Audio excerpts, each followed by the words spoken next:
id Bitum. No clue. I don't even know what language.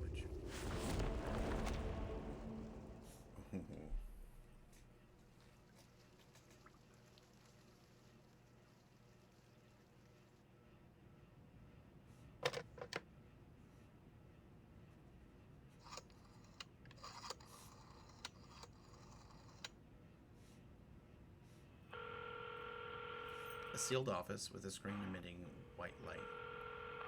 A dial tone echoes through the quiet space before the call is answered. Liaison Creus, here's the order signed by the Pax House. Beeping sounds come from the other end of the line, and soon the fax machine whirs to life. This is the Military Commission's conclusion. Contact Admiral Psalm of Zeno and lead the troops to these coordinates immediately. Be prepared for an all-out battle.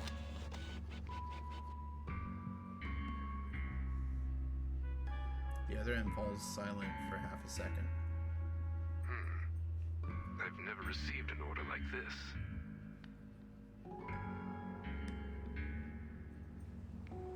Standing in the half-room, the Vice President draws a circle on the frosty window. Note that the designated coordinates lie in Antarctica. There you'll find Manus Vindicte's largest stronghold and the site of their ritual. Ritual? Yes, the ritual of both past and future. It seems Manus Vindicte has been preparing it in secret for quite some time. Her tone is as cold as the weather beyond. What's this ritual for, exactly? You'll find out soon enough. Dude, just tell him. We haven't fought a battle of such scale and so suddenly since... the Battle of 1999.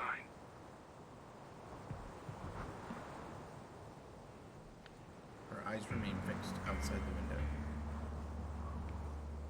Frost clings to the spiderwebs outside the alloy window frame.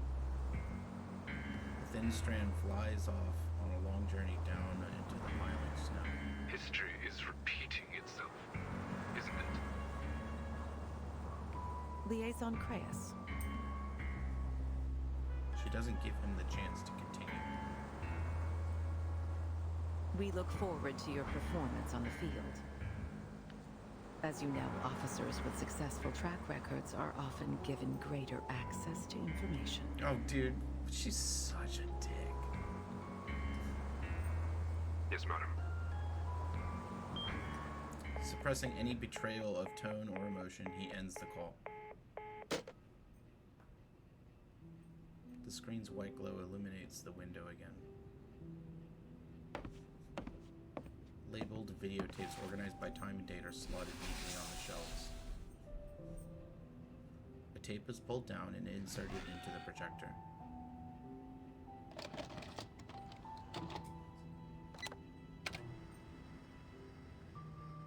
History is repeating itself. But we still have hope on our side. The screen crackles with static. A child's voice comes garbled by aged electronics. What's this? It's a gift for you. A gift? A suitcase? That's right. To celebrate your appointment as the Foundation's timekeeper. This is a moment to remember, Martin. The child doesn't seem to understand the suitcase's significance. And yet, she has more questions. Who's it from? Why didn't they give it to me themselves? Good point. It's from an old friend. An old friend? She left you a message too. She said,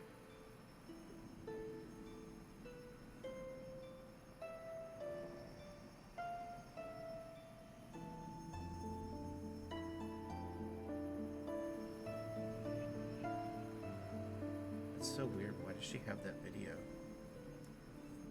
Paradise Regained.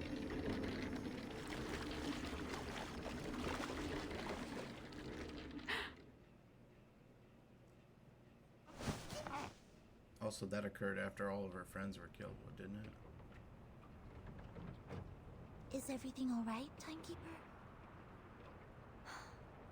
I'm fine. I love their new clothes for the winter. Thoughts return to the present.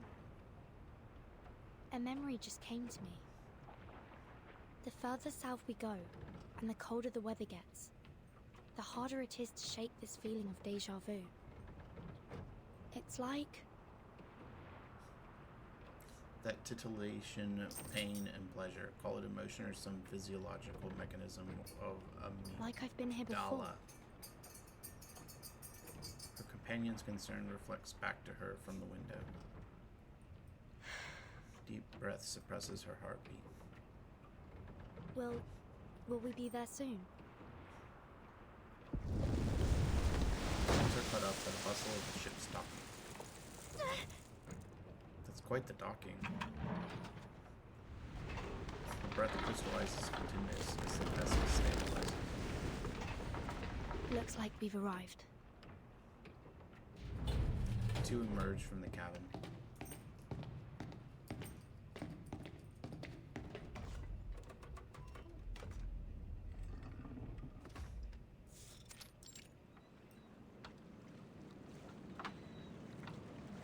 After days of covert detours, at last they stand on the sunlit deck looking into the distance. This is McMurdo Sound, the starting point of our Antarctic expedition.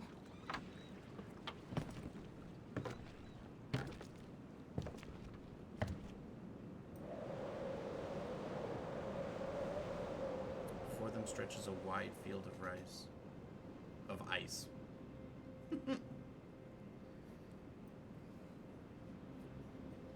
Dazzling yet lifeless.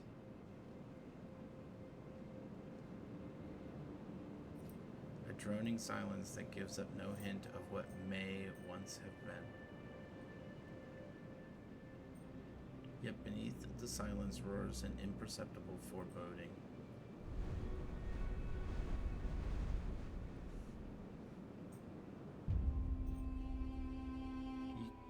Hic revelatio, hic fini.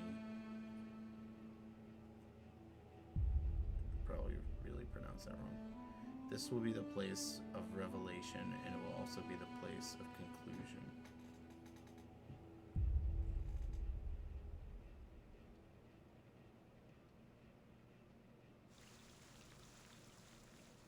Okay.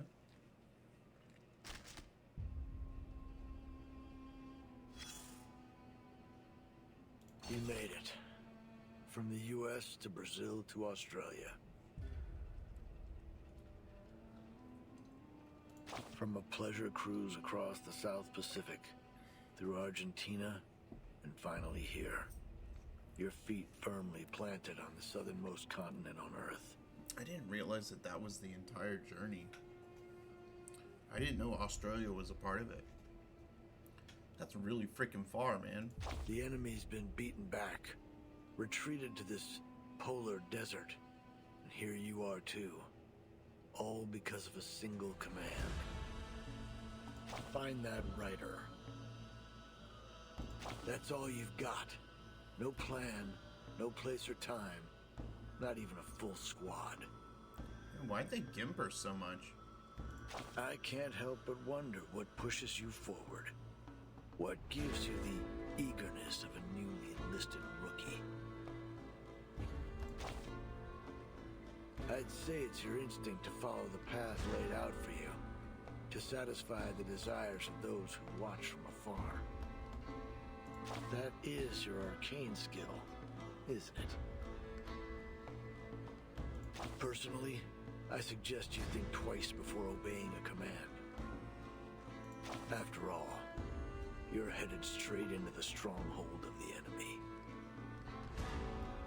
In situations like these, those who blindly follow orders often end up as cannon fodder. So keep this question in mind. Why are you looking for that writer? Good point. I don't know why we've been on this whole time.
your telescopes, explorers! That's right. We need your eyes on every ice floe. Let's not make a second Titanic. This isn't the time for jokes, Scott.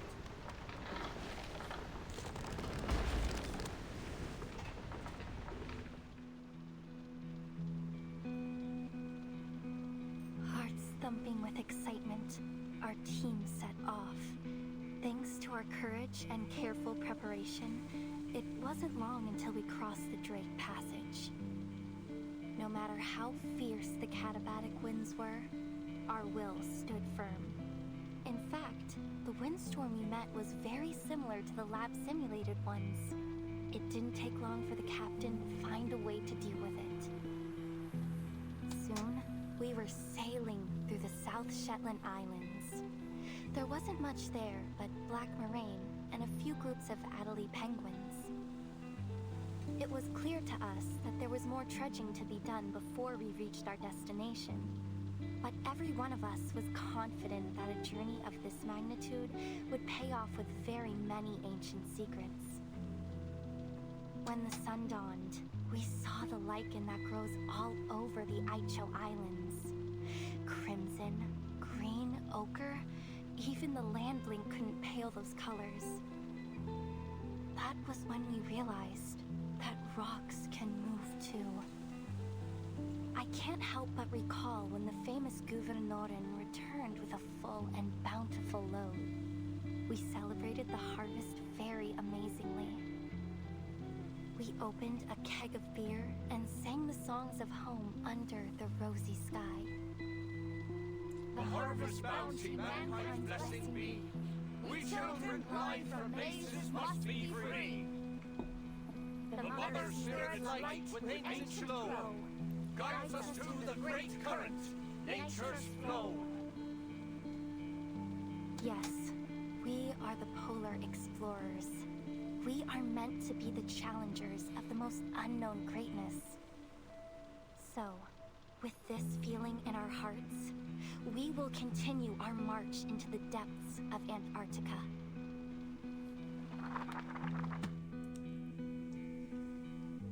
Carpe diem, as the saying goes. I've never felt more joyful and fulfilled and worthy in my entire life.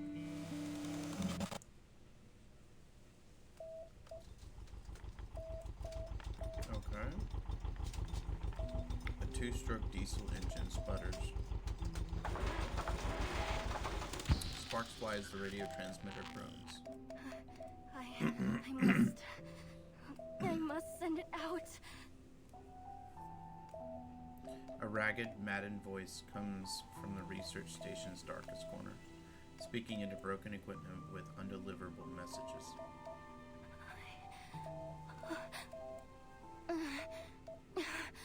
Calm down, Nautica. Calm down. What is she biting on? This is your research station. You built it together with the team. You're safe now. Yes. The Mother Spirit will protect you. You're safe now. Just try it one more time. Just one more.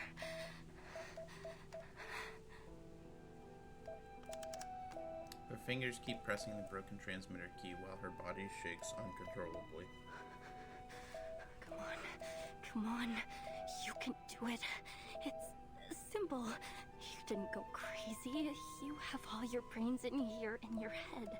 It knows all the letters of Morse code and how to send them. See? There's A and D and E, F, C. You know them all.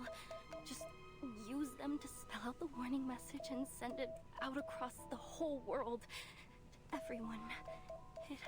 It's easy. Like playing a game of tableau. Yes, so easy. I can do this. She munches down on the black gelatinous fluid in her mouth.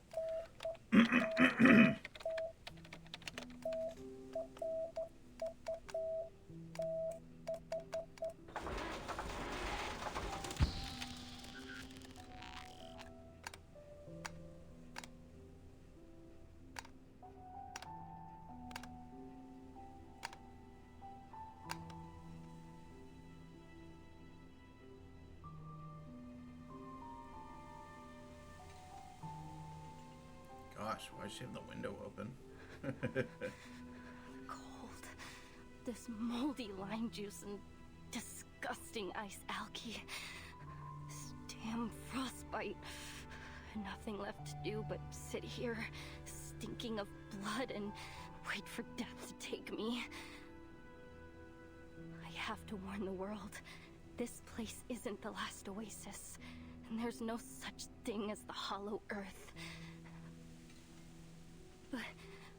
But no one will believe me if they don't see it with their own eyes. Nobody. Because I used to be the same way. Through giant mother's bones, the path is laid. In bloody pain, eternal life is made. Earworm Matu? The mother spirit's light, with ancient glow, guides us to the great current, nature's flow.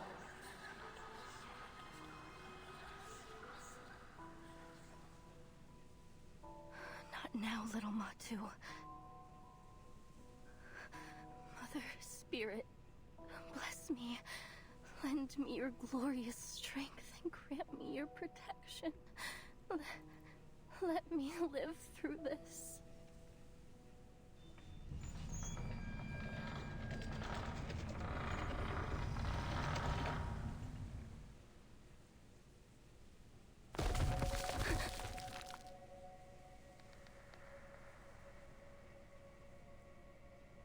The small figure startles.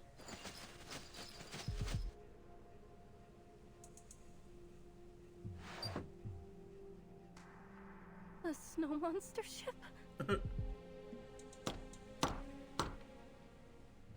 Excuse me? Is anybody... Please don't come over here.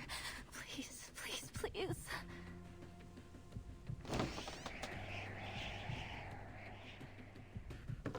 A bright-haired snow monster has invaded the explorer's last refuge. Excuse me? Is there anyone here? We just landed, and this is the only building around. We were hoping to ask for some help. I'm already half frozen to death. Don't you dare crack my skull and suck my blood. I won't taste any good.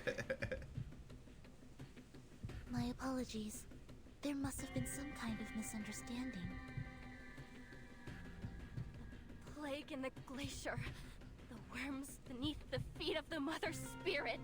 And those sickening mass tyrants. Bring it on, Snow Monster. If I can wrestle a reindeer, then I can take on you!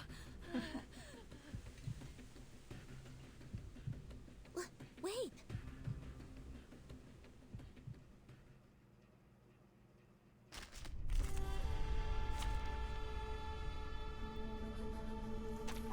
There are many routes to travel, but only one destination. Stay where you are! I'll fight you! She's not listening to us at all. She's cold and scared. She must not be in her right mind. Do your best to calm her down. Just be sure not to hurt her. Understood. Maybe an incantation to keep her warm will help. Breaking that clearing the snow. Don't listen to the false whispers. And embrace solitude. It's alright. So long lives this, and this gives power to thee. Breaking the ice, clearing the snow. Embrace the cold. And embrace solitude. Each moment, now night.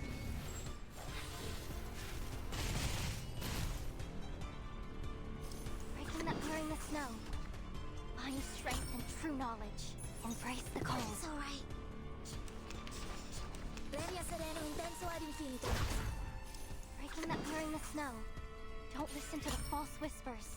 Find strength and true knowledge. I know the moon, and this is an alien city. I just realized I was rooting for Sonetto to win. I was like, oh no, I'm gonna die. I can feel my fingers again. What's going on? The heater went out ages ago. It's a magic trick to keep you warm. I'm glad to see you more calm. Please don't be afraid. We're not snow monsters. Rewards? The best reward is discovering a new fossil. Oh, or seeing a volcanic eruption up close.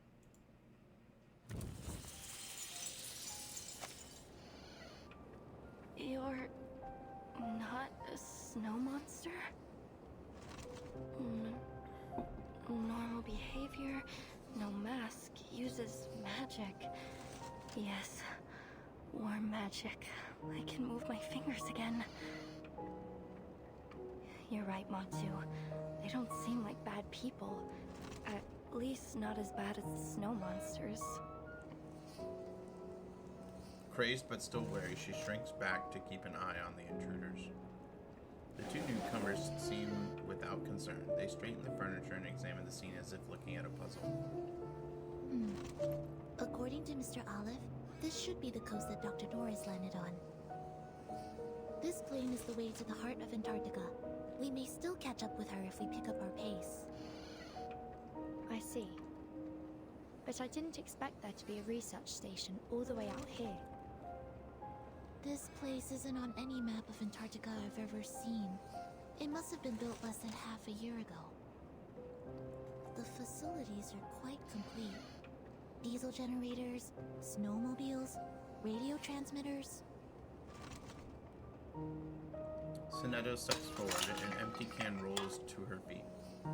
However, they seem to have run out of food. Her eyes turn to the cowering figure. We're just passing by. We mean no harm. Is there anyone else at this station that can help us?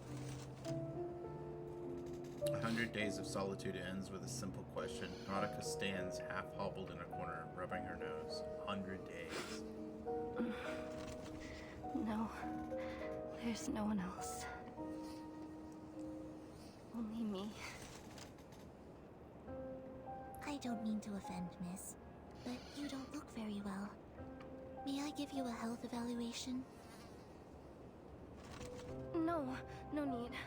I'm fine. I'm an explorer. I know my body. I'm fine. She retreats back from the newcomer's offered hand.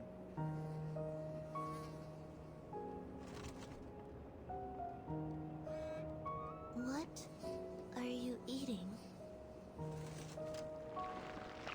Nautica clutches black slime, a fibrous, mucus-like fluid oozing between her fingers.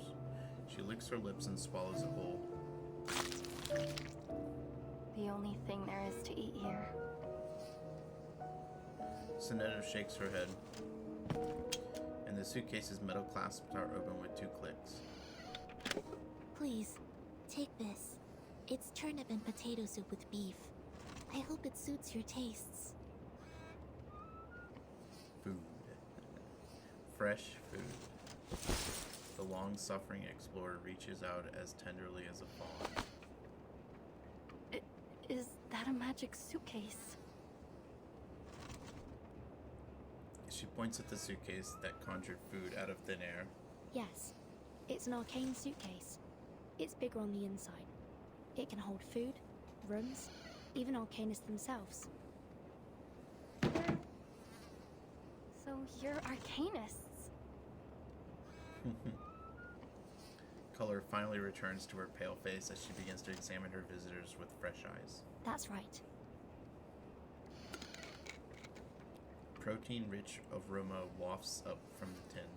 Actually, we're heading to the heart of Antarctica. Perhaps you'd be willing to offer us some advice. She knocks over the tin in panic. The soup inside splatters out across the floor. Body shakes erratically, and she returns to a mantra of bizarre muttered half-phrases rehearsed in her mind over and over again. No! You mustn't! Do not go into Antarctica! You mustn't go any further!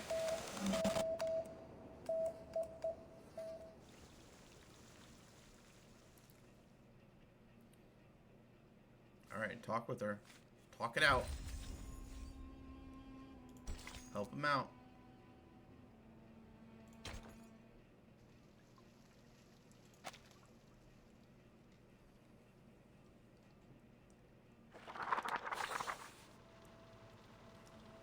The true horror happened on the third day.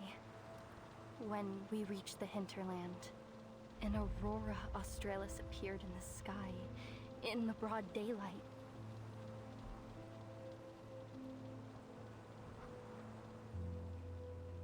Solar flares and the coronal mass injections that came with them caused the aurora to appear so bright that it was almost blinding. Frile saw it as a warning. She said that exploring the hinterland was a profanation of the Creator. Kot, however, stood against her. He said that the snow brick windbreak we made would protect us, and we couldn't let all those days of hard work be in vain. No one knew that the real terror was beneath the snow, deep below our feet. The sextant was right, as long as we stick to this direction.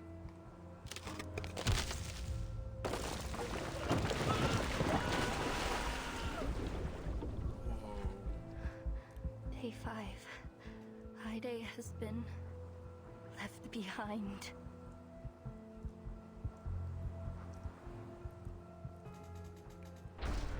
This is an emergency situation. We need some people to shift focus to rebuilding the windbreak. Those of you who are fixing the communication devices and getting rid of the EMI, drop it for now.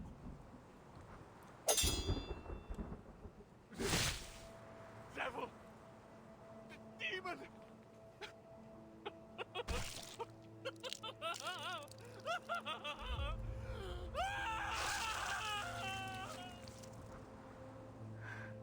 Day 7. Kot is gone. The situation is getting worse.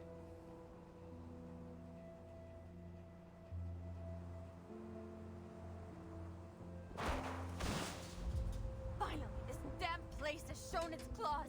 I told you we shouldn't have headed so far into the hinterland. We're in way over our heads. Farewell, everyone. There's no escaping it now. The voice in my head has become one with me. So let it end with me. Once I'm gone, it will be gone forever too.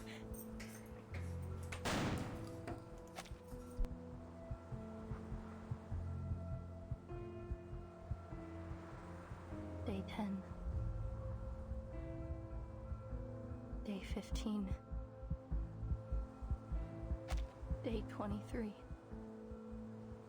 Day 30. Everyone is gone. Only Frile and I have survived.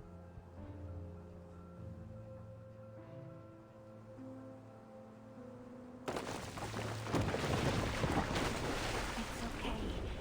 Don't worry about me. Any passing fishing boat will be able to see our distress signal. You just need to go back and wait. Here. The Neptune bar. My favorite. It'll keep you warm a little longer.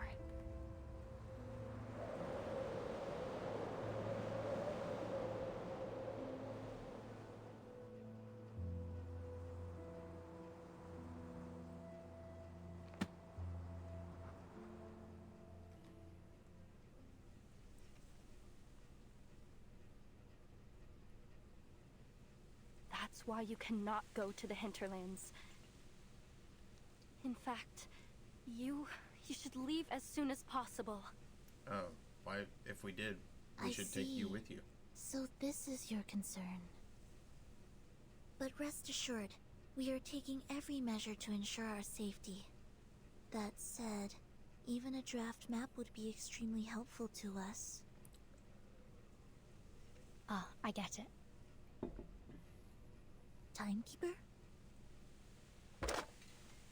Please, take this GPS device. I've pinged its location. Help will arrive soon.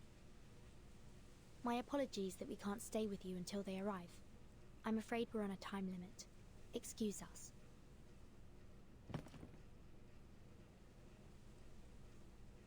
Why? Why don't you give up? Even after all my warnings? We have our reasons. Wind and snow batter their coats as the two step outside. Wait! Nautica, finding some hidden reserve of sanity and strength, shouts to her visitors. This land of ice is alive! It's alive and it eats people! I'm not lying! You have no idea what horrors lie in the hinterland! Even if you somehow escape, you'll go insane! Just like Rolf, my grandfather! The footsteps of those walking toward the snowfields slow. So you have to stop! You have to! You have to. For your own safety.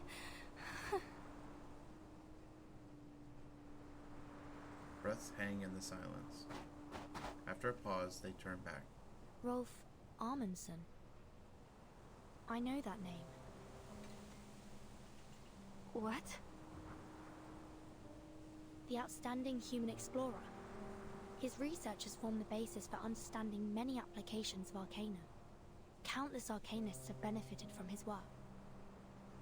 It's said that your family holds a particular set of beliefs about the unsolved mysteries of the world, and that every one of you holds a passion for Arcana.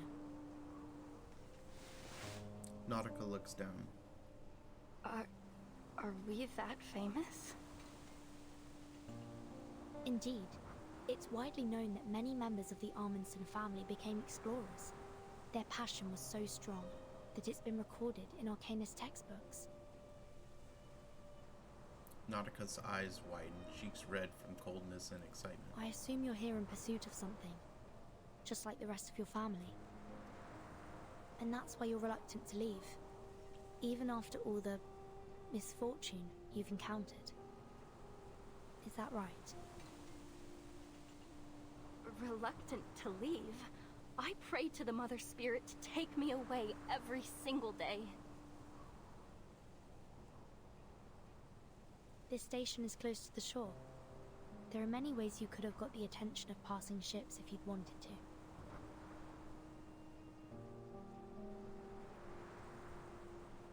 We are also here in pursuit of something. A person, to be specific.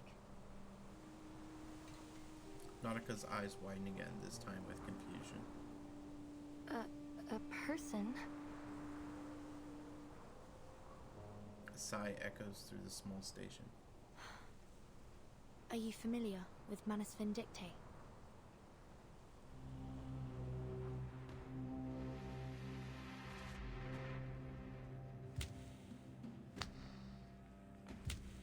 In a dark cavern, ritual symbols have been carved in a massive array drawn in blood and papyrus ash.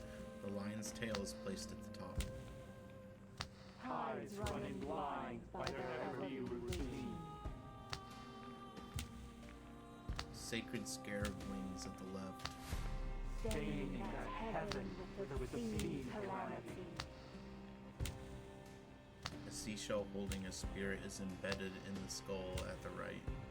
The breaker skull of at the right. death shall rule us all. Black soil from the rebels is placed above the idol. The fountain of youth elixir from a cursed alchemist completes the From offering. this day forth and evermore. The young preacher stands at the altar's edge, watching distant shadows. Let me read this again. I think these are the parts of the ritual that they had been collecting in, like, chapter 4 and whatnot.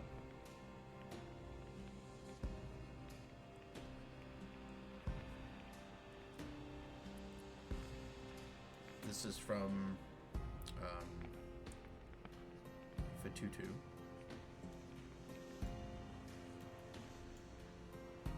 Black soil from the rebels. I don't know where this is from.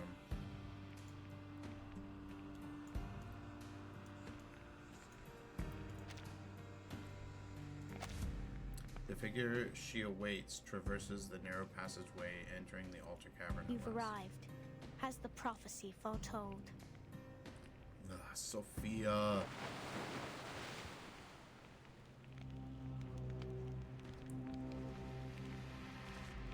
A blind woman approaches barefoot. In one hand, a cup of huama, in the other hand, a bundle of... What? A bundle of basam. Finally, she stops at the ritual's sole vacant corner, completing its shape. Why?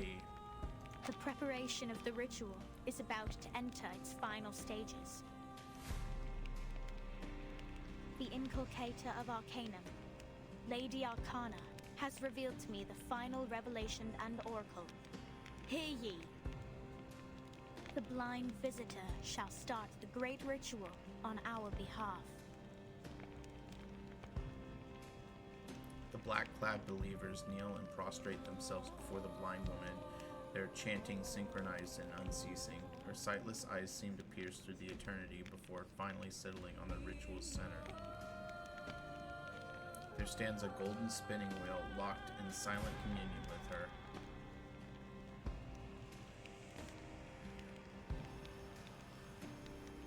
Why is she helping him?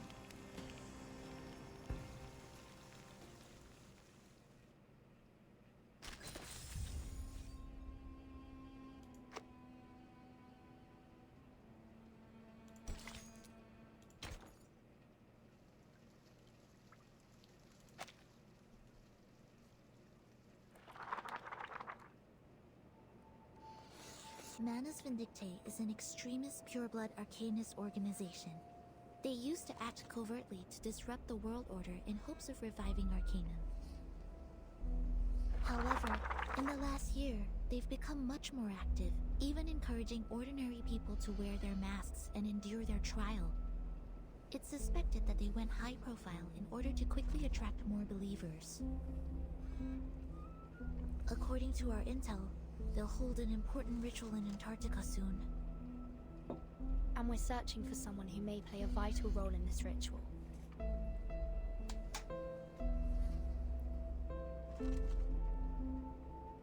Arcanists. Masks. Are the snow monsters what you call Manus Vindictae?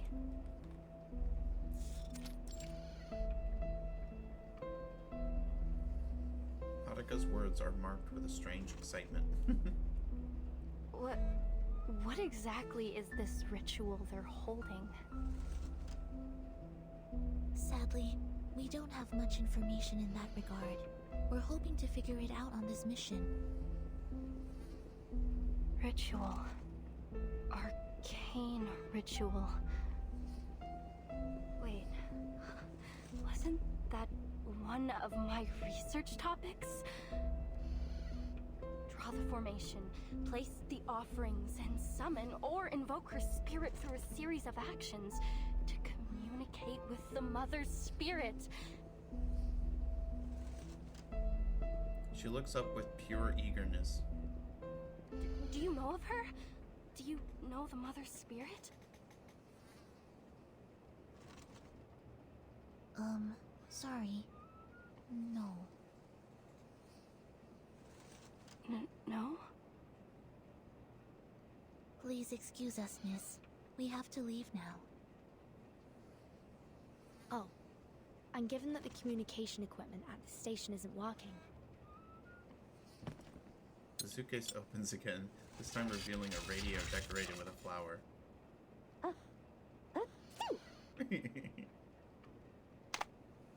Miss Radio shakes in Nautica's palm, struggling with the harsh shifts in the Antarctic temperature. May I introduce you to Miss Radio? She'll receive the signal from the rescue team for you. In the meantime, you may await their arrival here. The incantation keeping you warm will remain effective until then. And thank you for your advice. We will proceed with caution. The station's creaking door reopens. Hello, little explorer. You can call me Miss Radio, as the timekeeper said. The heart of Antarctica. an arcane ritual, a vital role. The guide appears, then fades from human sight. If the devoted journey, let their songs unite. Damn it, Nautica. Little Matu is reciting a message from the Mother Spirit herself. Focus. The guide appears, then fades from human sight. If the devoted journey, let their songs unite. You're saying join up with them. Come on. Hello? Can you hear me? Your topic, your research. I assume you're here in pursuit of something, just like the rest of your family. Their dream. Your dream. Matu's voice is snapped off as Nautica bolts to her feet. This is a chance of a lifetime.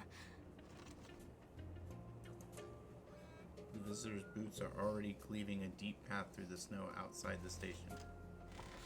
The door closes heavily and slowly behind them. Wait! The door swings open again as Nautica rushes out holding Miss Radio.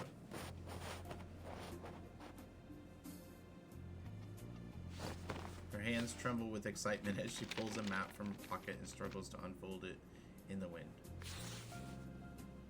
A crumpled sheet of waterproof synthetic paper bearing deep grooves with red ballpoint ink. I drew this map myself. It's a draft, yes, but, well, in this situation, it is the authoritative guide on Antarctic mythological archaeology. I recorded everything I saw in Antarctica on it. See? Here's the route from the station to the hinterland. And here, the landmarks along the way. And this, I charted the topography around the ruins at the heart of Antarctica. Right here. Ruins? You mean there's an undiscovered site in the heart of Antarctica? Yes, exactly! It's never been recorded in any reports. It's a brand new discovery of our team. The two exchange glances. And Manus Vindicte's hiding place. Sonetto nods. It's highly possible that the ritual will be held there. But we've never entered the ruins. The closest we came was in its periphery, but the weather was too severe. We had to turn back. But if Matu is right, we'll make it this time. Who is Matu? And by we, you mean... Well, if it's possible, would you mind taking me with you? Nautica takes a timid step, shuffling forward like a penguin. You see, I could be in danger waiting here by myself. Why not just follow you and... She gulps a sharp breath of dry, cold air as her voice quivers again. And... wait a minute. Is there really a rescue team on the way?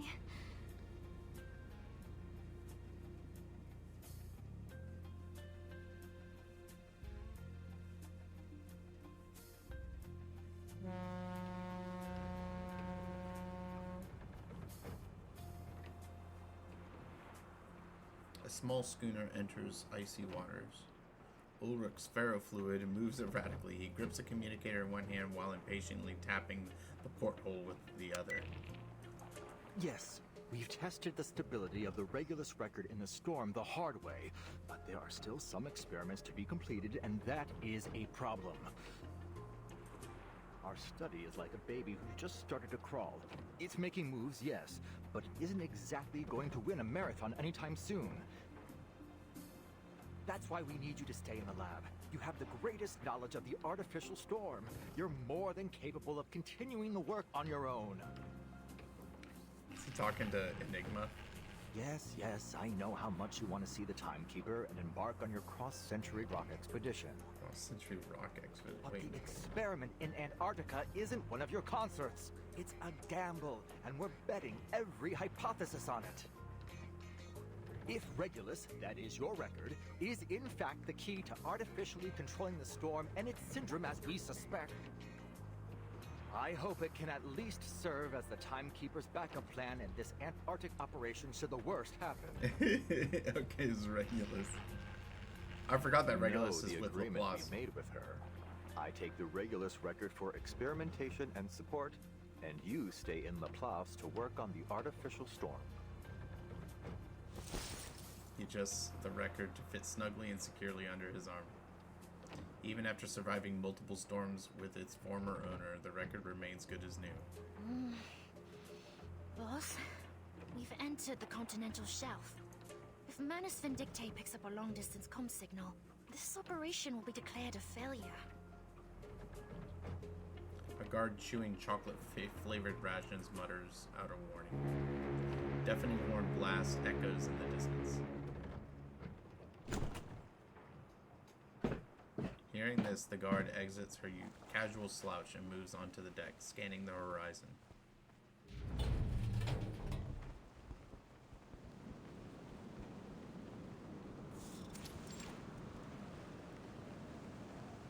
Oh, we finally met the Foundation's fleet.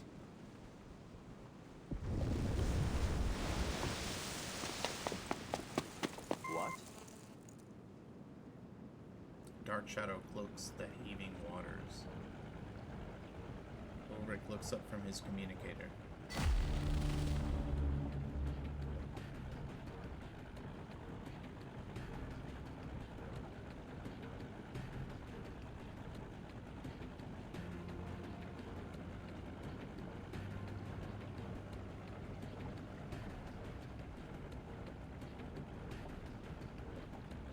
What on earth? The propellers spin fast against the swelling sea, and the distinct aroma of burning diesel hits the Is air. that? At the front of the schooner, a sailor turns his face. Trickle, the battleship, and Dina, the destroyer. Oh, they deployed from Petropavlovsk-Kamchatsky. Travel halfway across the world to get here. Looks like they're finally on the last stretch to Antarctica. From the north? Surely not. Yeah, that's right. Seems that Commander Krayas and Admiral Som have struck a deal.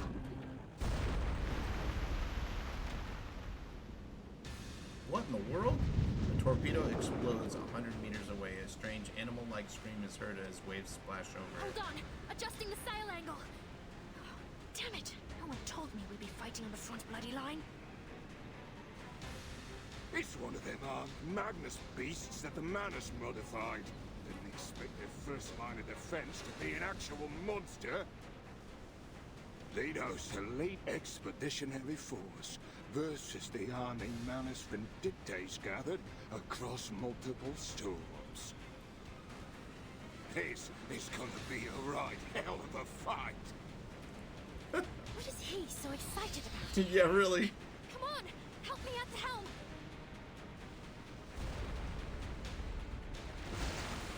After one last move, the shrieking Magnus submarine quickly dives underwater. Soon the icy ocean turns blood red. A line cuts through the crimson water, moving past towards the fleet. 135D, prepare to engage. Bridge ready. Warships maneuver over the icy sea. Relays of orders and replies come staccato and clear over the radio.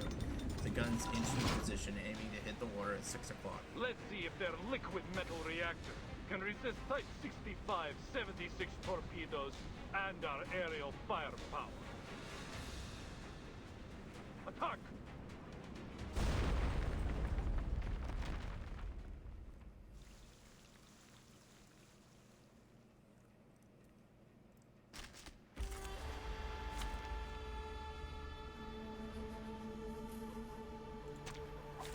I have all the essentials for writing poetry. You, me, and our opponent.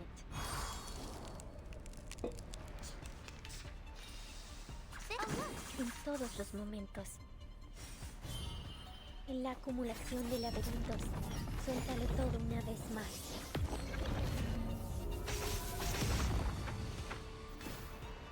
You are not welcome here. We're not afraid of you.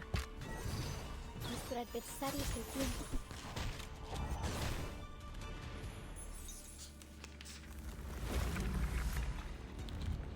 Not a fan of my work, I take it? No, no es no sé. Connection between numbers. The golden ratio. Cosmología, filosofía Right, my clásica, numerical el friends. fundamento del mundo.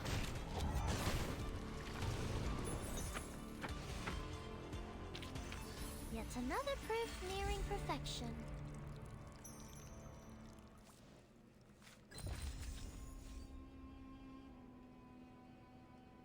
E2 group.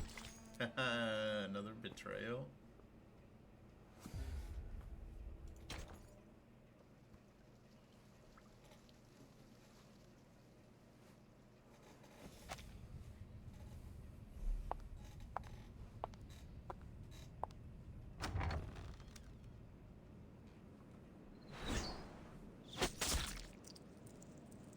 Whoosh.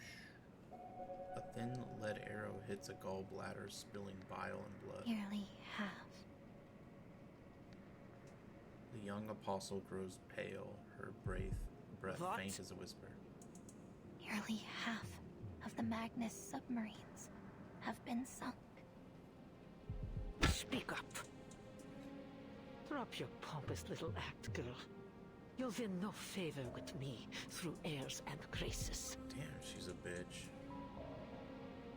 Nearly half of the Magnus submarines have been sunk. That's more like it. The lead arrowhead finds another target. At last, those white-clad fools have levied some retaliation.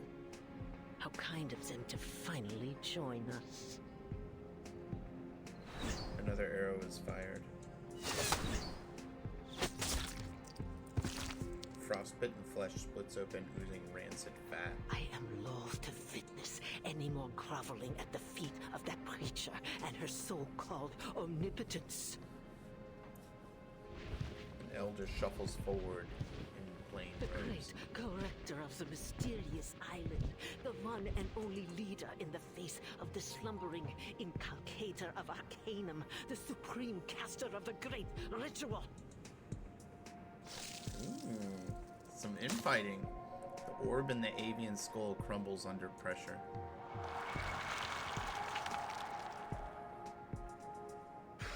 She was nothing but the wrong person at the right time. Okay. She alone hears the voice of the inculcator of Arcanum. Oh, what blatant lies. Yet they submit to her all the same. Everyone. While she gallivanted around the world, preaching on the back of her falsities, who was it who prepared for the ritual, Yet she alone is granted power. She alone holds their hearts in her hands. Ridiculous. What does a little girl know about material transportation or personal arrangement, let alone the great history of the Manus? She is nothing without Man. me. Salty.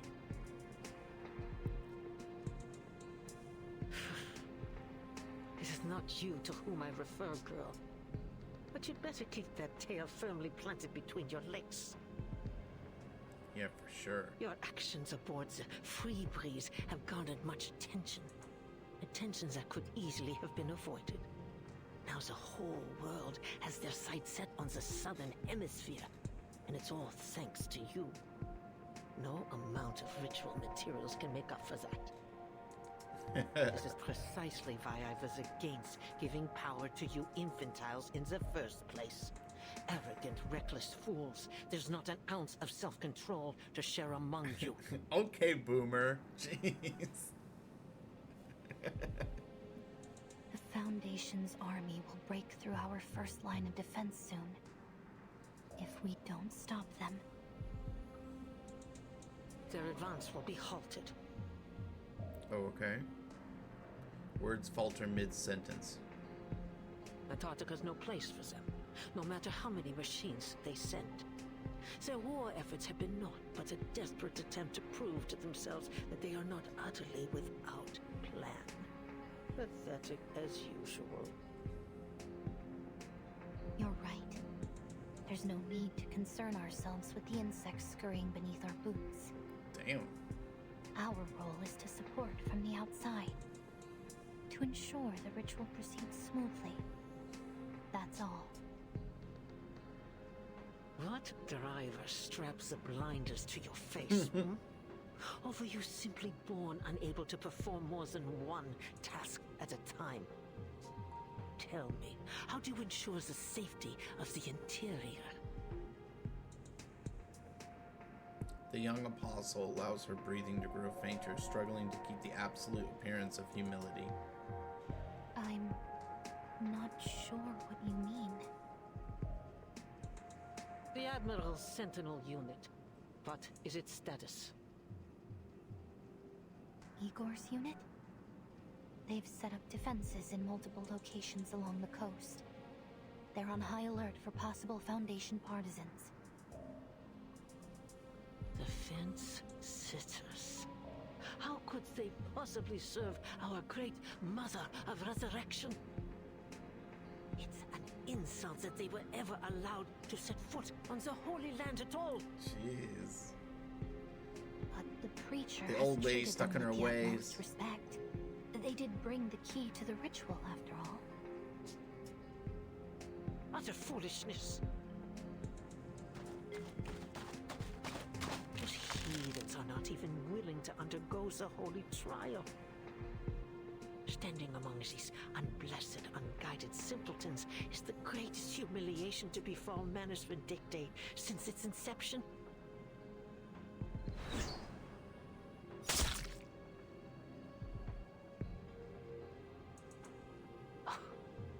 Despite this, it is of little matter in the face of the ritual. The great Mother of Resurrection. That is our only goal. The pitiful remains of the bird are flung at her feet.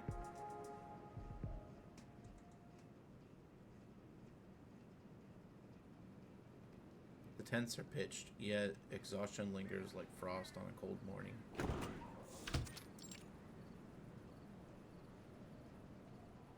The aircraft captain leans out, shaking his head toward a woman standing before one such tent. Lieutenant, we have run the check-in program. The problem is with the pedal. It's malfunctioning, which is somehow deviating the set UR rate. That is why we had such severe turbulence and deviation just now. I suggest we do not fly Canis Minor until we have done a complete overhaul. The weather is just too extreme in Antarctica. Moldier takes stock of her soldiers, then makes a confident stride towards the transport helicopter. Report to the Admiral. We're still some way away from our designated station, but it seems we have no other choice for now. At least we'll land it in a place with enough space and sidelines to perform our task. This is the best we could have done, given the situation. Well done, Danilov. Of course, Lieutenant. Now all there is to do is wait. Wait for what? The answer is about to be set free. Attention! We have an order from Admiral Igor. We are the perimeter defense of Antarctica. We must be ready for any possible attack from the Foundation. The Admiral is stationed in the Sanctuary. From there, he will administer orders to both us and Ptolemy's infantry squad at the other port. I hope we kill Ptolemy. Loser. Moldier adjusts her collar, her mouth dry. Any unit entering the sea within visual range is to be considered a signal to engage. Understood? Yes, ma'am. The soldiers respond in a disciplined harmony. She scans the ranks, then lowers her head. Blinking, she finds herself mesmerized by the strange golden flurry dusting her combat boots.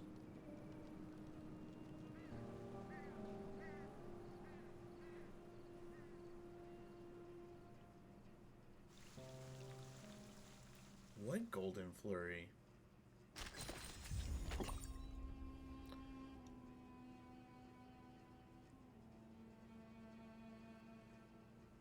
I feel like there should have been more for that particular chapter, but there wasn't.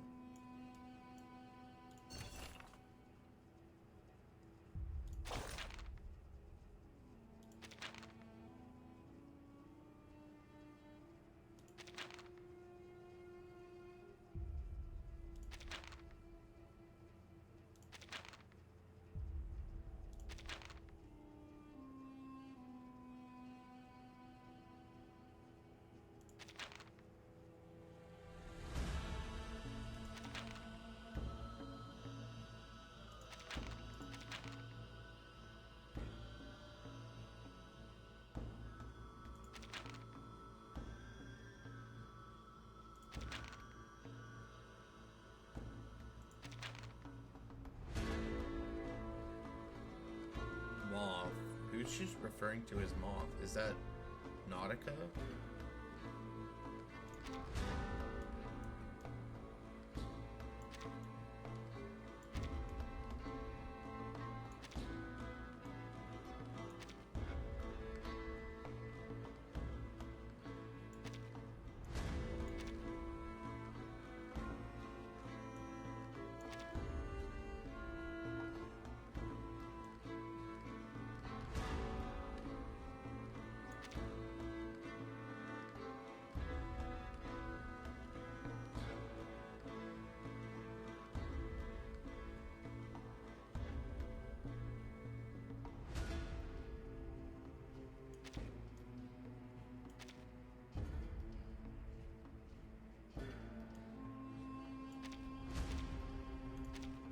Dude, she's such a scumbag. I hate her so much.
Okay. So old grandma's cranky all the time, it seems.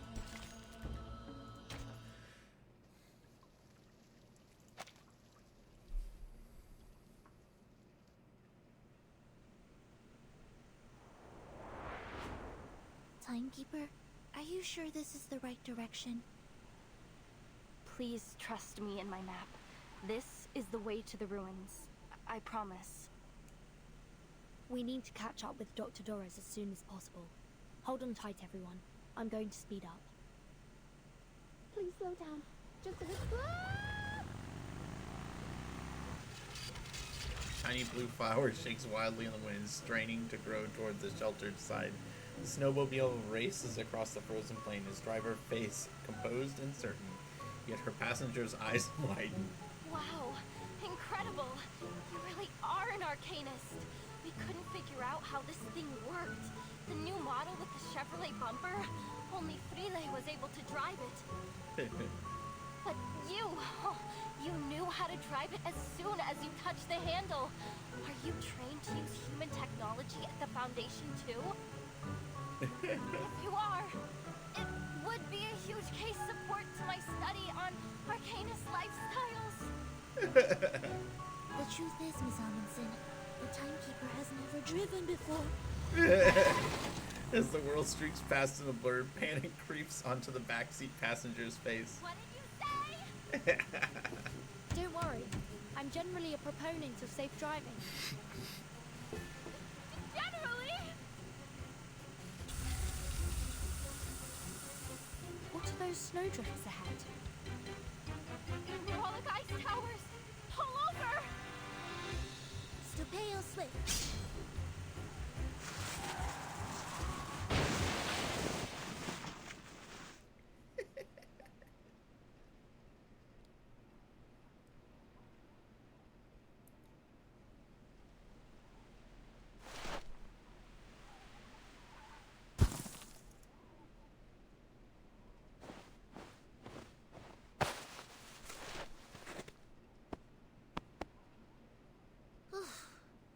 Thankfully, the vehicle isn't badly damaged. Miss Amundsen, are there any other obstacles ahead that we should know about? That's strange. This should be an open plain. Nautica lowers her binoculars, muttering in confusion. She stumbles backward as her feet slip over an outcropping of ice. We should take a detour. This place isn't suitable for snowmobiles.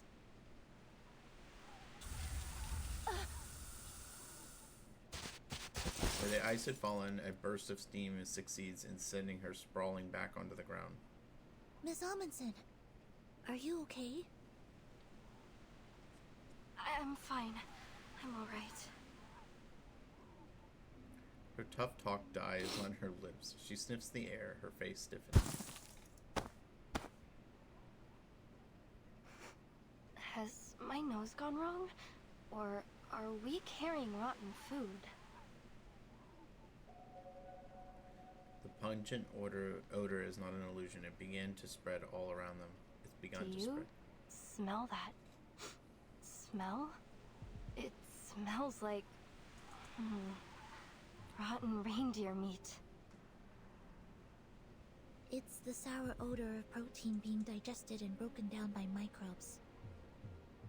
It seems to be coming in waves. First it's pungent, then it gets carried away on the wind. It must be coming from the ice towers. Sonetto crouches, examining the hissing ice formation. What are these towers exactly? When there's magma beneath the surface, hot gas escapes through narrow cracks in the crust. When it meets the cold air, it vaporizes and forms hollow towers. They're often seen around volcanoes. But there's no volcano here.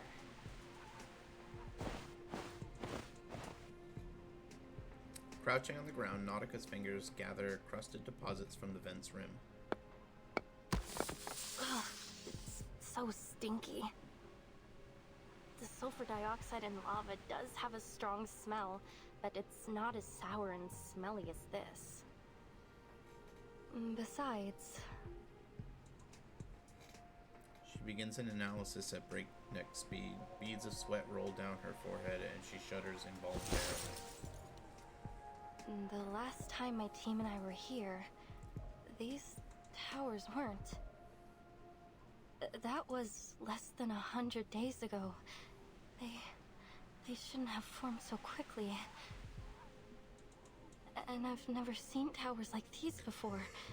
They're so short and close together, like a beehive.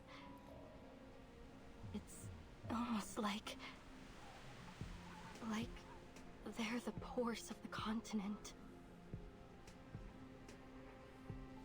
She unconsciously edges behind Sonetto for protection. They are warm on the inside. Verdon just sticks her hand in. Sonetto raises a hand to examine the sample, not noticing her own fingertips have begun to tremble. Without warning, the nearest ice tower erupts, a geyser of foul-smelling vapor blasting several meters skyward.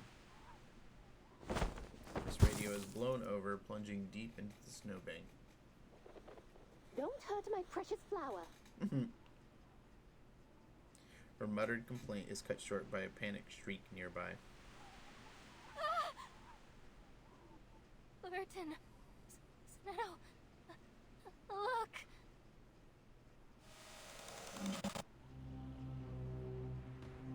What is that? Finger? The nail! It just sputtered out of the tower. Her voice jumps an octave higher, thin, soft, and wavering as her legs buckle to the same tune. At least now we can be sure that there are people around here. Or there were.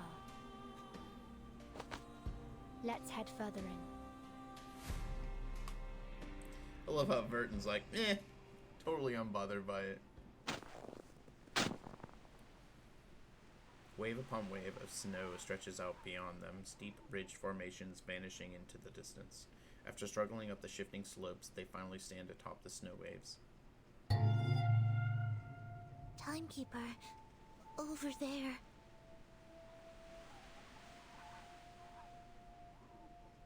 Bloodstained bloom across the white expanse, crimson glaring against the snow. A massive research station looms ahead. Blood has been smeared over its doors in violent streaks, a grotesque testament to the Let's tragedy take a look. within. Verton? Yes? I can't go. Her refusal dies half spoken in her throat.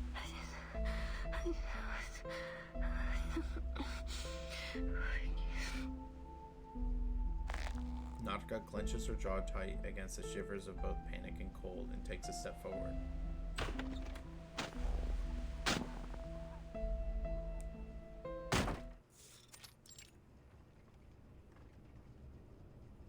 Picking one's way past bloodstains and toppled insulation panels into the darkness proves difficult. This is a large station.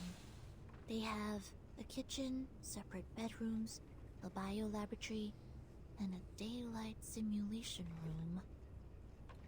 But, judging by the mess, it's been abandoned. Huh? What's this sticky substance on the ground? It's black algae. There's so much of it here.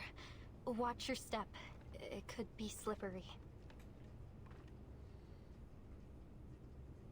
The search continues.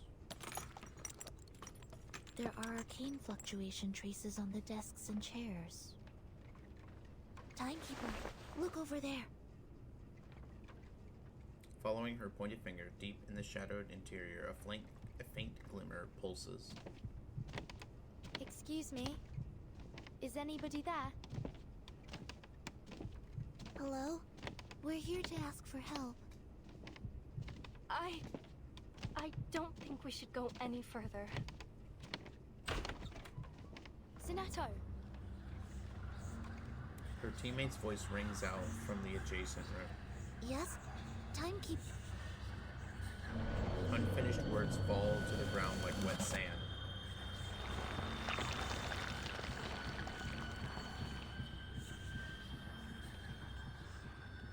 It's impossible to tell whether what is left is human or a lamb. A tent stake pierces his palm, pinning it high on the storage room wall. An arctic wind slips between the explorer's boots, rushing into the room. The corpse's frozen feet kick over dust-covered cans. Dried blood has crumbled into flakes in the hyper-arid air, scattering like snow when the wind stirs. Been dead for quite some time. There's an odd mark carved into his forehead. Look at his hands. His nails have been pulled off. Ooh. Silence falls over the three. It's like some kind of sacrifice. Some cultures believe the connective tissues containing keratin are unclean.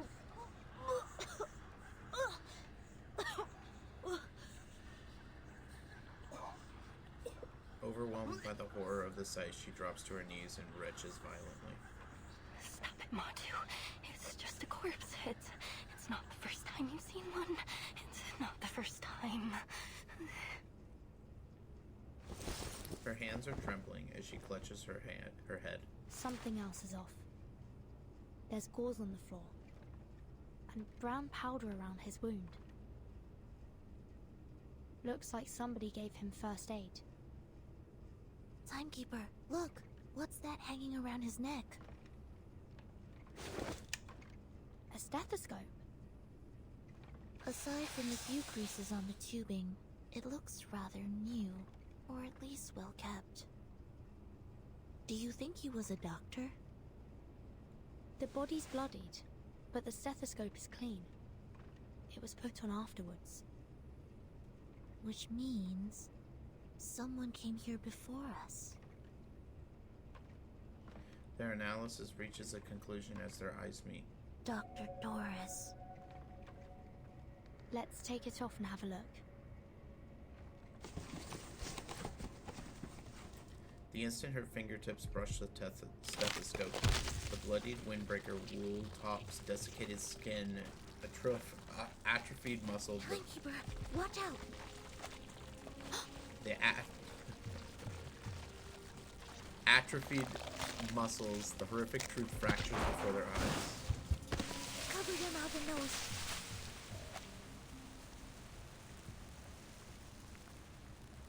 I wish it would stop. Sometimes it just keeps continuing. Let's take it off and have a look. The bloodied windbreaker, wool tops, desiccated skin, atrophied muscles, the horrific truth fractures before their eyes. Timekeeper, watch out.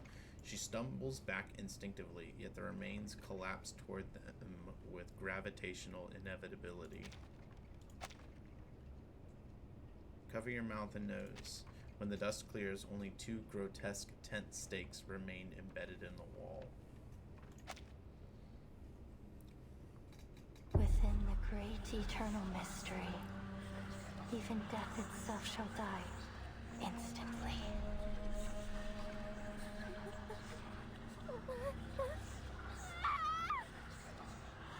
Calm down, Nautica. She screams. A raw burst of terror, too long bridled, now explodes. This is exactly what Matu said would happen. I told you we shouldn't have come here. Still don't know what the heck Matu is. Please save me. Oh, Hadja, save me. Nautica's teeth sink into her own fingers as her frenzy deepens. Miss Amundsen, it's okay. Just take a breath. No. You don't know what this means. Those poisonous monsters, those beasts. They hide in the whiteout. They eat people. They eat our souls. Timekeeper, she's... Dementors. That's it. It's over. Everyone will be eaten and you will be left all alone. Nautica collapses and curls up on the floor. Just you and their nails. Alone. Nails? The realization comes as suddenly as a thunderbolt. Nautica, did something similar happen to your teammates? Now paralyzed by her growing terror, Nautica seems deaf to all questions. Timekeeper, watch out! Suddenly, human-sized monstrosities swarm from unseen corners around Sonata, them. prepare to engage. Copy that. The beasts snarl, breathing in and out with hungry and aggressive pants. Ed subito sera.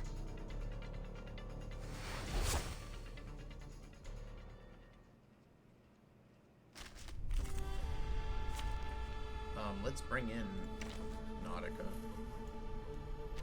to our team. Here she is. You're right. We'll set out together. Don't forget to join arms for stability, and signal to me if you're short on oxygen.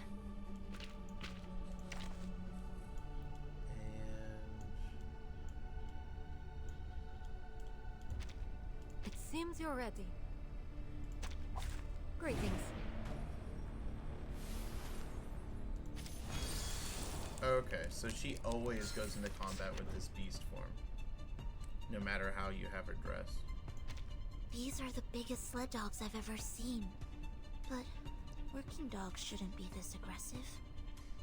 I'm sensing very familiar arcane fluctuations.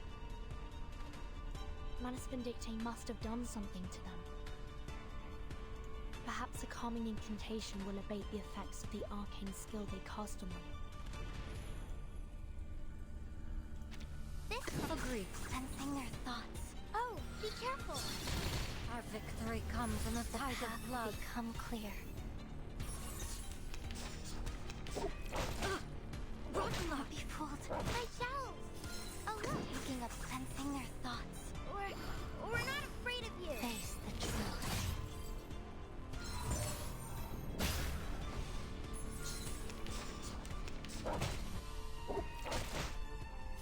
I agree. That was so close, your eyes. It will all be over soon.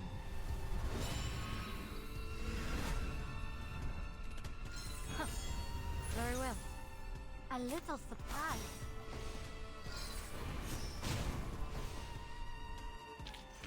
Battles have little meaning, save for the prizes to be won. Damn, Nautica did a lot of damage. I didn't even realize it. Bang! Though the field mission evacuation instructions never covered how to outrun a pack of monstrous hounds, somehow the well-trained team manages. But in the deep snow, the beast's superior speed and stamina render the end of their chase inevitable. I removed Manus Vindictae's effect on them. They should have calmed down by now. Maws snap wildly, just inches from snagging their fleeting prey. The Mother Spirit will protect me, right? She'll protect me. Yes, she will, won't she? Timekeeper, there's the snowmobile.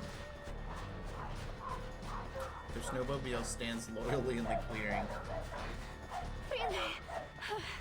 Really, Snowmobile has come to save me. Get on, Miss Amundsen. Give me your hand. Grab tight. I'm starting the engine.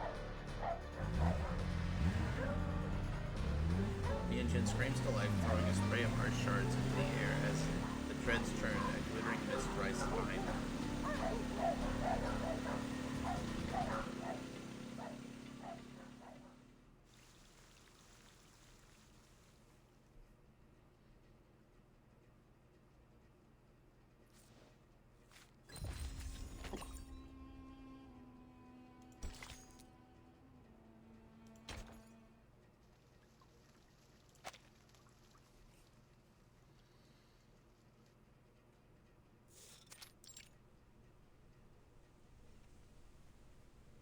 Another equally forgotten research station.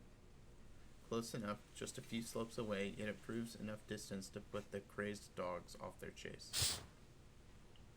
The windows are drafty, the power dim and dying, but at least the air carries no stench of blood or decay.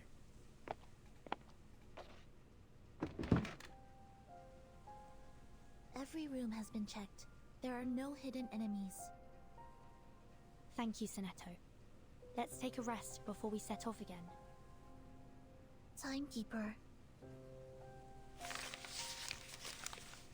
According to the official map, the previous station we entered is called Shackleton Station. It's supposed to be the site of the largest scientific research operation in a 70-mile radius. If even they fell victim to such a tragedy, it's hard to imagine any of the smaller stations surviving it. There must be a purpose behind these attacks. Judging from the state of the corpses, the researchers were sacrificed for some kind of ritual. If we assume that Manus Vindictae did this... There is no doubt. This was done by those snow monsters. Nautica's muffled voice emerges from the corner. After their last encounter, she had been silent and still, as if like a statue, but at last she begins to unpack jars and cans of food from her bag. Then it's highly likely that this was all in service of the same ritual Mr. Olive mentioned. It's so cruel. What kind of ritual would require such a thing? We have too little information to piece together the truth. But judging by this massacre, they need human sacrifices. Or perhaps they're eliminating any aliens. In this case, humans. In the vicinity before they perform the ritual. But then why the fingernail removal and whatnot? In any case, this shows how much this ritual means to them. Dr. Doris. If Dr. Doris was in fact here, then we're on the right track.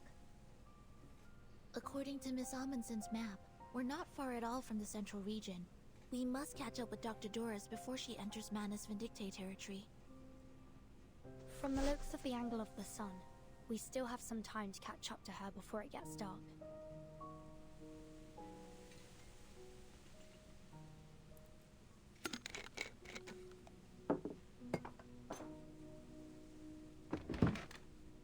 Nautica arranges the food by type and size, muttering under her breath. Mother Spirit, thank you for feeding us and for everything you provide. And of course, thank you to Miss Furton and Miss Sinetto for providing the food. Their voices fall quiet for a time, replaced by the soft murmur of chewing and the slurp of canned food. I'm glad to see you looking more calm. Sorry, I wasn't always like this. She stammers out an apology that gathers into an explanation. I was...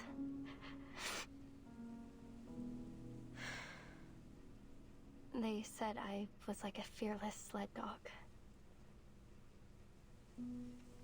Don't worry. I understand. We've all gone through things that have scarred us. The incandescent lights flicker as if nodding in agreement. Is it to do with what we saw in Shackleton Station? She untangles her fingers with force. I know you need information, but there isn't much else I can tell you. Insanity, snow monsters, starvation. Death just kept on coming. Frile told me to run, so I did. I ran all the way back the way we came. I ran fast as I could. But when I got to the station, everyone had either left or...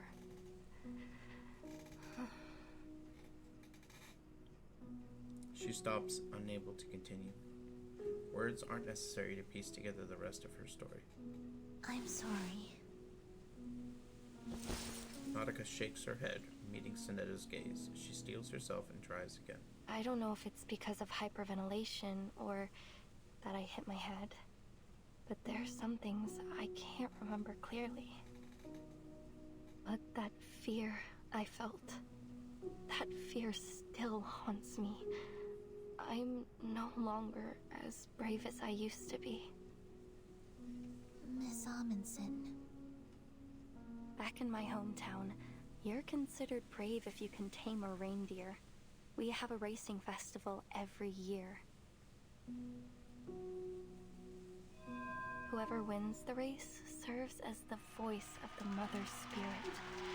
They hear her voice, and it beats its rhythm in praise of the sun, and the flag of our village is raised high into the sky to declare their victory. I was the best dog and reindeer trainer of my age. I always thought I would be the one to beat the drum one day. But now, even my sled dogs are gone. They were so brave to venture all the way to Antarctica with me.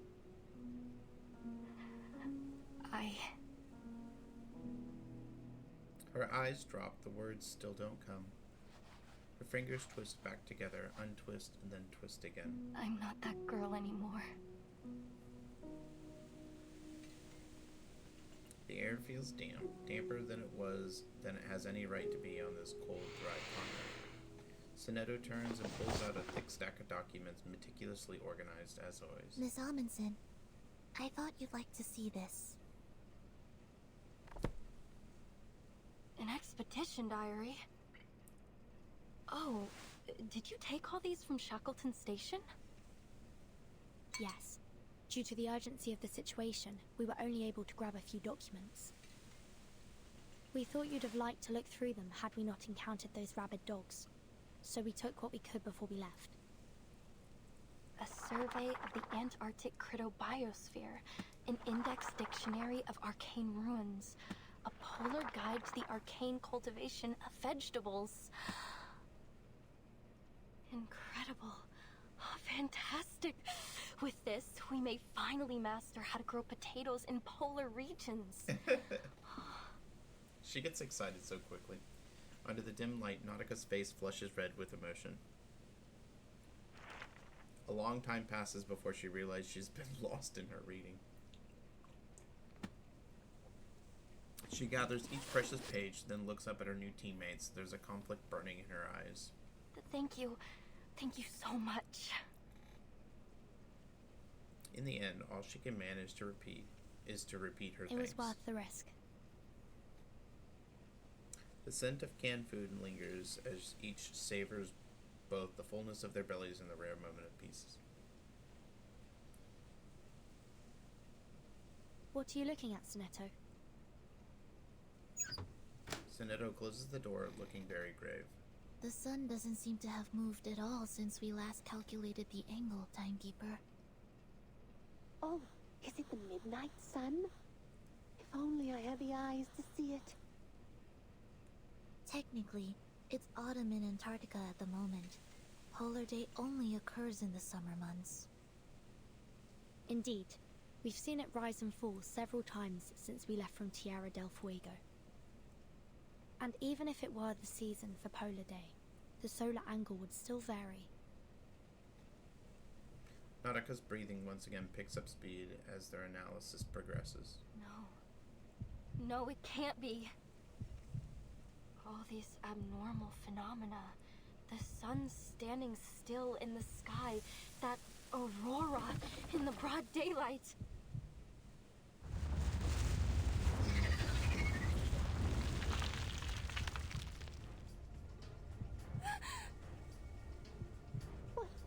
What's that sound?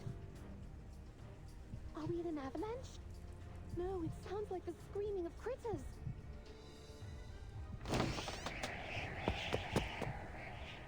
Timekeeper, take a look at this. They burst out from the station's door. Weird creatures flap their wings in the cold wind, hissing desperately at the intruders. It's the snow monsters! They're flying beasts! Miss Amundsen, stay back.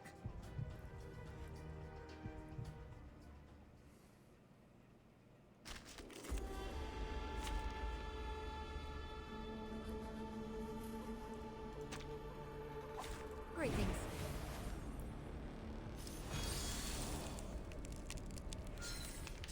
The snow monsters! They said they're flying beasts! These are Manus reformed Alishiaus. We've encountered them before. Then we're heading in the right direction. Oh look, this monster do. Close your eyes. We see it together.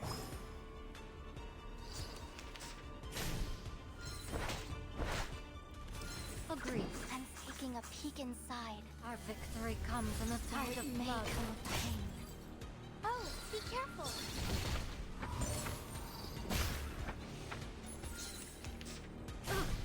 Rosalind! Oh, look. And enter the gate and see the light. Face the truth.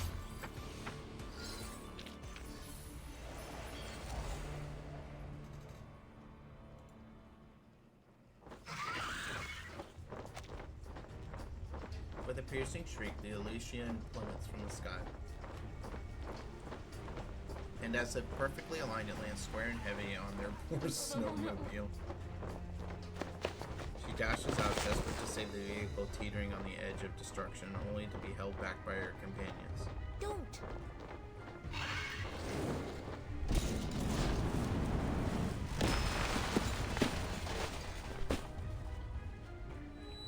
Flames shoot out at first, followed by a screeching roar.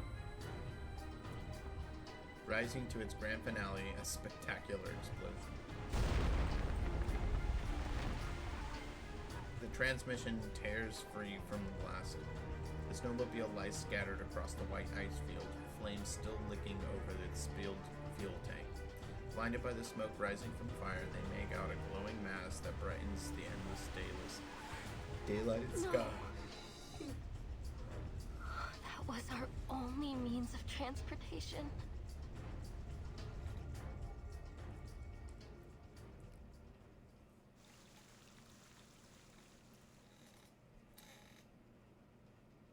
That's okay. We're still gonna keep going.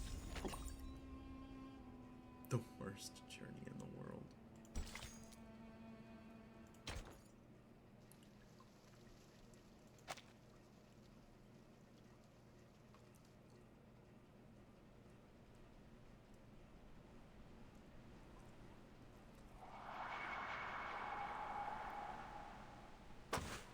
They trudge upward through the deep snow.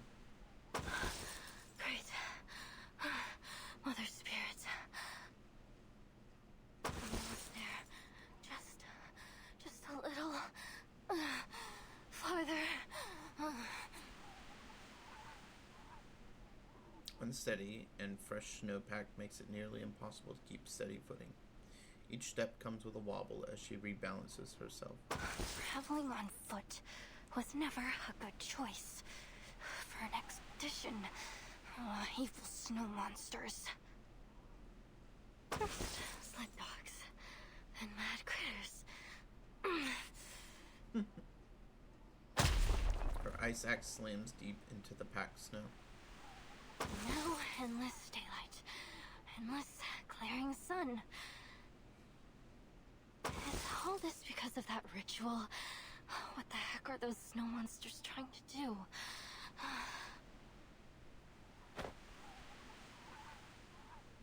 Miss Amundsen, how long until we reach the ruins? I don't know. I don't know.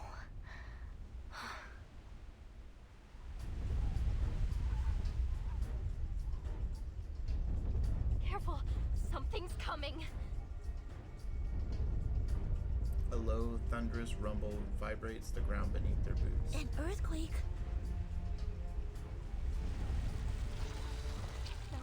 No, not an earthquake! Lower your body. Whatever you do, don't lose your footing. The black substance surging beneath the ice shatters the frozen layers, erupting out over a distant ridge. The creeping darkness spreads downhill, fracturing the earth as it advances toward the cluster of research stations. The polar wind carries a faint, helpless howls from the same sled dogs that had chased them yesterday. Sled dogs. Oh, they're smart. They avoided the cracks very intelligently. Nautica murmurs under her breath, unable to hide her concern. Nautica, you're a capable reindeer and dog trainer, right? Huh? Oh, no. I really don't think that's a good idea. They tried to kill us yesterday. Her protests die on her lips until finally she swallows up the remaining objections. Well, maybe I can give it a try. They might still have some sense. On hands and knees, she scrambles up the slope. But it's been a while since I last gave any orders. What if they don't listen to me? Come on, have Come some on, confidence. Nautica. Time to hit the drum.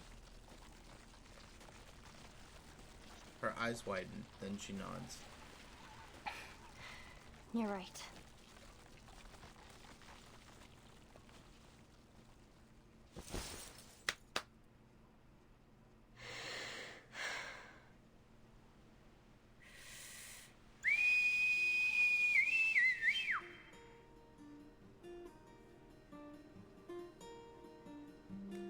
long, clear whistle pierces the air from Nautica's chapped and cold lips as she waves her arms wildly. In the distance, the frenzied sled dogs take notice and gradually quiet. She sweeps her arm backward in a grand gesture. Chaotic snow-scrabbling sounds carry from afar, and the long, unruly dog team is now stirring to command. This, Nautica. Try again.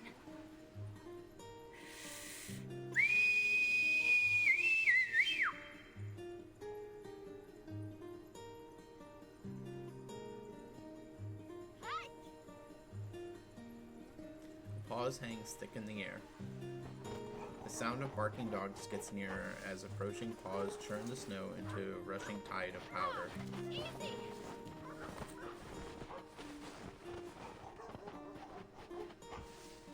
Nautica presses her palms downward.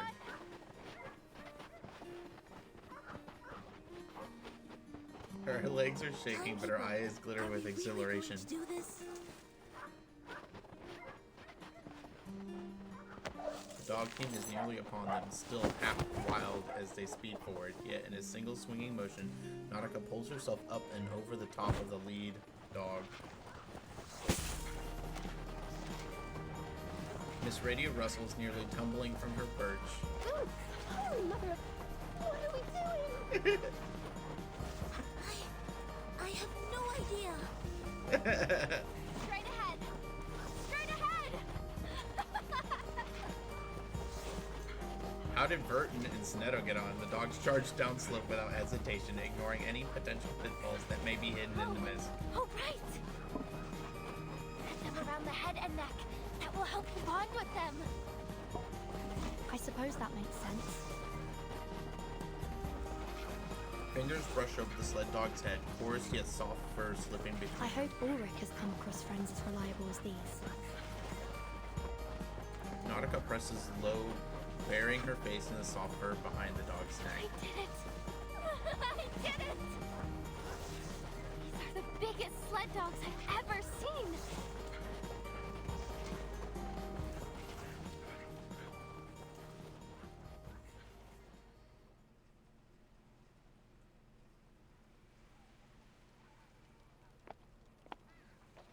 Lieutenant, we have spotted a suspicious unit. Muldeer grabs the intercom and pulls it close, listening for messages cutting through the whiteout. A schooner has come ashore due east. It appears to be alone. Team 1 and 2, come with me. Team 3, stay and keep watch.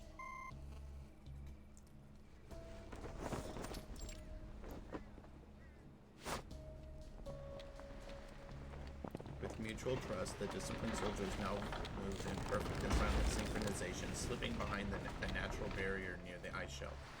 With an anchor splash, the schooner drifts up against the icy shore. Target presents as an arm, but we can't rule anything out yet. Team 1, follow me. Team 2, stand by at bunker A2. Keep your eyes on the coast. We don't want to be caught unaware if they send reinforcements. Her hand held over her firearm, Muldeer leads the infantry squad forward in measured strides. Blinded by the whiteout, the schooner's passengers march themselves obliviously into the waiting ambush. Seasickness, whiteout, and judging by the trembling compass pointer, something's messing with the magnetic field here. Boss, you're probably the least suitable person in the world to be doing this mission. Shoot. I can already hear my silicon dioxide crackling. Find a windproof bunker. I need to reapply the hydrophobic and cold-resistant coatings. Now! Muzzles snap up in unison, all aimed at the Awakened's guard. Sergeant Frickman, take 2 soldiers with you and search the schooner for any other threats. At her signal, 3 armed soldiers advance through the swirling snow. You are under arrest. An ID badge hangs conspicuously on the chest of the figure before them. Laplace researcher. The ferrofluid inside his head morphs through multiple shapes at blinding speed. That uniform. Are you from Xeno? There must have been a mix-up. We have the official approval of the St. Pavlov Foundation. After a prolonged silence, the guard interrupts his testimony. Boss, I've seen their faces hanging in the Hall of Merit. So unless they're ghosts, we've just stumbled upon the rebels. Moldir closes her eyes briefly as if avoiding a particular What word. is your purpose here? Ulrich raises his right hand to the white mist, his left remaining in his pocket. It's none of your business. All you need to know is that we're not a threat to you. We came here alone. No backup. A voice comes over the intercom. Lieutenant, the schooner is clear. Only an unarmed sailor on board. The outpost confirmed that they haven't spotted any other ships. Lower your gun, Lieutenant. We're not a threat. We're just here to play a tune. A poor excuse, researcher. Please head back to where you came from. Now is not the best time to play sing-song in Antarctica. I'm not leaving. The awakened raises his left hand, a grenade gripped within it, the pin already loose, the pressure of his fingers on the lever, all that stands between the striker and the fuse. Fall back! Ah! Multia parks her squad and back and advances alone, her firearm held high and steady. Calm down, sir.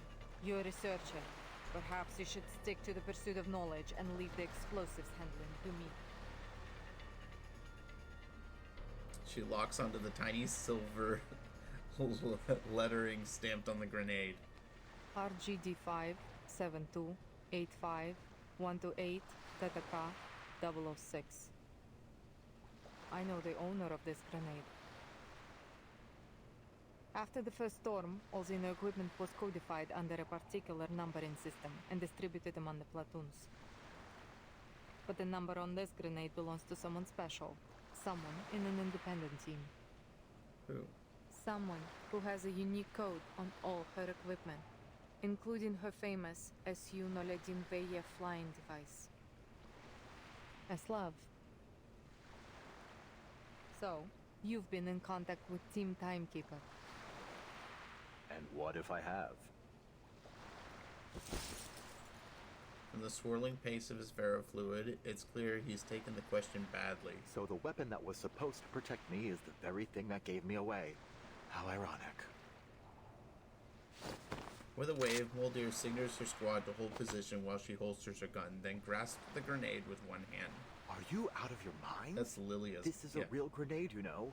Powerful as 200 grams of TNT. Что было, то и будет.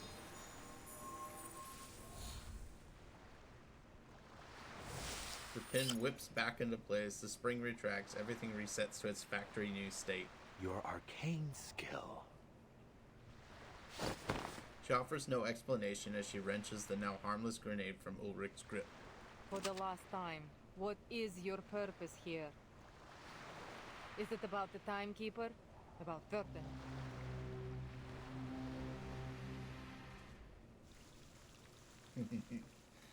That was cool. I love Ulrich, man. The Fool and the High Priestess. Okay. Who's the Fool?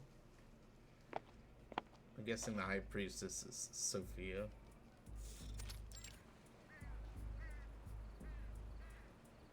Moldir's fingers tense around the intercom. Yes, that's right. Given the helicopter malfunction, we would be hard-pressed to make any movements unless absolutely necessary. We still have plenty of resources. We're prepared for the long haul.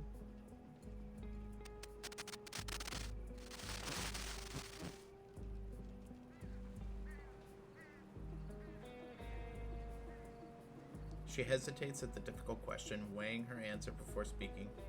No Foundation armed forces have yet appeared. I suspect the King George V coast is not their first landing choice. Victoria Land. Isn't that near? Her inquiry is cut short. Yes, understood. We are on high alert. No suspect will be spared. Moldier puts away the communicator. I wish Lopera was a part of this.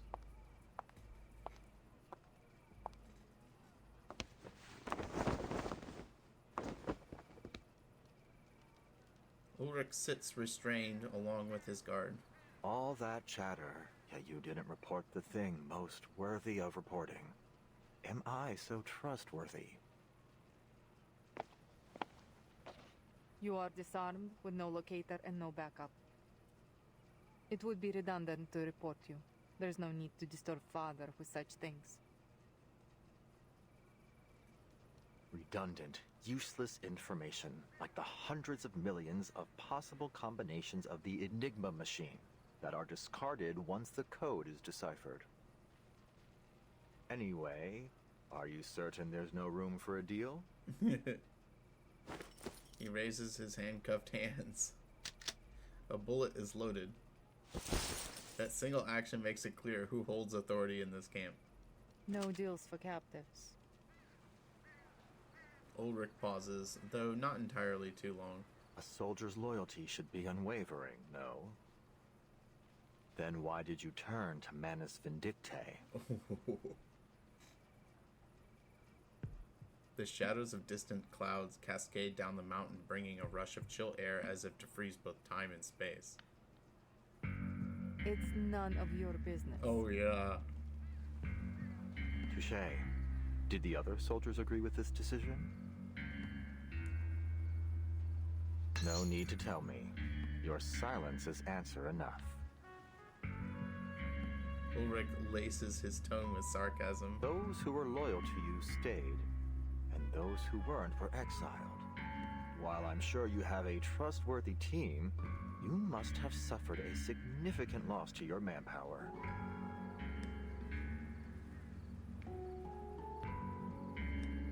Those who weren't. Moldier takes out her communicator. So you're here to listen to music, huh? My father would appreciate this record. Given this is the only thing with you besides your expedition gear, it must have something to do with your purpose here.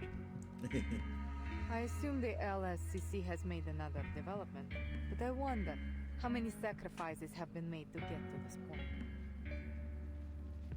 And what will these sacrifices get you this time? The expected results or an unexpected failure? I am on the edge of my seat. She taps the communicator again, masking simmering anger with a distant but focused calm. He refuses to take the bait. All he does is flicker. Then I assume you're able to accurately predict the consequences of all your actions? So, where do you predict this decision will take you? Dude, you're trying to outsmart Ulrich. That's stupid. Her finger freezes Wearing mid-dial. their mask and losing your sanity? To screaming and gouging your eyes out? Or are you planning to play the loyal Manus dog, helping them bring about one storm after another until every one of your rivals has been washed away? I don't think pissing off the rebels was on the mission brief. Boss! Your actions are poised to undo all your past efforts by your own hand. What's that noise? I'll admit, I'm no tactician, but as a researcher, I can't see the logic in this choice. Were my experimental method to be proven wrong, I wouldn't simply give the entire project up. I'd adjust the variables and change my method. As a new Laplace member said, there are no wrong projects, only rules that have not yet been made reproducible. Is that 37? Every researcher will inevitably experience many failures. We just brush ourselves off and get back on our feet. Or Or are you hiding behind your military orders to absolve yourself from making decisions? Is that why you're hiding here on this coast right now? Well, guess that ship has sailed. Moldir turns towards the coast. Dude, I hope the guard makes it out okay. She draws a deep breath, letting her thoughts stabilize in a single direction.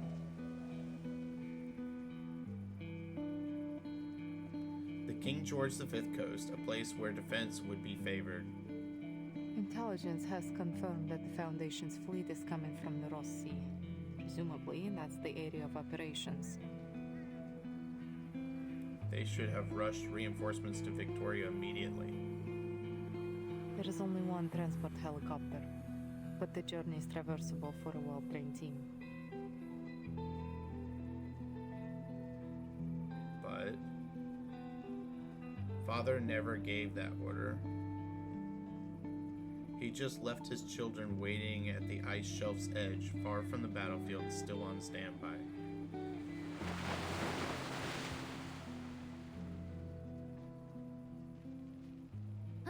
Well, looks like this mission is a great big fail. Least we can have one last chocolate MRE before we're toast. Do you want a piece, boss? Thank you. But chewing isn't in my repertoire. Doesn't matter how ready to eat the meal is.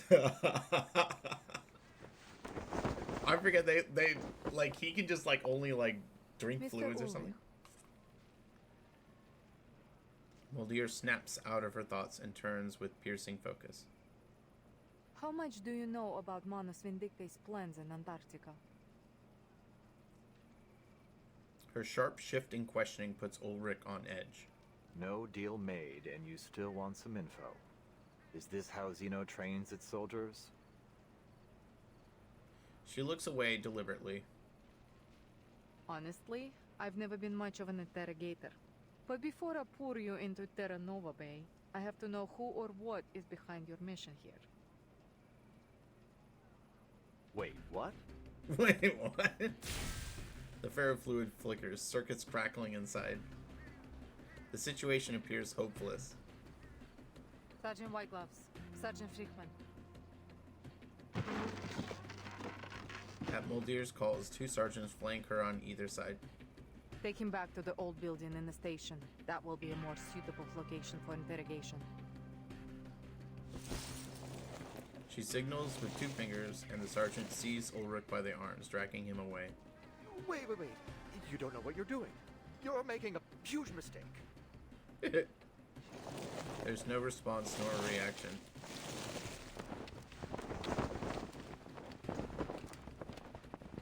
Moldir leads the way, the golden tassels on her boots fluttering with each step. Improvised speeches never really were my thing. His ferrofluid's at the bottom. Guard! Throwing a knife slices through the restraints. The guard's freed hands immediately find a pistol concealed by an optical arcane skill. Watch your step! Gunfire cuts through the swirling snow. She's a tricky one. Oh no! I hope she's gonna make it out. There are many routes to travel, but only one destination. Oh look, taking a peek inside. We're not afraid of you. Close your eyes.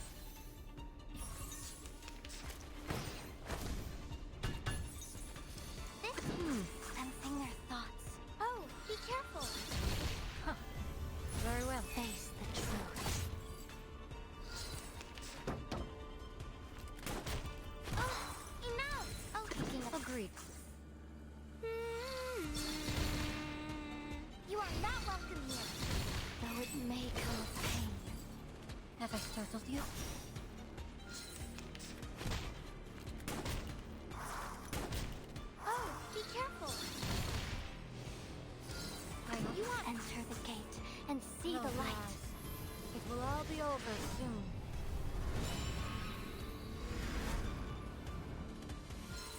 our home. One day.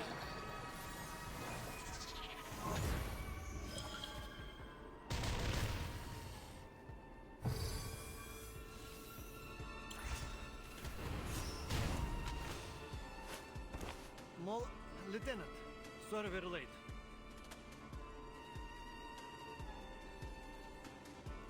Actually, you're here just in time. There are more of them? Boss, I'm really not cut out for this.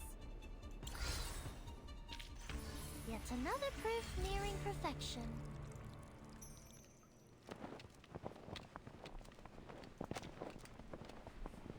The captives trudge onward, leaving uneven footprints in the snow. Ahead, Moltier marches with her head high, gaze fixed forward.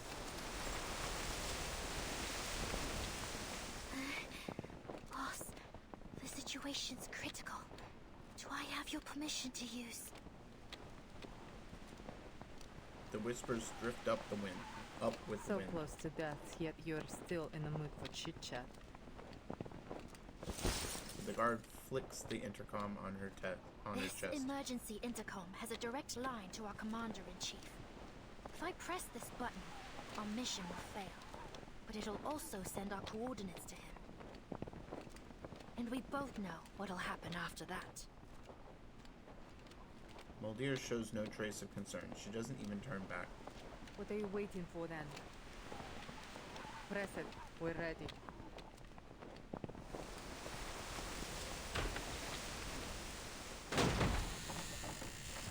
Leading the way, Moldier pushes open the doors to the research station. Faint moans echo behind the door. Sergeant Whitegloves, Sergeant Friedman, please wait outside. I would That like to have a sucks. private conversation with our guests.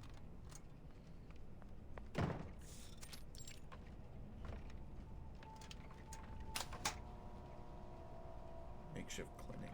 With the click of an age switch, dim lights flicker on one by one. Light, dim and flickering as it is, dispels the darkness, revealing the sources of the moans one by one. This is... The research station has been converted into a field hospital. Frail patients lie sprawled out on each cot. The aftermath of Manus Vindicta's actions. Moldier's face is half shrouded under the dim lights. They have slaughtered researchers from stations across Antarctica. Most died immediately, while others were taken to their base. They didn't tell us why. These are the people we found who were still breathing. Are they all humans? His indignation is clear enough. For the most part, there are some of our kind too. She approaches a cot and gently tucks the patient's hand back under the warm blankets. When we first arrived in Antarctica, we were hit by a blizzard near Manus Vindicta's base. We lost some of our men in it. By the time we found them, they had all suffered serious mental breakdowns. Father promised us a shelter. But now, everyone in Andrea's team has donned the mask and become a mad follower of the Manus. I know how it feels to lose your comrades. Some untold story lingers, but the guard chooses silence. After inspecting each patient, Moldier halts at a square desk, her silhouette gilded in the lamp's amber glow. All right, I'm putting all my cards on the table. The current situation isn't good for either of us.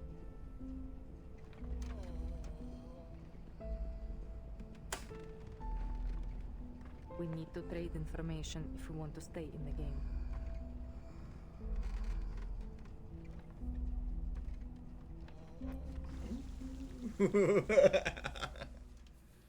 It's getting exciting.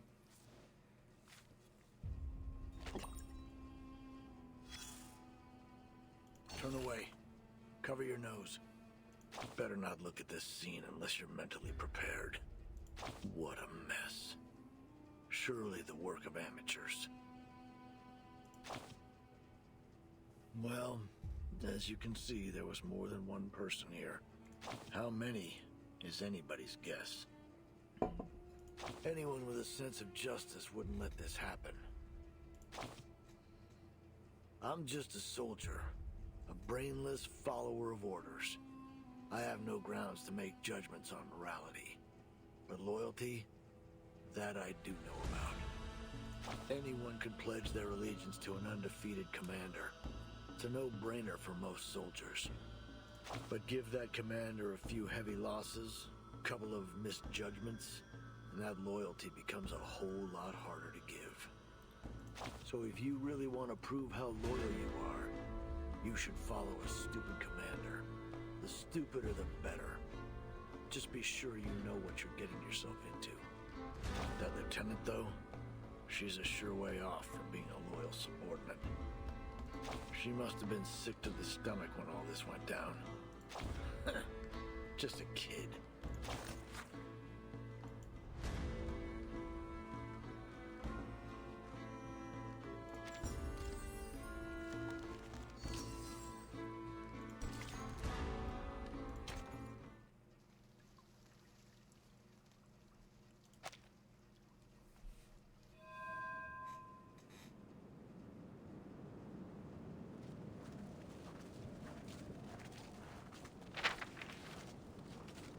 That's odd.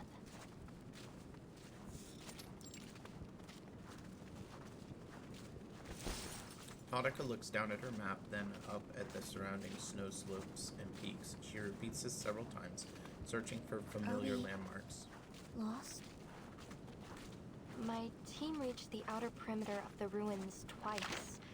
The entrance should be right around here. She rubs her gloved hands together, the fabric rustling softly. Sorry, Merton. The terrain here is nothing like I remember. Just so you know, I've lost all radio reception from the Foundation. No signal, no landmarks, no working compass, and the terrain doesn't match what's on the map. What should we do now, Timekeeper?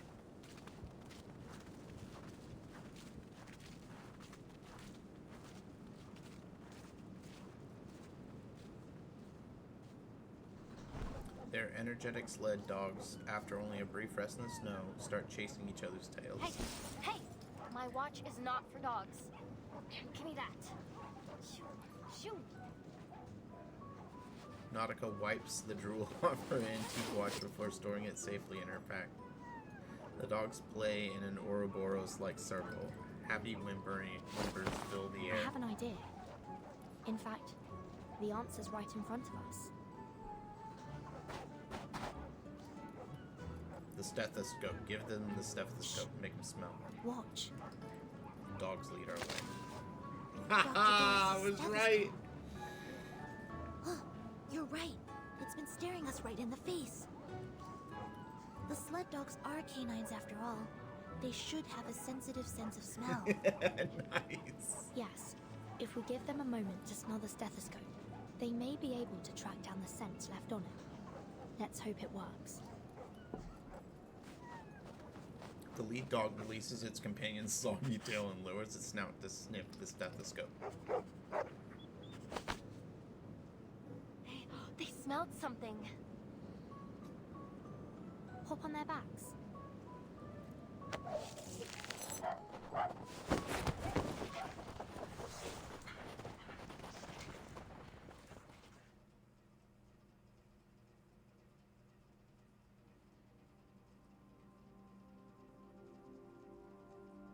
The daylight that shines on this hinterland stretches into eternity.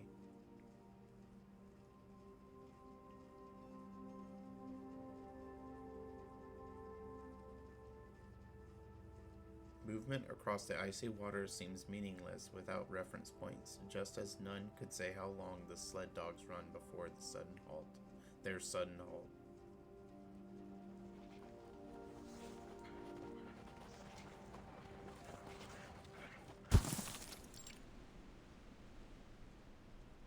I made it.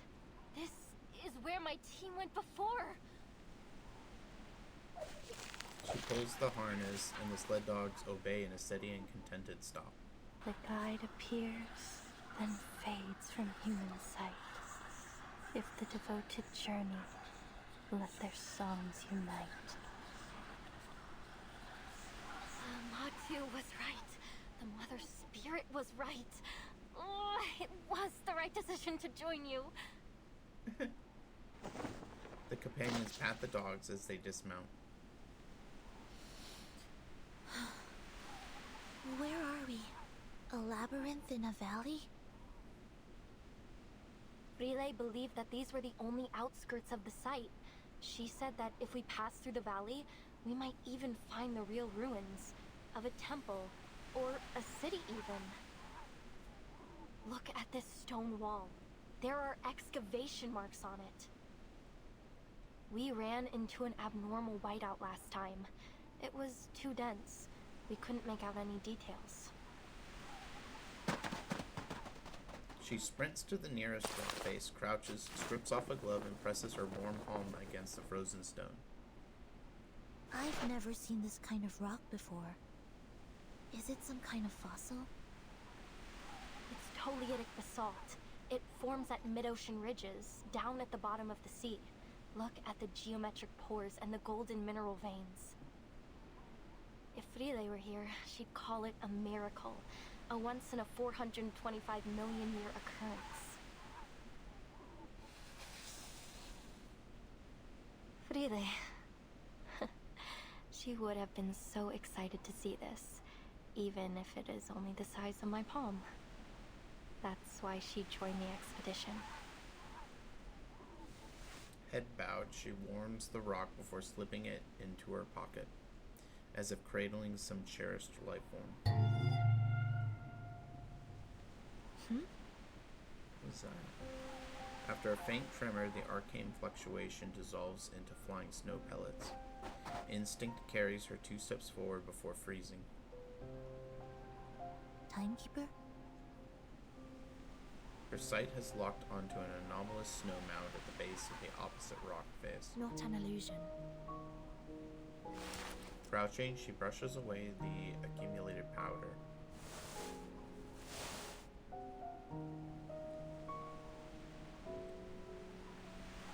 Portable vintage typewriter. I read about this typewriter in the file. Miss Whiterum and Nala also mentioned it.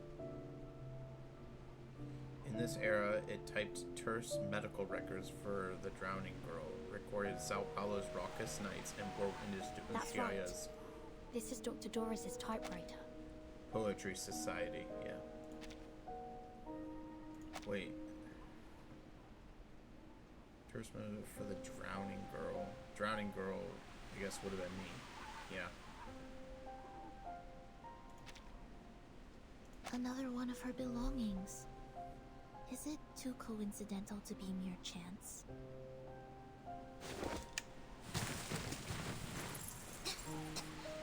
What's this all over it? Scale powder?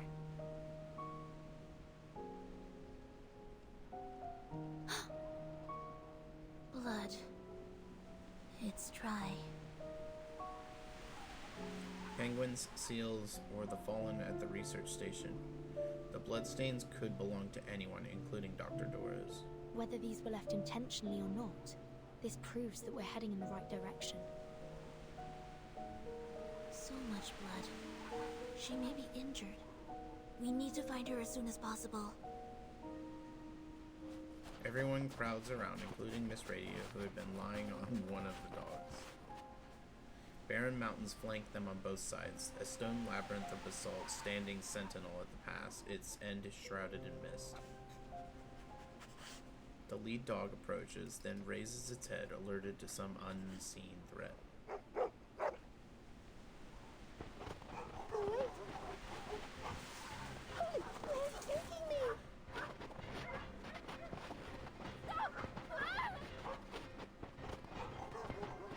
Nautica presses 2 fingers to her lips and issues sharp whistle commands. Woof woof. Their paws churn the soft snow, drowning out the whistle commands meant for the loyal friends. The excited sled dogs charge into the labyrinth, carrying the helpless Miss Radio with them, and soon disappear from view. Con, What do we do now? Think positively. Perhaps they'll just get there before us. Let's go after them. Their movement triggers something hidden, causing the snowfield around them to shake. Wait, there are critters hiding out nearby. There they are. Timekeeper, watch out!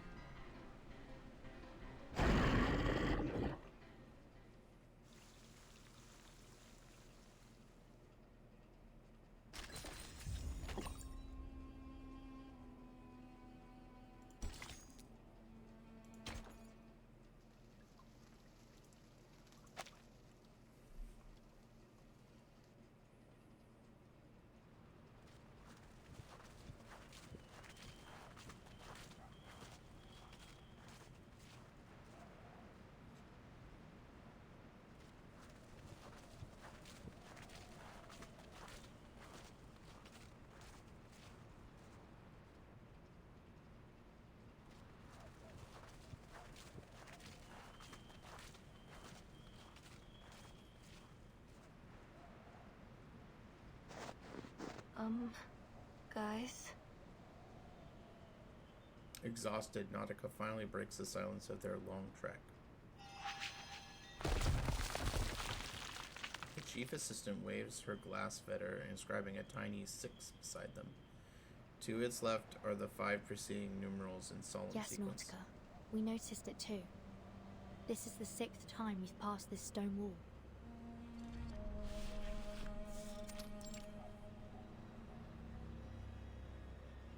It might even be more than the 6th time. We walked for 15 minutes before we realized we were going in circles. I'm afraid we have to face the fact that we're trapped in this labyrinth, Timekeeper. Just like in the legends. Legends? Black Forest, the demon of the crossroads, the Twilight Loop. Well, wait, Miss Amundsen.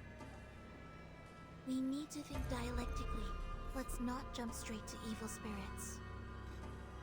It could be the result of some kind of arcane skill.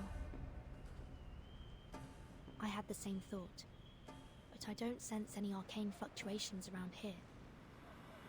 That said, Miss Radio and the sled dogs couldn't just vanish into thin air.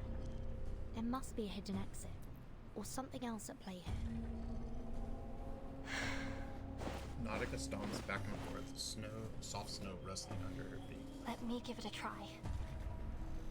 I may not be an Arcanist, but we human explorers have our ways. She begins rummaging through a mountain of gears, searching for a vital tool.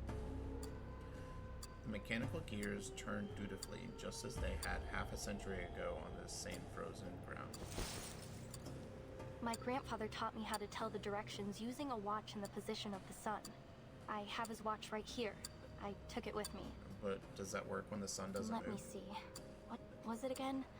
Point the hour hand towards the sun, and bisect the angle between the hour hand and 12 o'clock to find the south. Wait, we're in the southern hemisphere, so it actually points north. Thankfully, we aren't in the polar night yet. We still have the sun in the sky.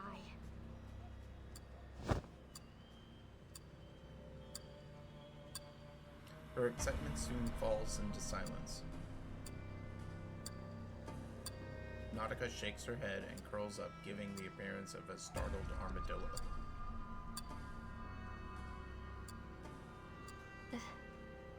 There's no sun. North, south, west, and east, the sky is smothered under thick clouds in every direction. Snow and mist scatter enough light to see the now red sun lies hidden Manus away. Vindicta's ritual is affecting the day and night cycle. Don't worry, Miss Amundsen. There must be another way. Timekeeper, I suggest we try to exit this area first. Agreed. We can't afford to risk any more time in here.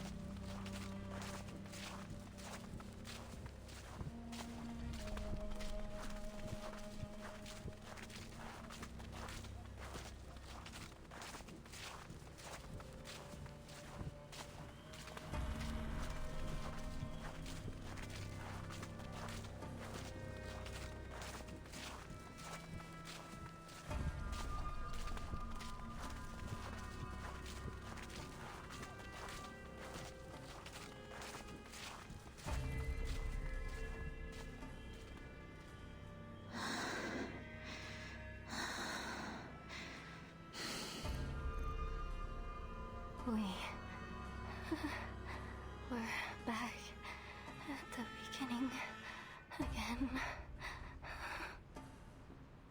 I've been keeping an eye on the sled dog's footprints. We've been following them all this time, yet we still seem to be going in circles. How did they disappear? Along with Miss Radio? Is this a This is trap? nuts. A trap that only lets dogs leave? I don't want to be stuck here forever. The ruins are just behind the pass. They're so close. Is it really impossible to get there? But Matu told me that it's different this time. This is the closest I've ever been. Her voice shakes as she looks into the distance, brimming with expectation. Across this land, the Mother's light is sown, and through all things, her spirit clearly shone.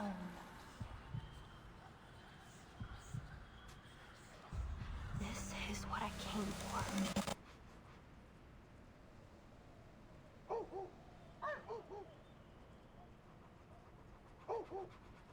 Faint barking drifts out from the labyrinth's end, distorted by distance. It ought to be less than a mile away, but it seems now to extend into an unimaginably vast space, distorted by the labyrinth's power. The sled dogs followed Dr. Doris' scent from the typewriter. That's right. And the direction of their barking is consistent. So, unless the labyrinth has been designed to carry sound in a particular direction, they must have made it through to the other side, where the ruins are.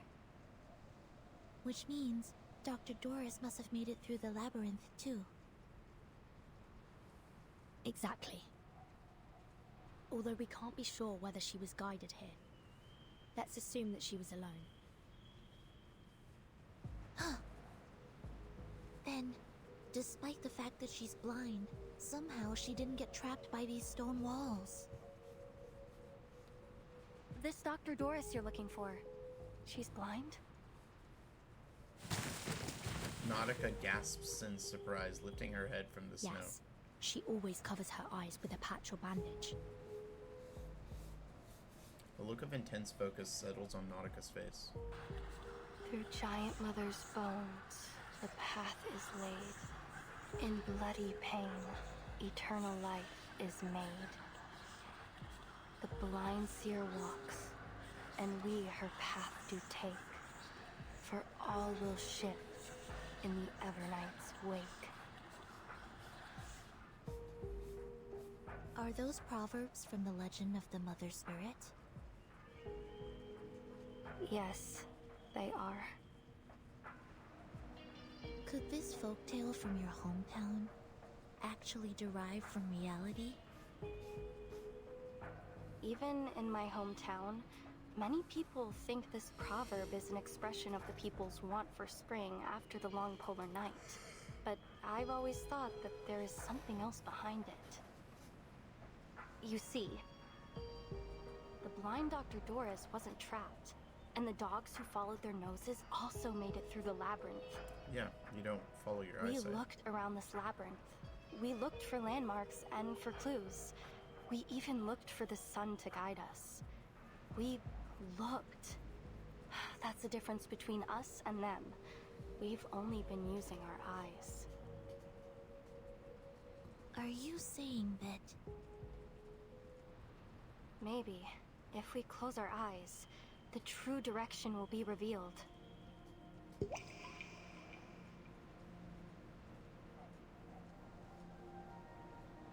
Close your eyes, Vertin.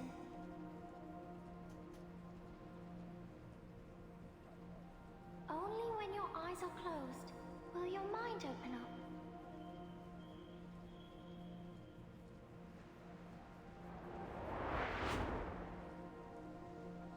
Clear clues, simple deductions, familiar theories. It's worth a try.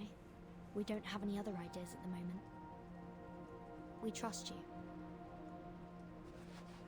Their ice-cold hands clasped together. Are you ready to walk in the darkness, ladies?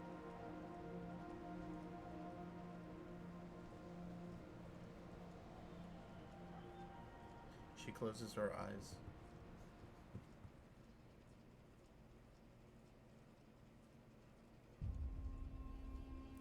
It's pitch black around you. We'll have to feel our way forward. As you explore the darkness, your awareness will fade. Find the exit before your disorientation reaches 100. When you're unsure of where to go, tap the active Mind's Eye and find the right way. After use, it requires 2 rounds to G-charge. Okay.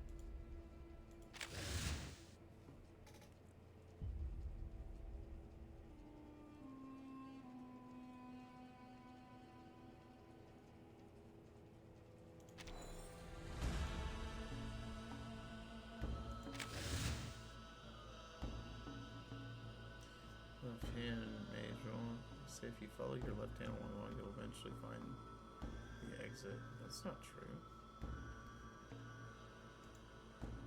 Yes, because a maze can be easy to use.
Through the darkness, she follows old footprints along paths melted and refrozen ice. The snow here feels different.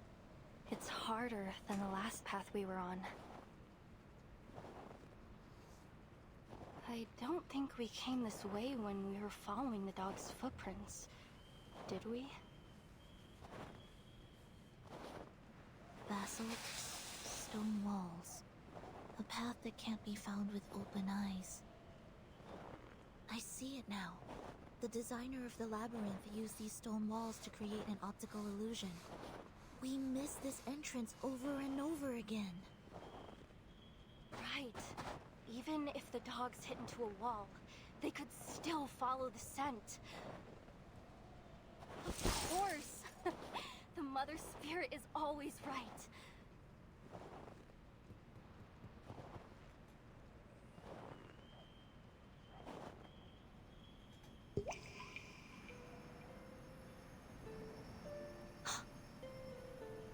I think I see her. What do you see, Vertin? No. No. It's gone.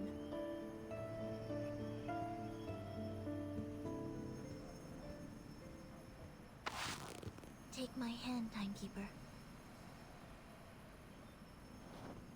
Dark darkness floods her vision, but the edge of the gloom still reveals a scattering of faint light.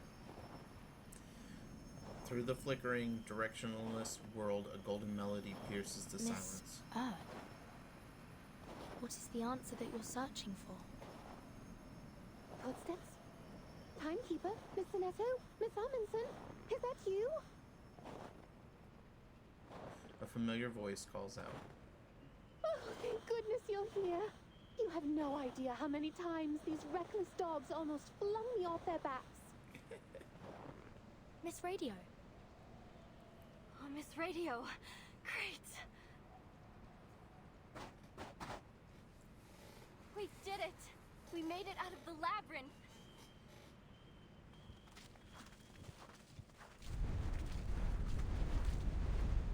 Snow and wind blur her sight. Where are we?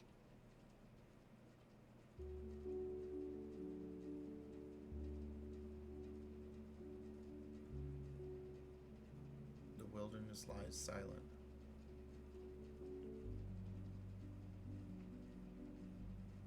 The cries of ancient creatures, streams bordered by tropical jungles, and the life they held, all that once flourished, has since vanished in this barren land. Life's meaning emerges at the confluence of cosmic dust and time. When it comes to silence and sounds, its texture and shape, and it just follows the flow without compromise or resistance. Across the firmament, the rhythm has been struck.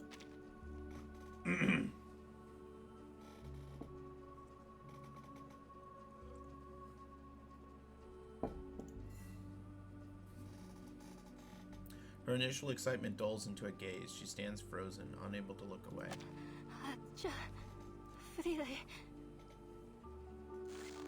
She clenches her trembling fingers, tilting her head up to hide tears mixed between joy and fear. I made it. I found it. It's real. The Mother's spirit does slumber far to the south. The legends are true. And I found it. Its ancient architecture whispers out forgotten histories. The air hangs so heavy that Nautica's sobs seem to sink straight into the earth. We should keep moving. I have a feeling that all our questions will be answered once we pass through that gate.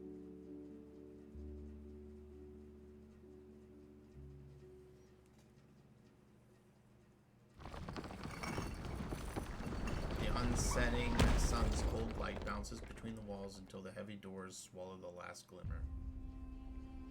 A colossus frozen in the sky that gazes down upon all visitors.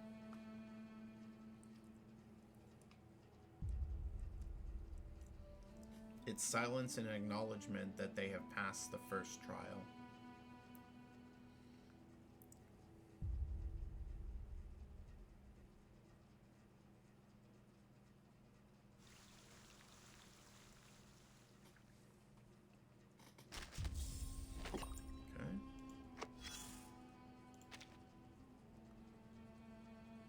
Congratulations, you cleared the stage. Though I hardly thought it'd take you so long. The answer was right in front of you the whole time. Just cover your eyes. Funny, you had to do the very thing the enemy wanted you to. That was your third lesson. Hands serve to control. As for the first and the second, well, you've already seen the digestive and excretory systems. Save us both the time and look over your logs if you're curious. Back to the topic. You almost died in there thanks to the false intel from your eye scouts. Luckily, Brain Command reacted quickly enough to prevent the worst from happening. You better set a second in command to avoid this kind of thing happening again.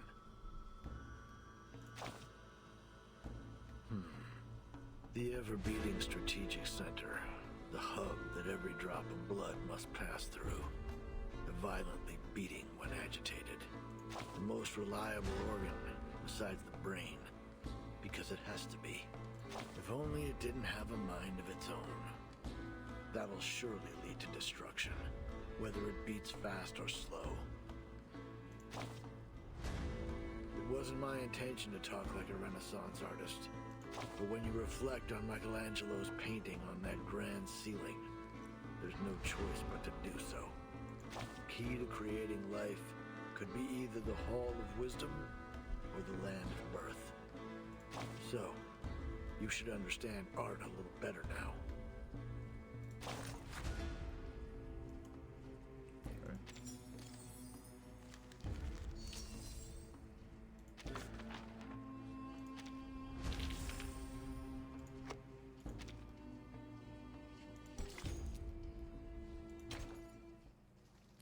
Alright, let's see if she believes me.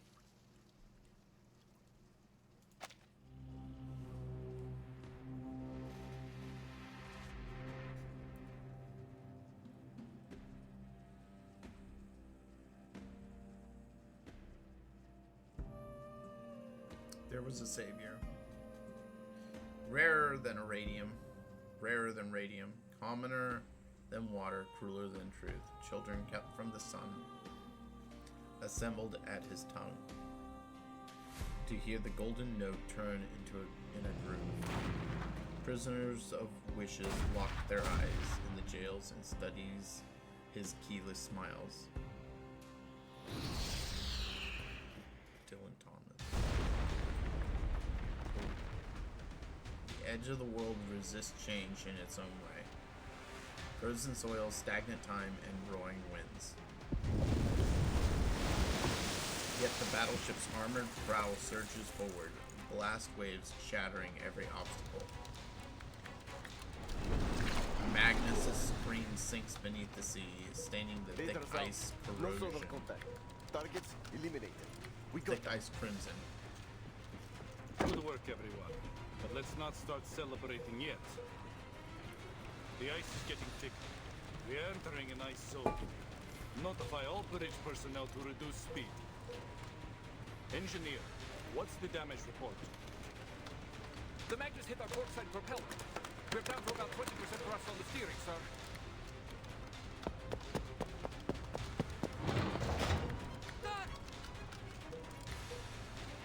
The sentry bursts through the door. Visual on an iceberg at 12 o'clock! Closing in fast! Captain leans into the high-powered telescope. Speeding iceberg? Really? What did I tell you about staring at the snow too long? It messes with your vision. First mate takes the telescope next. Is it? That's no iceberg! It's a fin! A massive one! Something's under the water! A Leviathan! Shiver runs down the captain's spine. Brigla, all systems engage.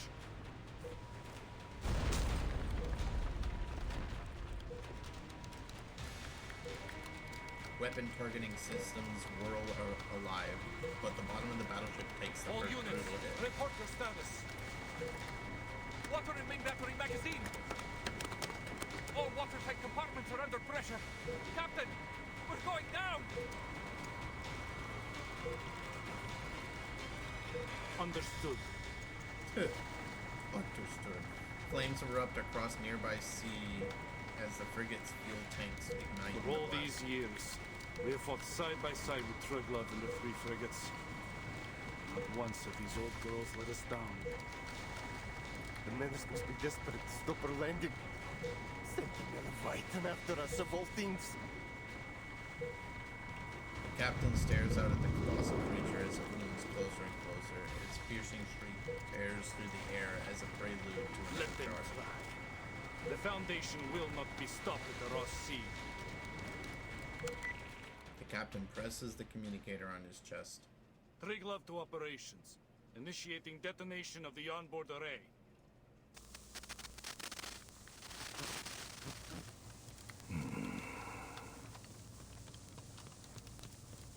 Static hisses briefly before the signal dies over Antarctica.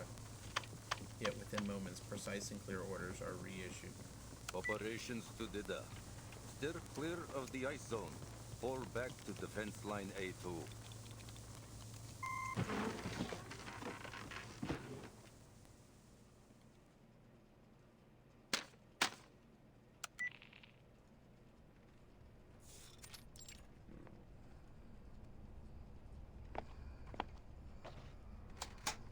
You made your way here, through the Ross Sea.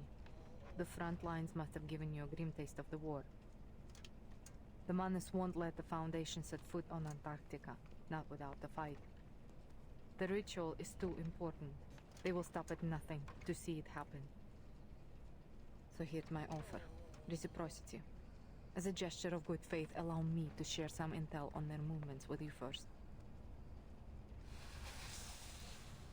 There's a ruin of an ancient city deep in the heart of Antarctica. That is where the ritual will be held. A ruin? Here?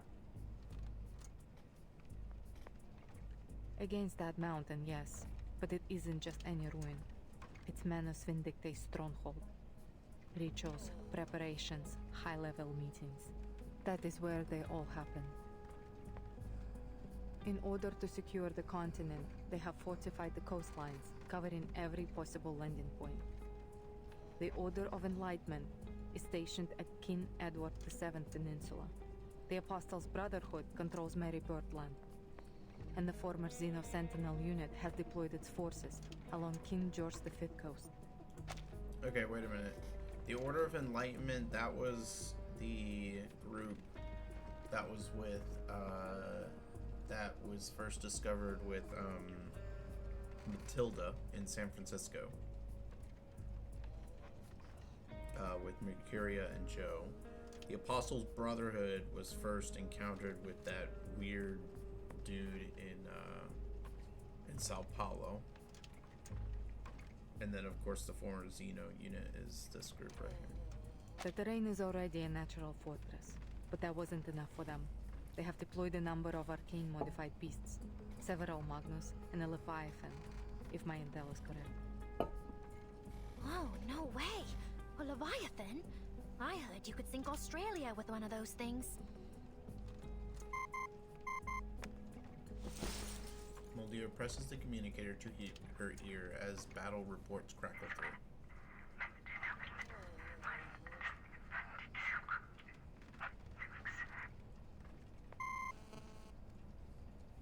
Not anymore. The Triglav just blew it up and sank with it in the explosion. She was one of the Foundation's best battleships. A heavy price to pay to only reach a stalemate. If I were you, I wouldn't count on support from the Foundation forces. They are already spread thin, just holding the front line. Okay. You need a plan to complete your mission without their help. And if you are as smart as you hope you are, you will see that this map is your best shot at reaching the city without getting caught in their territory. It all sounds too convenient, boss. We've got no clue what she's really up to. Ulrich's head remained bowed, only a crackle of circuits breaking his silence. Fair enough. But know that the Admiral has ordered the coastline be sealed. I can't let you pass, at least not without a deal. Whatever your purpose is, you won't make it further without some assistance. Fine. Seriously? He lifts his fishbowl head, the fluid remaining in a steady flow. I'm meeting with the timekeeper at the site of the ritual. Ah, brilliant. Now it's the guard who lowers her head, as if surrendering to defeat. What's the timekeeper doing there? Ulrich raises his tied hand. I'm not saying another word until you remove these cuffs. You think you're in a position to bargain? Well, I mean, that's what we're doing. Bargaining. You were the one suggesting reciprocity. Hardly seems reciprocal to keep us locked up, don't you think? He really doesn't like those handcuffs.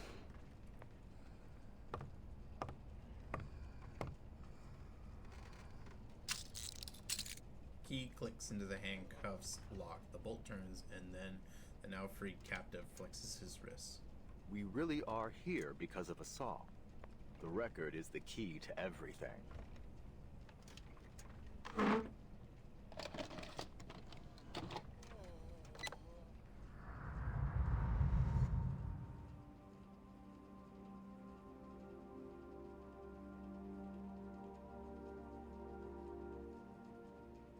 In 1995, before the world was afflicted with the storm, this record, along with its arcane record player, was sent into space aboard the Regulus Space Telescope, serving as the power source of the satellite. For 12 years, it took pictures and transmitted them back to Earth. Then, in 2007, the satellite crashed near Aldeburgh, destroying everything but this record in the process. 2007. That would have been 1966, right after the Sixth Storm. Precisely. A rock music enthusiast from that era found the record and later brought it to Laplace. She is now a member of the Timekeeper Squad. The last image transmitted from the satellite was time-stamped April 16th, 2007. Even after the storm sent everything back, the satellite's timeline kept moving forward. Okay. Are you saying that the satellite crossed the storm? How? We believe it's because of this record. It's the only material that has been proven to be immune to the storm. In our previous experiments, it reduced the severity of the storm syndrome afflicting one of our researchers and slowed its progression on me. Wait, what? But those results were from small-scale isolated tests. We've never tried it in a real storm. Since replicas of the record haven't demonstrated the same immunity as the original, we've developed an upgraded amplifier system for it. Now, when played on our upgraded player, this record can create an immunity zone with a 2.5-mile radius. But the immunity isn't permanent. We found that the element Regulus in the record is consumed every minute it plays. At best, we're looking at 12 minutes of protection with this original copy. If Manus Vindictae succeeds in triggering another storm with their ritual, this record may be our last line of defense. That's why I brought it here. And that's why I need to get it to the Timekeeper. Should the worst happen, at least we can minimize the damage. And I'll be able to see how it works during an actual storm. An invaluable boon to our research. Sounds like Laplace has made remarkable progress since the Equilibrium umbrella. I have to say, I'm impressed. Of course. Ulrich's the boss. So, there it is. All my cards on the table. What have you got for us?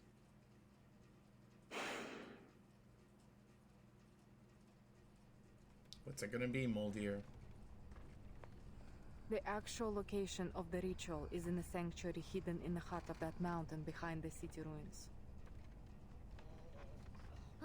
First a city, now a sanctuary.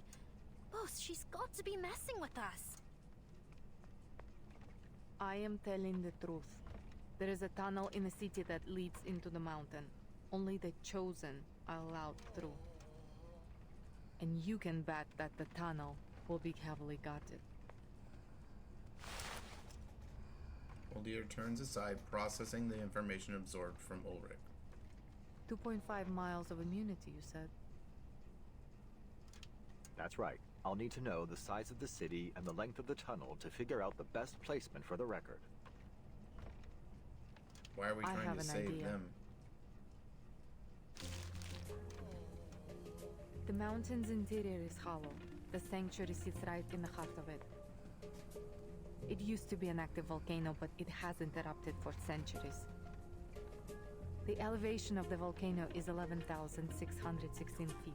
That's just under 2.2 miles. Some quick math. Good.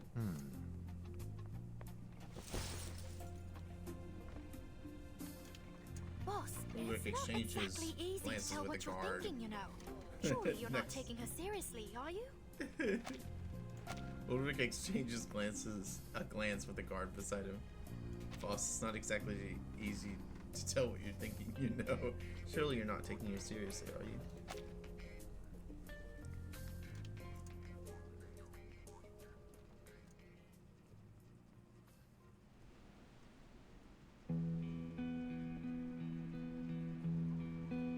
figures emerge from the abandoned research station, now repurposed as a field hospital. The two freed captives adjust their clothes, ready to depart. Moldier hands the map to the guard. Scaling the mountain isn't going to be easy. I have marked the dangerous areas on this map. Try to avoid them when planning your route. Guard nods and receives the map. Before you go, let me make one thing clear. This is just my advice. Whether you take it or not is up to you. If just the two of you go up the mountain, you may keep yourselves out of the enemy's sides, but it will be highly dangerous. There will be no saving you if something goes wrong. Of course. We'll weigh our options before we make a move. Good. Keep your head on straight, soldier. So, just like that, you're letting us walk out of here? With the record and a map? Yeah, that's what I'm wondering. You call it reciprocity. But what's in it for you? It may have just been the wind or a trick of the eye, but for a moment Moldier seems to smile. Arcana's death hasn't weakened Manus Vindictae. In fact, they have kept the Foundation very busy, taking different names and causing chaos around the world. They rallied their followers, journeyed across the globe, and set the stage for their ritual on this barren land. And all right under everybody's noses.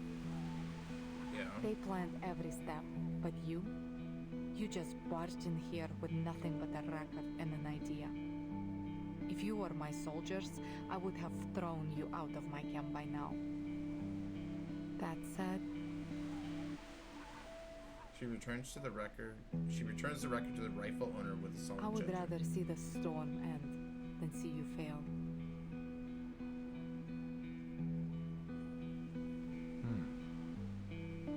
Well then, thank you for your help.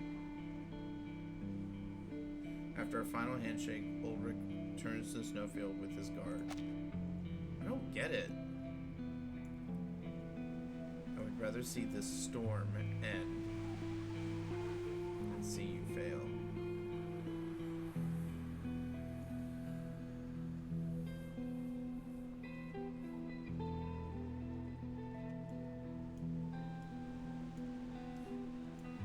Arcana's death hasn't weakened Manus Vindictae. They rallied their followers, yeah. They planned every step, but you just barged in here with nothing but a record and an idea.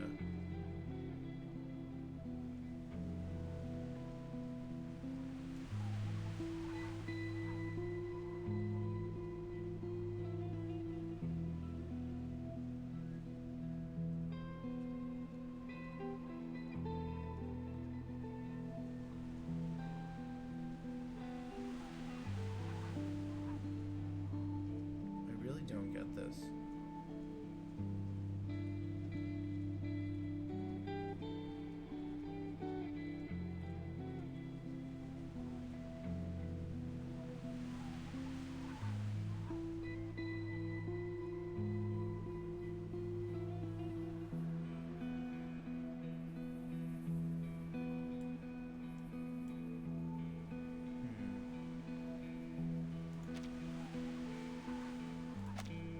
A few steps later, he looks back.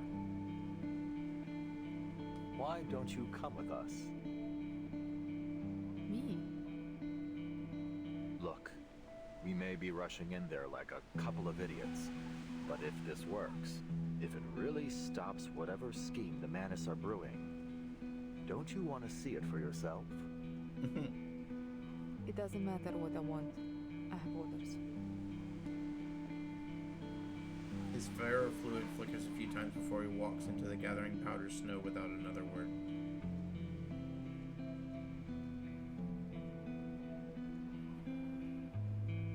Moldier snaps a salute to Ulrich.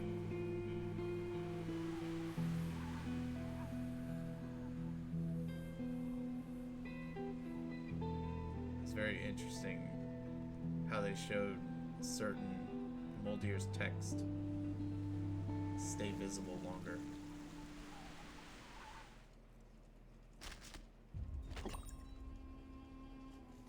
Alright, let me go to the restroom.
exactly be a Sunday stroll.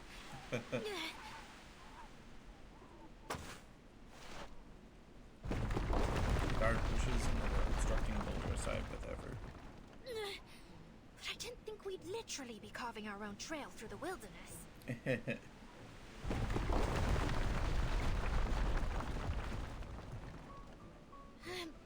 Boss, at this rate, the world will be an absolute bedlam by the time we reach the top.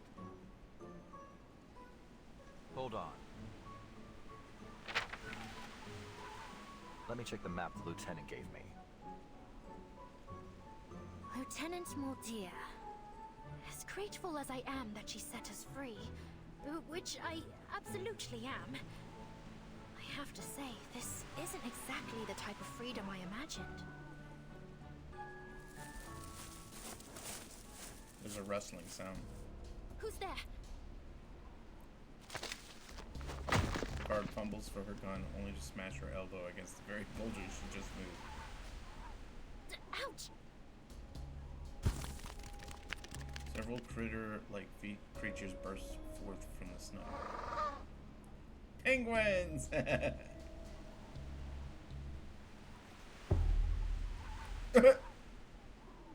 They look pissed.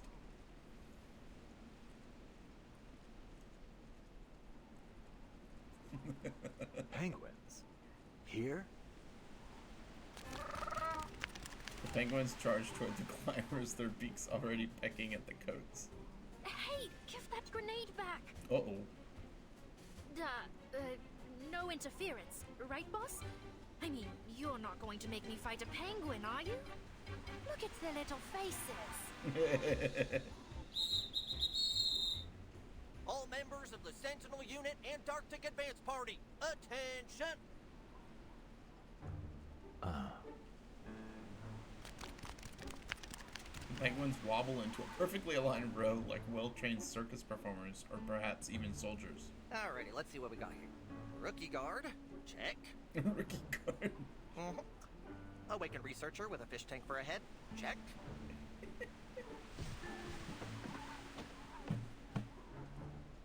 Mr. Ulrich, allow me to apologize for the shock my jets have given you.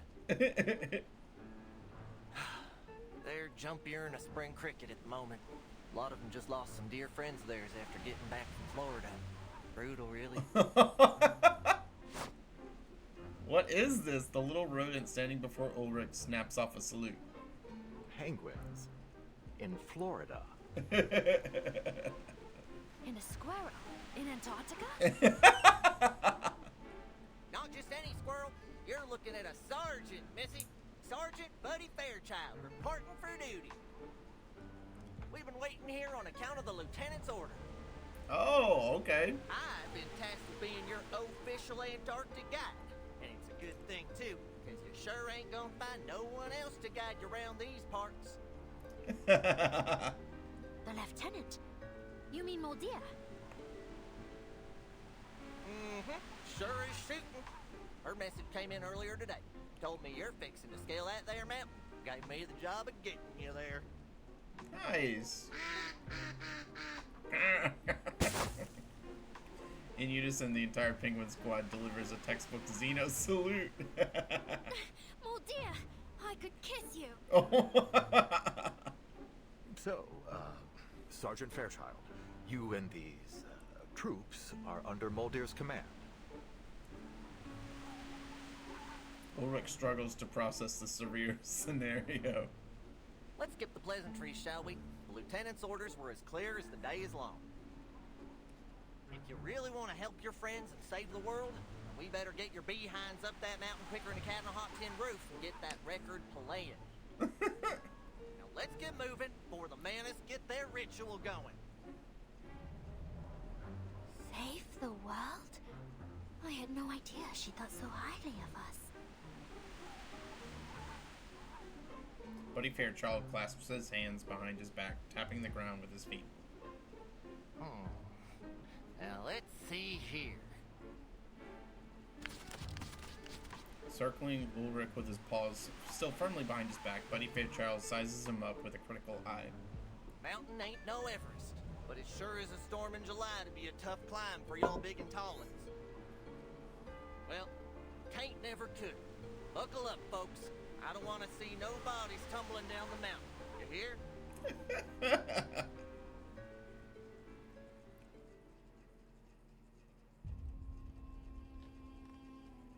Path is steep and treacherous. Tread carefully.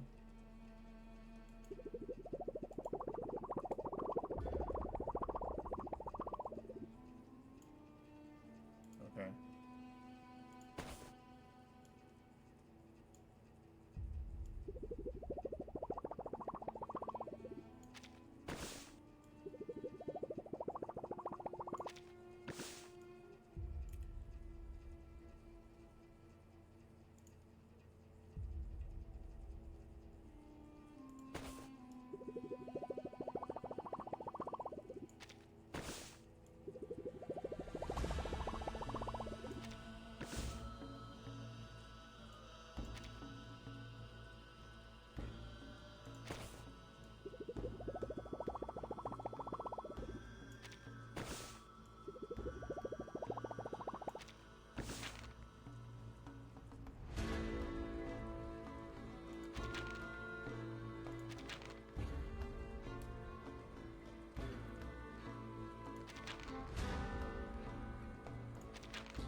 I love this, man.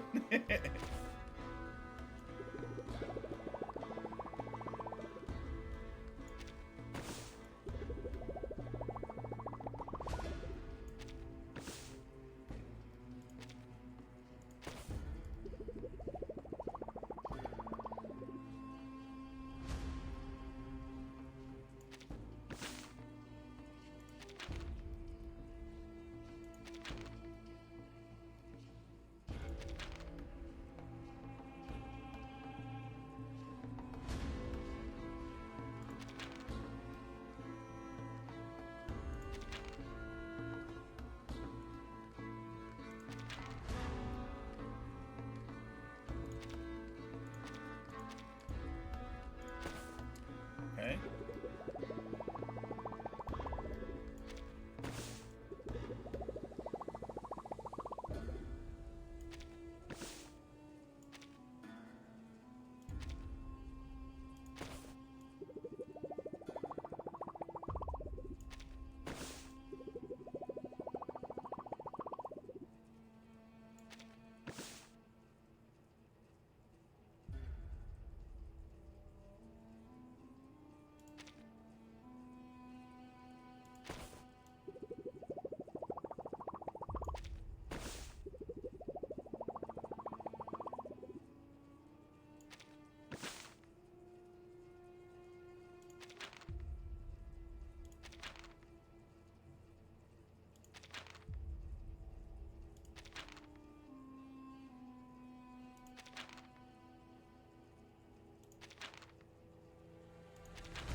Okay.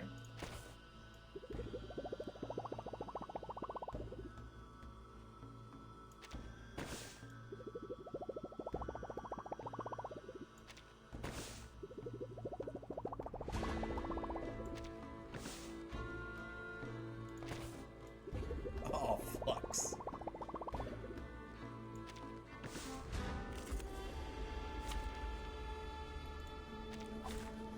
At the ready, penguin pals! All right, time to... I'll handle the tech support. According to my calculations, an accurate reading.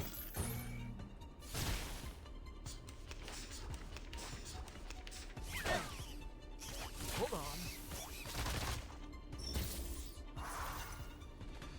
Come on, let's make a scene. We're the best of buds. Get a taste of this.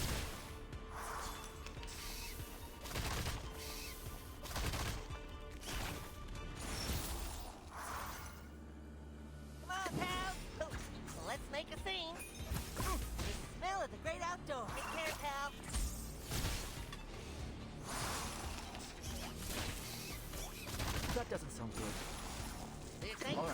time to crack some code. Antarctica base party!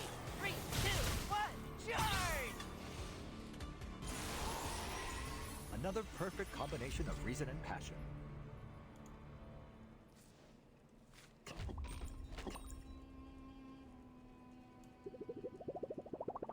And we're still going through this. I thought that was going to be the end.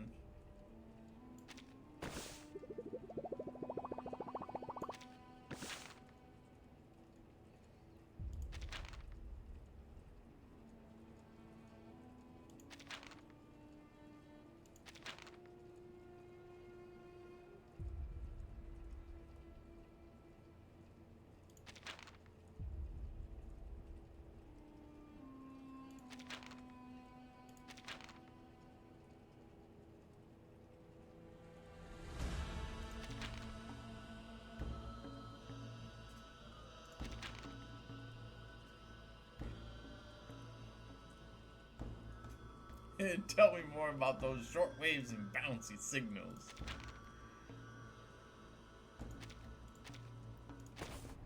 Dude, I love this squirrel.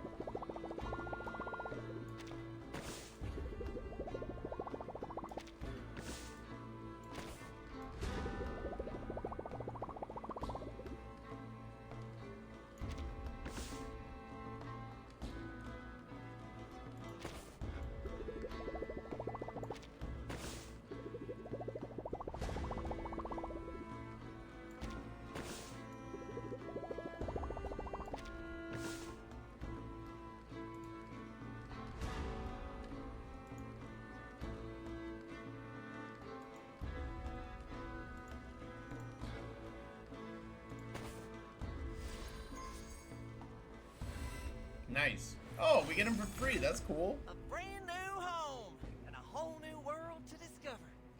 And what took the Foundation so dang long to introduce me to you? Don't tell me they really believe that hooey in the papers. What'd it say again?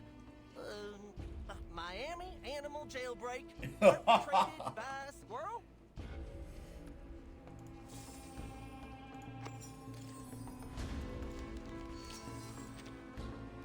Alright. Dang, the 9-layered city.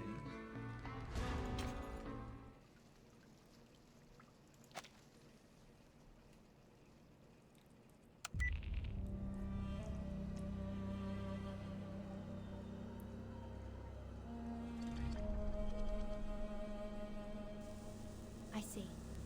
Thank you, Mr. Ulrich. This is exactly the information we needed. If everything's gone to plan, the Foundation spy should already be in Antarctica.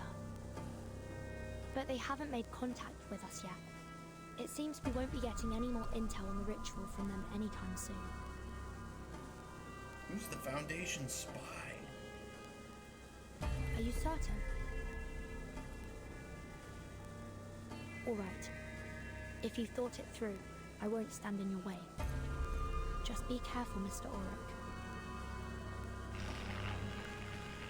Mr. Ulrich?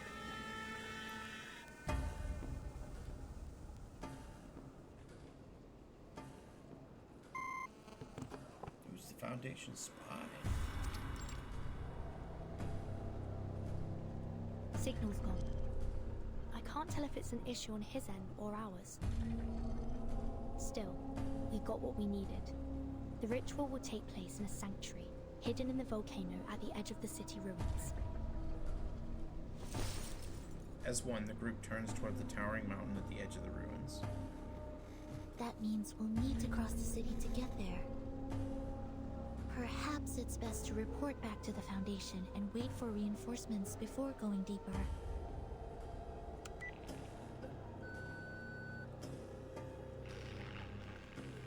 I'm afraid comms are down. That was figures. Could be another trick by Manus Vindicte, like the unnatural day-night cycle here. Timekeeper, maybe we should fall back. Get out of here, fix the communicator, and call for support. That would be the safest choice. But according to Mr. Ulrich, the Foundation is tied up on the front lines. I doubt they'd be able to come to our aid in time. Besides, With every passing minute, we fall that much further behind Dr. Torres. I suggest we stay here and search the area. Perhaps we'll find something to point us in the right direction. Soneto scans the surroundings. Well, there are no immediate signs of danger. It should be safe to look around. Soneto's wandering gaze finally settles on their human explorer. But before we proceed, should we escort Miss Amundsen back to the research station? There's a high probability that we'll come into conflict with the Manus now that we're so close. She'd be safer there. Go back? After all this? Crouched on the ground, sketching, Nautica's head jerks up. These ruins, they're the only thing that has kept me going. Her fingers tighten around the map as a whispered protest slips out, filled with both hope and defiance. No. I can't turn back now. I can't.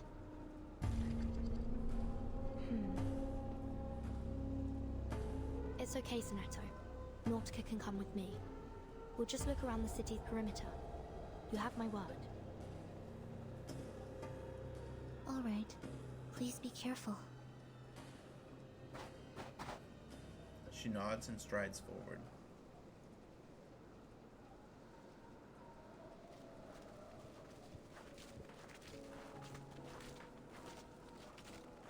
The snow, compacted by wind and time into a thick blanket, forms a welcoming path underfoot. Nautica takes a breath, then leaps as gingerly as a hare. The white ground of the ruins seem to radiate from her Then impact. I can take some samples, right? Maybe even dig a little? A determined gleam flickers in Nautica's eyes. Yes, but please keep an eye out for anything suspicious while you work. The Manus might be closer than we think. Oh, and before you go, let me enhance the warming incantation on you. Soneto steps lightly onto the snow.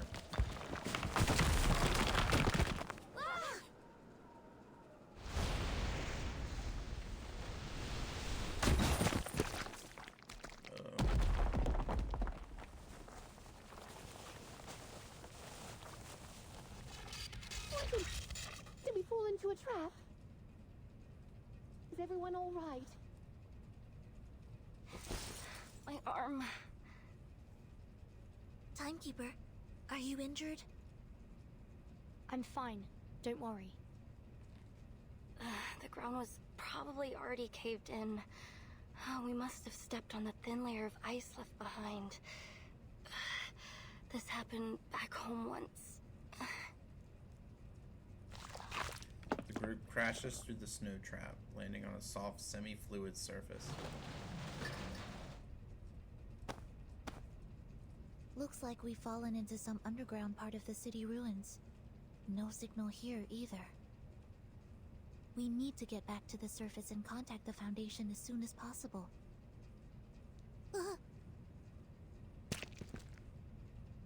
She tries to stand but slips, barely keeping her face from slamming into the ice. This is... Black algae!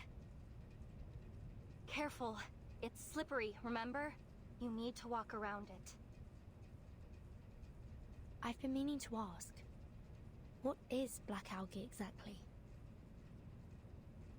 Ose, my team's arcanobiologist, was the first to notice it. It looks like algae, but it's actually a hybrid of an ancient fungus, and I think some kind of fibrous plant. Luckily for me, she found that they were edible. Is that the same black stuff This is what that I ate after I the ran Manus out of food at the station. emit? Nautica climbs a few steps and peers deeper into the ruins. But there's so much of it here. Look at the pattern. It looks like they've grown all the way from the foot of the volcano. She dusts off her hands and hops down from the steps. This algae grows very fast and very violently. I saw one grow by a few dozen meters overnight. It's no wonder they can crack open ice and make those earthquakes happen. Perhaps it's a new type of arcane material. I imagine there'd be quite a debate over its classification. Alright, let's just watch where we step. Nautica, do you have any idea where we are? Nautica produces a familiar crumpled sheet of waterproof synthetic paper from her pocket. Oh, I think I do. I listened in on your conversation over the comm and filled in a few gaps on my map based on what your colleague said. Let's see. The ritual sanctuary is here, at the far end of the city, inside the dormant volcano. Manus Vindictae will surely have that area heavily guarded. And outside the sanctuary entrance, there's this. A kind of circular clearing. Probably one of their daily ritual sites. And this is where we are, at the outskirts of the ruins. Just look at it. This ancient city. From here, all the way up to the foot of the volcano. It's incredible. Just imagine all the secrets and answers hidden away within these walls. If we're going to find out anything about Manus Vindictae's ritual, the answers will be in this city. Stay close, everyone. Let's head back to the exit of the labyrinth first. Before the words are even spoken, Nautica has already begun to bound forward. Vertin! Vertin! Come look at this!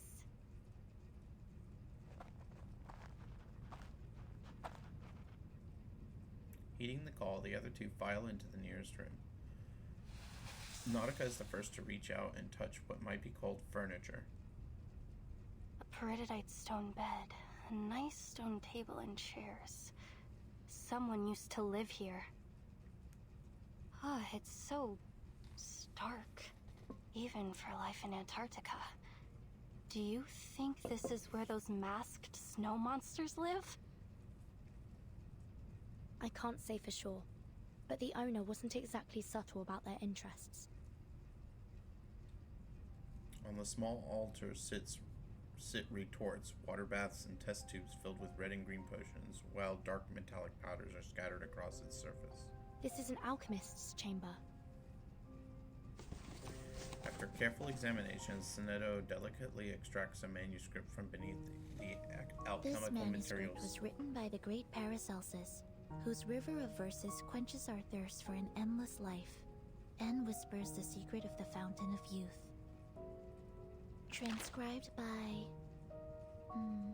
Cavendish. I can only make out the surname.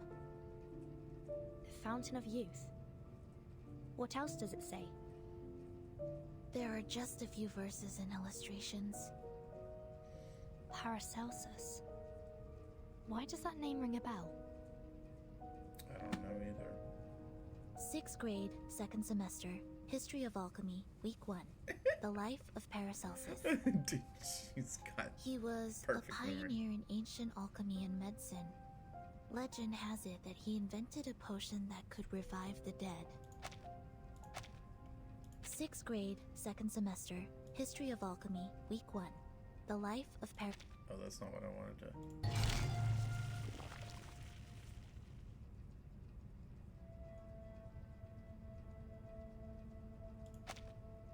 He was a pioneer in ancient alchemy and medicine.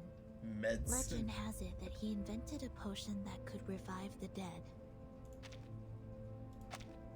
Revive the dead. There was an array in Tuesday's motel, which the Foundation confirmed to be part of a resurrection ritual. And here in Manus Vindictae City, there's a manuscript about a revival potion. Perhaps this is what their ritual is for. To bring back the dead. And the only person they'd go to such lengths to bring back is... The answer is clear.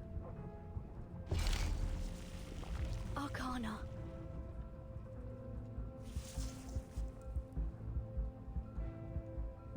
But what's Dr. Doris's part in all this? That's still unclear. But if Manus Vindictae needs her to complete their ritual, we're on borrowed time. I'm afraid waiting for reinforcements is no longer an option. We have to go through the city. Now, Sonetto. Agreed. The situation may be more urgent than we thought. We can't afford to linger any longer.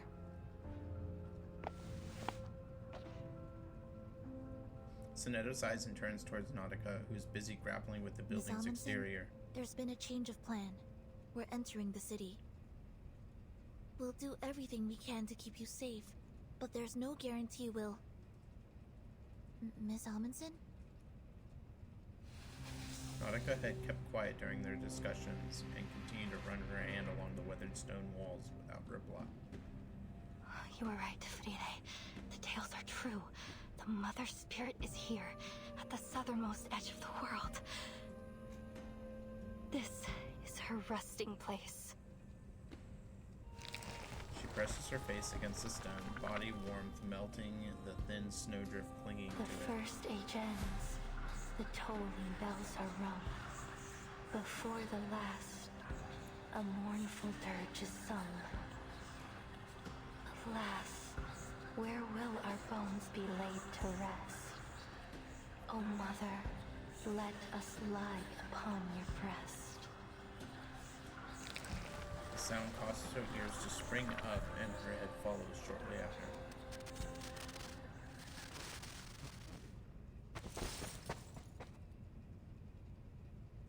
Burton, here, this place.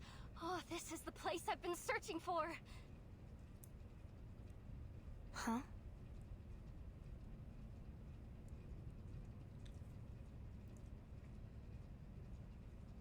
Look, here, beneath the surface of this rock. She taps the wall with her ice axe, causing pale fragments to flake off and reveal a translucent, milky crystal beneath. Feel it. It looks like chalcedony, right? But it's much heavier. This rock is totally unique to Antarctica. It's never been seen anywhere else. We call it Rock of the Blank Era. This is the exact same rock Frile and I studied. 3 years ago, we ran a carbon dating test on the rock samples my grandfather brought back from Antarctica. When we ran the test on this rock, we found something strange. It was pointing to an era that didn't exist in any geological record. What? None of the other samples matched that strange era. We looked for other evidence, but we found nothing. No fossils, no minerals, no records. But then, when we couldn't think any longer, our folktales suddenly came to mind, and it all started to make sense. Our book, Tales of the Mother Spirit, led me here, to the end of the earth. It guided me to these ruins, to this very rock. I see what you're saying, and I'm sure there's more to discover through this rock. But isn't it a little too soon to link it to your tale? I'm sure of it. This is the place. It's just like Matu said. This is where the Mother Spirit rests. There is no doubt. If I can bring more samples back to the lab, we might be able to figure out the connection between the Mother Spirit and the Blank Era. We can finally find out what it was like. Okay. Lost in thought, Nautica continues to trace out the wall of the room, searching for its weakest point to extract an intact crystal. Sorry to interrupt, but may I point something out?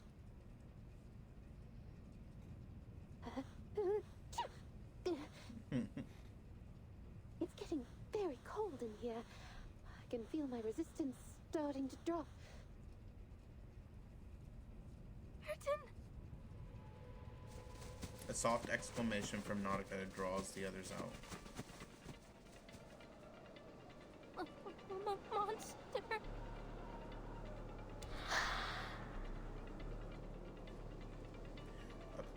grotesque figure stands before Nautica. Its face is blank, its skin appearing to have been peeled and reattached inside out. Ugh. It twitches as if watching the intruders from non-existent eyes. Don't provoke it. There's a chance it might just leave us be.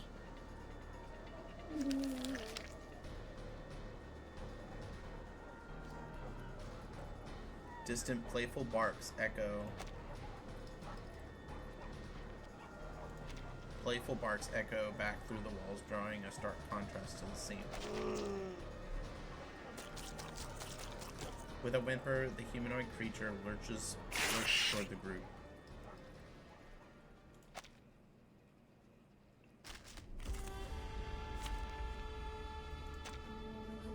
Greetings. Ugh. Oh, look, this one. Agreed. You are not welcome here. We're not afraid of you. Our blood will burn. My shells. Oh.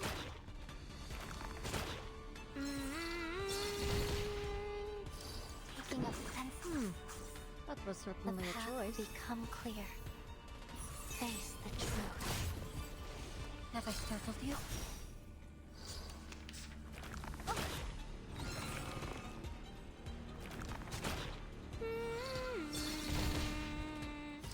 I agree. Taking a peek inside. Close your eyes. It will all be over soon.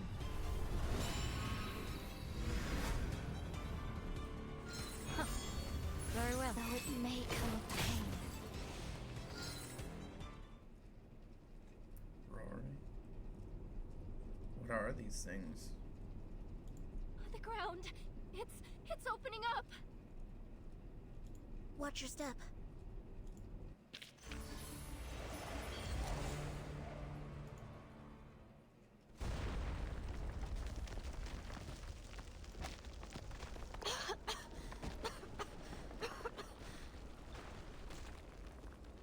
The enemy's strike shatters the weathered ground, sending them scrambling up from the rubble below. Timekeeper, are you alright? Alive and well. And you? Where's Nautica? They call out her name, but it goes unanswered. She didn't fall through with us. She's still up there, alone. I don't hear any movement above us.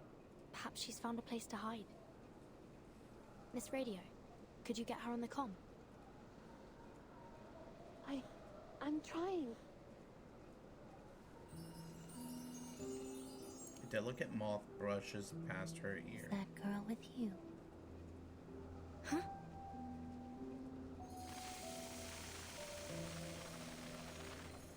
Countless pale and weightless moths stream forward from a fixed direction, reflecting in the bright You're polar a tricky one to track, Timekeeper.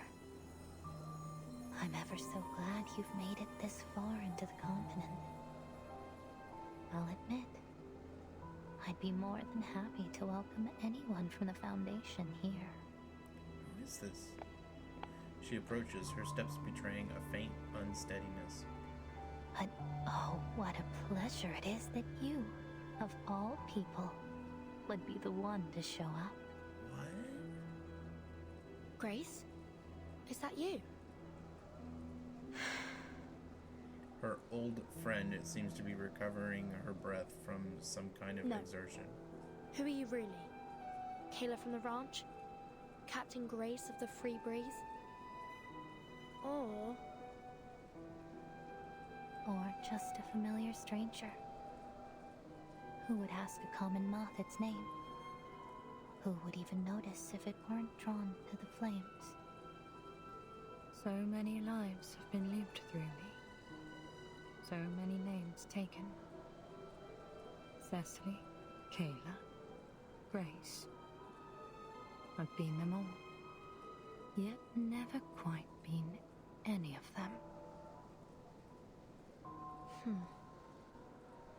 So What which is one this? are you now? What's your goal here? Fernando already has her glass fetter raised, ready to fly into attack or defense as needed. No need to get worked up. Miss Stranger reaches out a hand. About Dr. Doris, or rather, Miss Erd. I have the final piece of the puzzle that will lead you to her.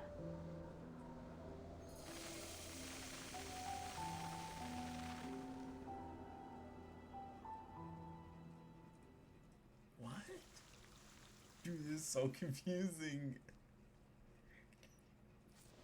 I knew something was up with Grace when we saw her earlier with that total bitch of a granny. Alright, here we go.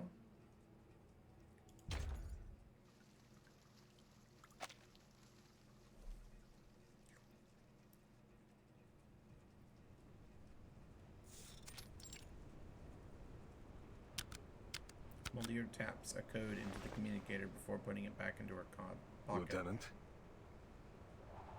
Against the howling wind, Moldier tucks her curls behind her ears and turns toward the voice. What is it, Sergeant? With all due respect, what are we doing here? Her subordinate poses a simple but tough question.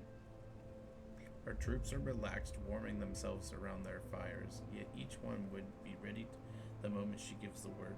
We are on standby. It's a question Moldier can't answer, so she turns away. She'll have to feign determination for now. Stand by for what? To capture any Foundation soldiers that make it to the shore. Then what about the ones we already captured? Why are we only holding the run-of-the-mill seamen? The other two could have been useful, but we just... The sergeant stops, his eyes flickering towards the clinic where Ulrich and his guard just departed. Those two? Hardly. What can an awakened researcher and a rookie guard do in Antarctica? Holding them would be a waste of resources. She directs her stare out into the white distance. Where is Danilov? Tell him to meet me at the helicopter. The order comes quick, as do her steps out and away.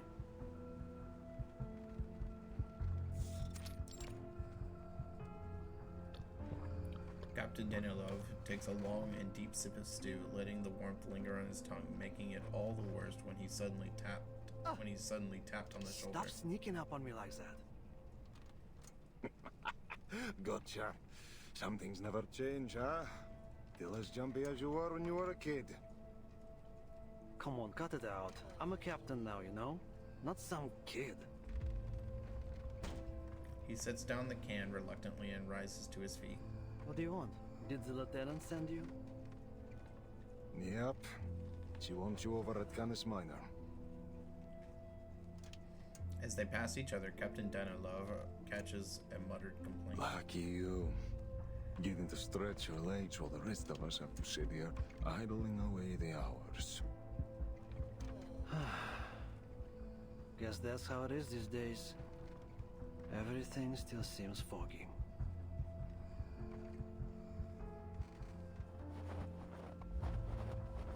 He takes 2 steps outward, and the sergeant matches him stride for stride. Tell me about it.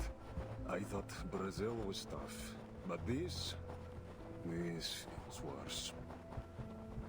Sometimes it takes more courage to stick to a choice than to make one. I think someone might be struggling with that. You should know better than to doubt our leadership, White Gloves. The sergeant stops. Sure, but what if they start doubting each other? What if the Admiral's steering us one way and the Lieutenant another? You saw how the Lieutenant let that Foundation researcher go. Didn't that bother you?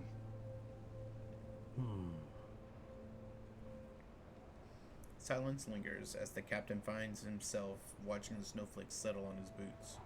At last, he forces himself forward. I trust them both, no matter what.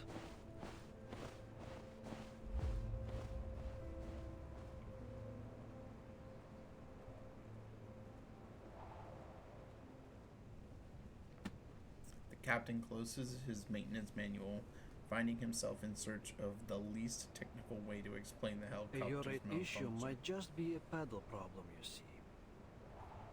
In this case, either the rudder pedal has loosened, which is affecting the responsiveness of the tail rotor, or the tail blades were damaged by the impact. I see. Let me take a look. She nods and climbs into the cockpit. From her tool set, she draws out a small arcane item. A stream of glimmering powder flows from her tweezers into the detached knob. Beads of sweat form and then evaporate into the cold air. This is more complicated than I thought. As the arcane skill fails to activate, she shakes her head and puts away the tool. I would be surprised if you managed to fix it in one go. Aircraft can be tricky. Took me 2 full years back at the academy to pass theories of flight mechanics, and even longer to really get the hang of it.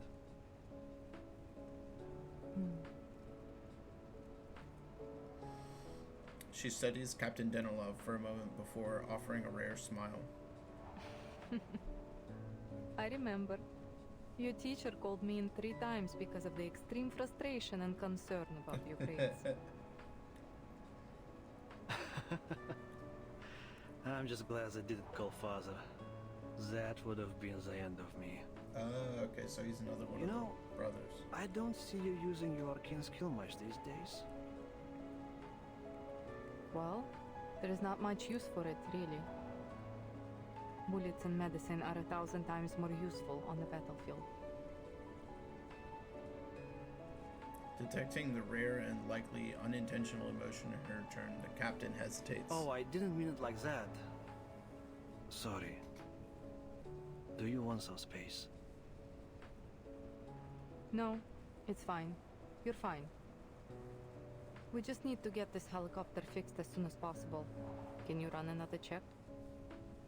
There was a blockage in the system that stopped my arcane energy from flowing through.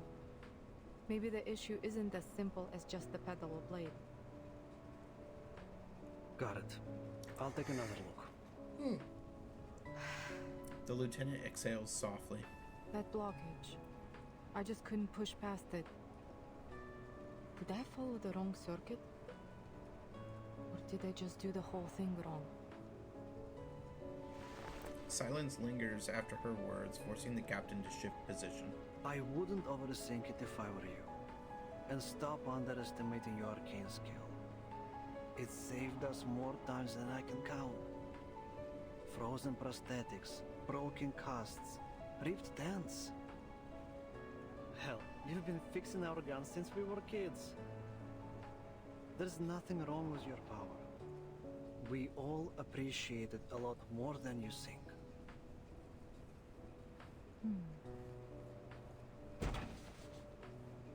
He wedges his bulk beneath the cramped seat, flashlight in hand, inspecting each water and following it with Did his you fingers. get the adoption form when you were little too, Lieutenant? You mean the... Yeah. Mine came after my parents died in 1999. Even now, I still don't know what happened that day. His tone turns light as if he's telling a joke. When they brought me the death notice, they handed me an adoption form along with it. It was from Admiral Igor. At first I hated the idea. I didn't want anyone to take my father's place. But you signed it. Otherwise you wouldn't be here. I did. Because I needed to know what my parents gave their lives for. And the man they fought beside. We are alike. Muldier keeps that thought unspoken, turning her eyes down to her repair. I've never regretted it. I'm proud of where I am. Proud of everyone in this army. Not because we're the best soldiers Xenos ever had. I mean, I'm sure they definitely don't think that now. No. I'm proud because we're more than just an army. The captain's head disappears entirely beneath the seat, his voice coming through muffled We're and family. distant.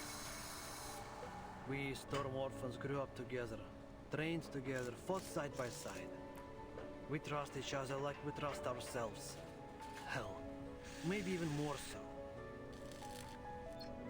He extracts himself from the cockpit, grease smeared across his face.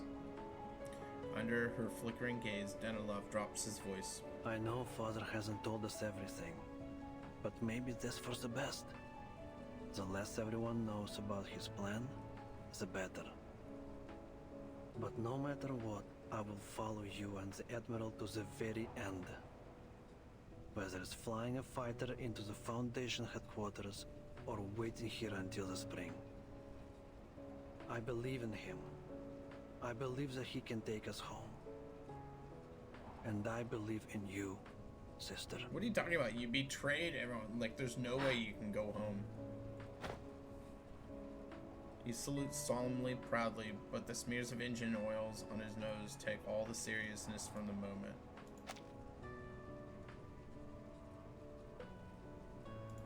A long, unfamiliar tightness rises in Muldier's throat. Thank you, Captain Danilov. Our current mission is to wait here. She blinks, breathes deep, and then exhales a misty steam into the air. Those are our orders. Let's be sure we see them through.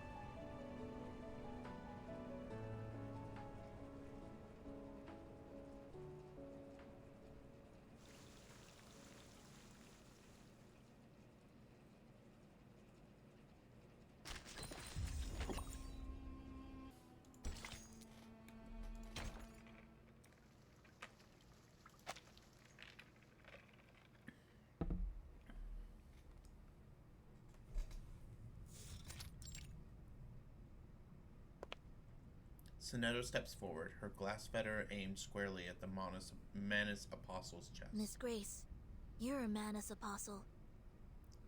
Don't think we've forgotten what you did aboard the Free Breeze.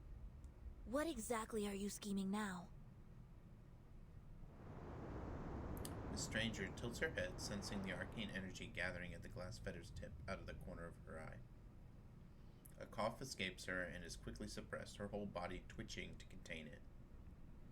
Ah, the Free Breeze. My lovely little cruise ship. Like you, I often find myself missing those serene days on the water. But it seems a few unpleasant memories and misinterpreted actions have deeply wounded your trust in me. She leans closer until the glass fetter point presses against her skin. The timekeeper steps forward and stands beside Sonetto, allowing her to lower her shaking, outstretched hand. Timekeeper? It's fine, Sonetto. I have a few questions I'd like to ask. Wind lifts the ribbon around Miss Stranger's neck as glistening powder dissolves into the snow. On our way here, we discovered a couple of items that I believe belong to Dr. Doris. A stethoscope and a typewriter. It seems they were intentionally left behind, like a series of signposts pointing us here. You wouldn't happen to know anything about these items, would you?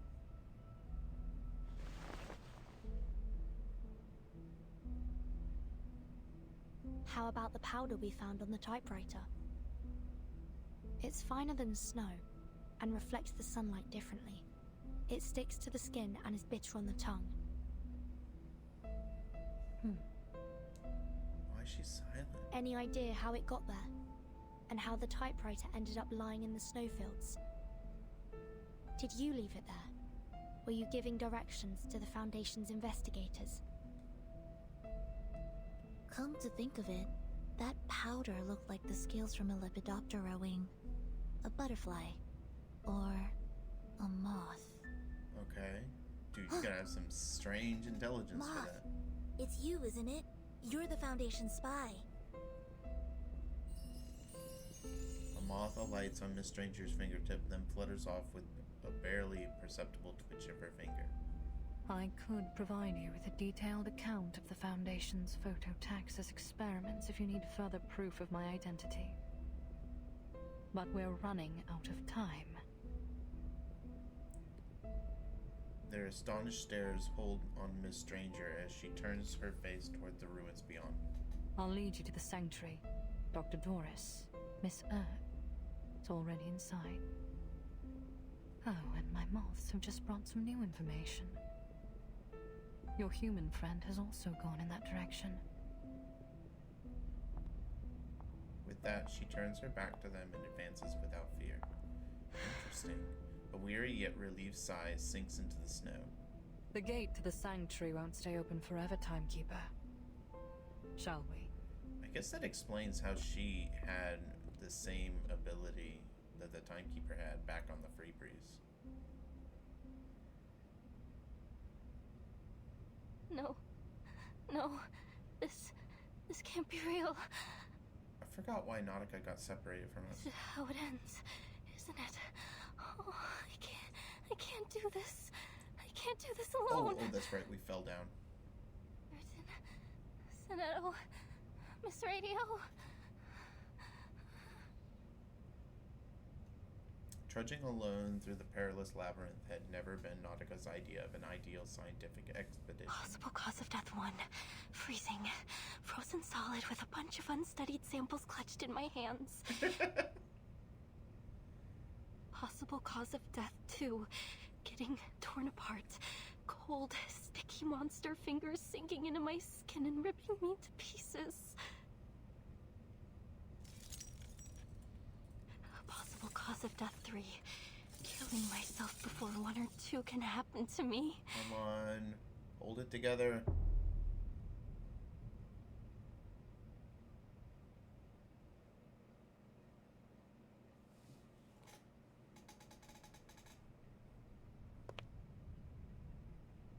An empty room.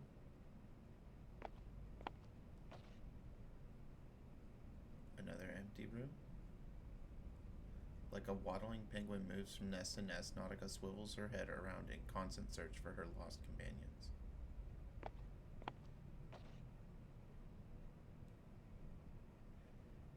A break in her rhythm finally comes. This room holds life, yet the occupant possesses neither brilliant copper hair nor an arcane suitcase. She drops into a crouch, tucking her legs in close to her chest, turning instantaneously from penguin to armadillo in appearance anyways. Who was that? She summons every ounce of courage in her, forcing her head and vision up to the figure. Frida? The once bright parka in her memory has faded with the wind. Its dull hue mirrors the owner's new ashen demeanor. Nautica uncurls, half stumbling as she rises to her feet. Frida! Oh, I thought you were gone. Tears burst forth and Nautica clutches her friend's gaunt arms. The survivor's glazed eyes roll into focus. 2 labored breaths escape, each exhaling without drawing anything back. Oh, thank you. Thank you, Mother Spirit. She's dead. Thank you for keeping us both in one piece. Imagine. We'll find a way out of here. We'll look after each other. Oh, goodness, Frile, you're a sack of bones. I met 2 arcanists. They'll help us. I would have never even gotten here if it weren't for them. You should have seen how they chased off those snow monsters. You can trust them. Come, Frile. We have to find them. They'll protect us. They'll get us home.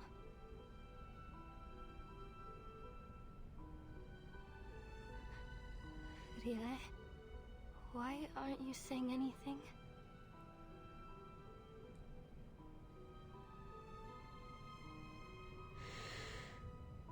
Frile holds her gaze on Nautica, letting out another ragged breath as she points to her own mouth. Can't you speak? It must be the cold. Yes, once we get back, you'll feel better. I promise. Nautica strains to pull her up from the stone bed, but it feels as if she's rooted to it.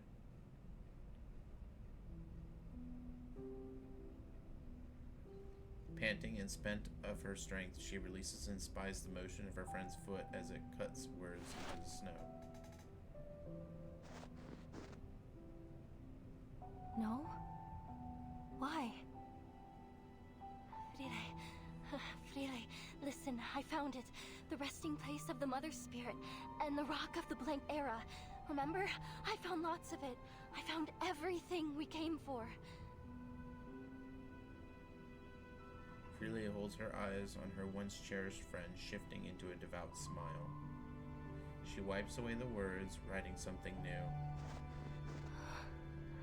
Mother Spirit? Nautica gasps.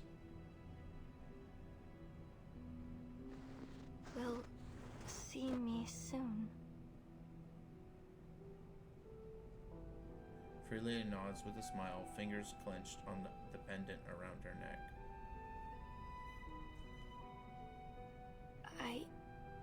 I don't understand.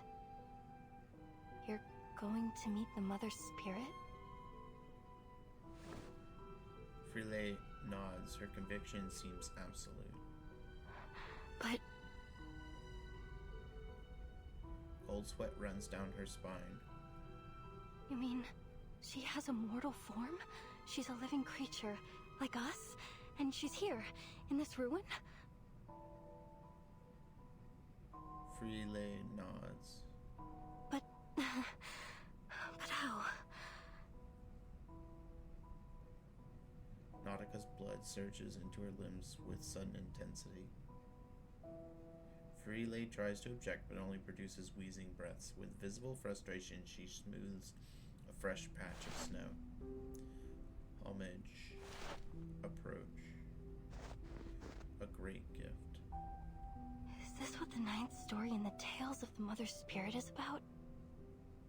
Mother and child, their heartbeats both align in joyful union through the womb of time. She nods, her relief obvious through gesture alone. No, That's no, talking it can't about be. Burton. The tales Bert, say right? that the Mother Spirit should be asleep. She shouldn't wake up until after the Arctic polar day. Nautica grips her head tightly, as if preventing it from flying off. So if she's asleep, then who are you going to see? Frile, I really don't understand.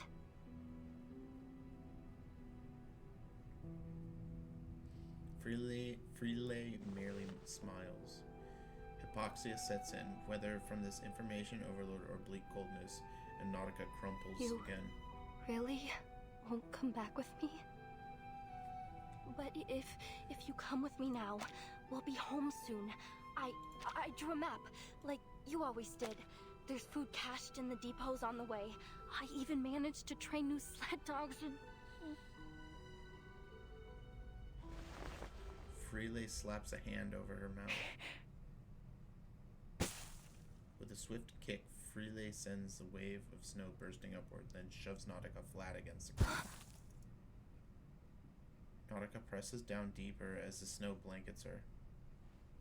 Footsteps crunch closer, deliberate, unwavering, methodical. They halt at the room's entrance. The ritual is ready. They are waiting. Nautica hears Frile get up and walk away. The sounds pause for a moment. Time to go. The footsteps resume without hesitation, fading until silence reclaims the room. Nautica emerges from the snowdrift. On tiptoes, she darts to the doorway, desperate to catch a glimpse of her friend. But beyond the door, there is only one spot of color, a pendant lying in the snow. Shaking off the snowflakes still clutching to her nose, she Onward, stares at the child. engraving. Follow the word of mouth. To the Earth's edge, the land farthest south. The Mother Spirit's light, with ancient glow, guides us to to the great current. Nature's flow. Sweat drips down her temples as she swallows hard. Wait for me, Frile. She lifts her foot, placing it precisely over the footprints in the snow.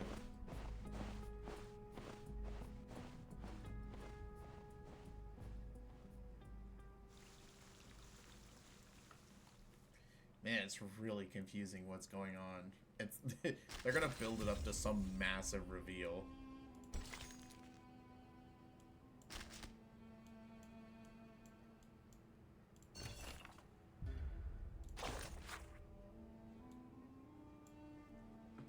First tale. When he arrived in the world, the child received the Mother Spirit's blessing. He stopped crying as the sunbeam fell on the pillow. Though his tears, he saw her gifts, golden rays warming his hands, white cloths softly swaddling his body, and fresh air breezing into his lungs. A single life is all we are given, thus the Mother Spirit taught the child to cherish. The third tale. The child gripped a bow, leaving deep footprints in the snow. It was his day to hunt, but this land hadn't seen any trace of birds or squirrels for ages. The long-absent spring was growing fainter with every passing year like a distant myth. Finally, the child took down a doe just before sunset, closing those watery eyes glowing with innocence. His weary hands shakily splitting the flesh, he recognized that this was the Mother Spirit's second blessing. Staring at the frozen, fragile branches, the child knew it was time to go south. The seventh tale. The sun fell into the moss-covered plains, the once eternal fire frozen by the ice. Fish drowned in the waters, sinking to the riverbeds where they transmuted into swords. Coffins creaked open, shriveled fingers clawed at passerby seeking redemption. The child trudged across the land, his blood and cotton wool forming scabs over the surface of his skin. His fingertips, first ravaged by chilblains, were then abraded by hoes and pickaxes. Only his vocal cords remained alive to pray to the Mother Spirit. Please rewrite the laws of this world. Please grant us a new spring. The ninth tale. The lost child received Mother Spirit's third blessing. In the farthest south, the child passed through the Mother Spirit's body and knocked upon the gate to her soul. A sense of warmth he hadn't felt in a long time enveloped him, making him her child once again. Cradled in the Mother Spirit's arms, he heard the last message. Many, many years later, when the earth was again dotted with trees and flowers, the child's children sat around the campfire begging for tales of the Mother Spirit. I embraced her and she enlightened me. That was a great gift, he said. Her great gift. Okay.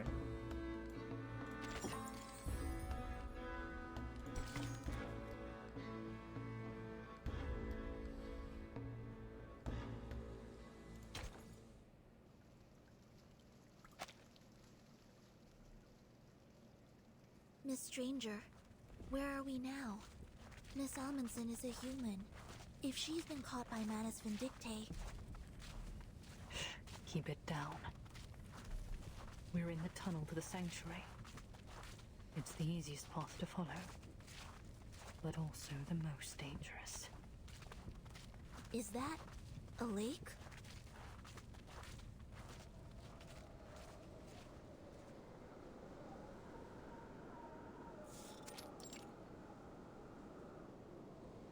Prolonged silence hangs after the question. The answer is obvious, yet the words petrify on their No. tongues. That isn't water. The wind tugs at the black hemp floats, but the hoods remain unnervingly still. It's the Believers.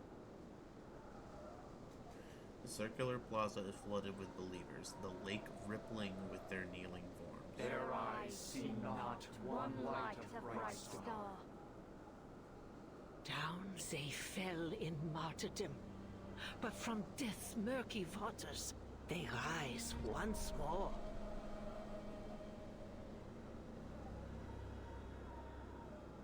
An older woman stands atop the ringed ruins, delivering fiery words upon the frozen Children earth. of the resurrected mother, lowly bearers of their mantle, let your bodies and souls be the means of their return. It is through their eyes alone that we may seize the truth of this world, for there is no inculcator but them. black-clad believers chant hymns that undulate with each wave of rhythmic Call their bows. name, beseech their light. This the Mother's will manifested. The gate of ascension will swing open. Oh, what glory! Oh, what exaltation! A fervent voice erupts from the center. The gate to the sanctuary is at the far end of the plaza. Her fan points across the lake. But how do we get past all these Mana's followers? If you look closely, Miss Sinetta, you'll see what they've become.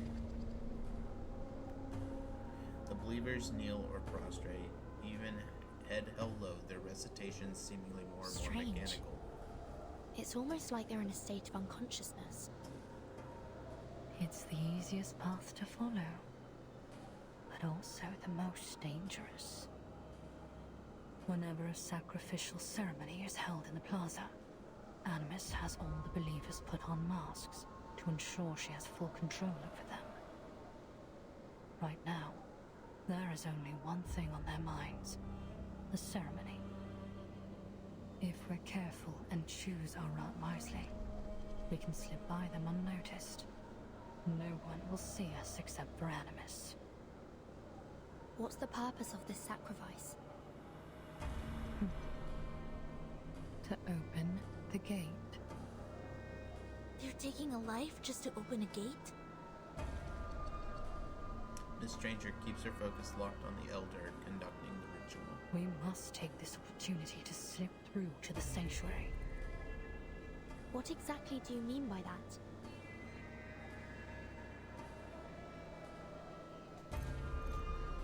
Another rising wave from that distant voice muffles their whispered discussions. Great revealer of Arcanum, we humbly present this offering. As the elder's voice fades, the offspring steps onto the plaza.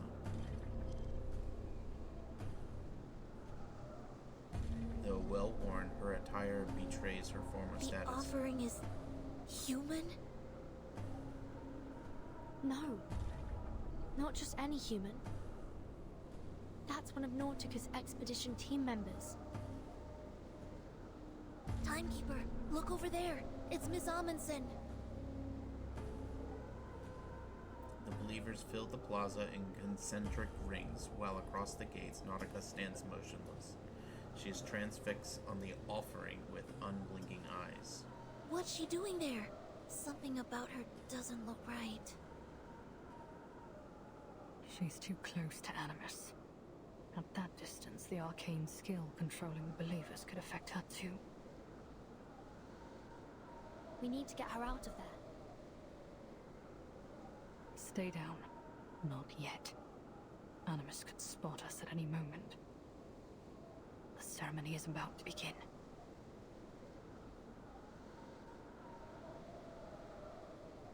Praise them, worship them. Children of flesh, bear witness, for we shall bask in their radiant blessing. An offering taken, a gate opened. Through bone and blood, let the gate fling open, and the path to ancient glory be revealed. Be thankful, you unenlightened little beast, that the Mother is willing to take your pitiful life as their gift. What great mercy they show. The horrific vision in Animus's words is laid bare, yet Friele maintains her eerie smile. She walks toward the gate, nodding respectfully to the kneeling believers along the way. Then she halts just before the entrance.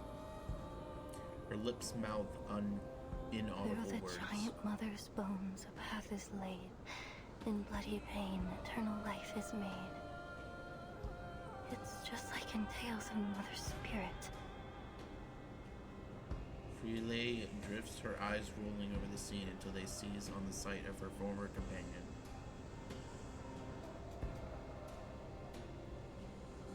Their eyes lock. Cracked lips part, soundlessly forming words. Homage, approach. A great gift. You really are going to see her. The Mother Spirit's light, with ancient glow, guides us to the great current, nature's flow. The 9th story entails of the Mother Spirit. It happened in that season on that day. The children found their mother at the gate. With offerings, the finest of their art, they paid her homage with a faithful heart. And in return, the reverence repaid. By her great gift, her children were remade. By her great gift, her children were remade.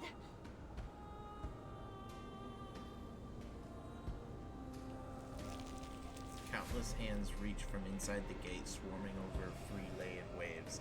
They coil around her like vines and gnarly roots, reality fracturing across her body inch by inch. That's right. This is the climax of the story. When the children come close to the Mother Spirit, share her pain and her sorrow, and become one with her.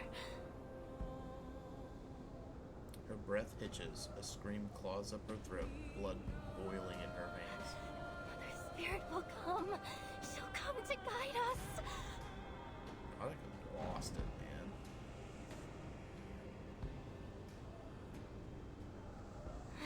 She'll come to guide you, Freelay.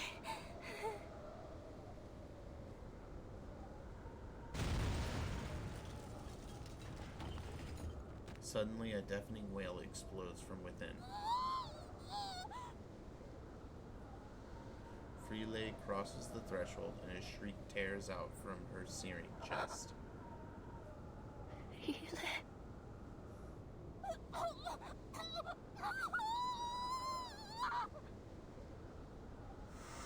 The scream echoes across the expanse, its force so profound even the lava seems to halt mid-flow. There's lava?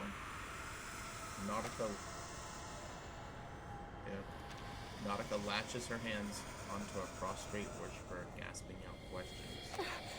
What's happening to her? You been through there? Why is she screaming?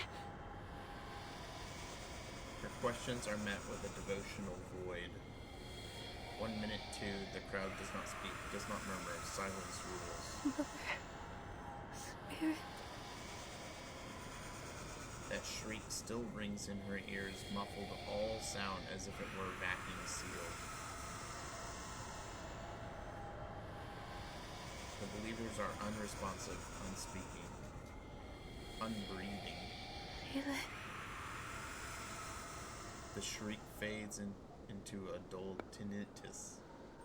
Animus taps her longbow on the ground, shattering the silence. You humans should be grateful. Flawed and pathetic as you are, yet nonetheless granted access to the gate at the mere cost of your tongues. Deeper is her sin than our cleansing could purge, greater her crimes than our judgment could meet. Yet in their boundless benevolence, the great Mother of Resurrection has seen fit to accept her. That's what I thought, like, when we saw her, like a picture of her earlier, like, they didn't say any, like, Nautica didn't notice it, but her tongue had been cut off.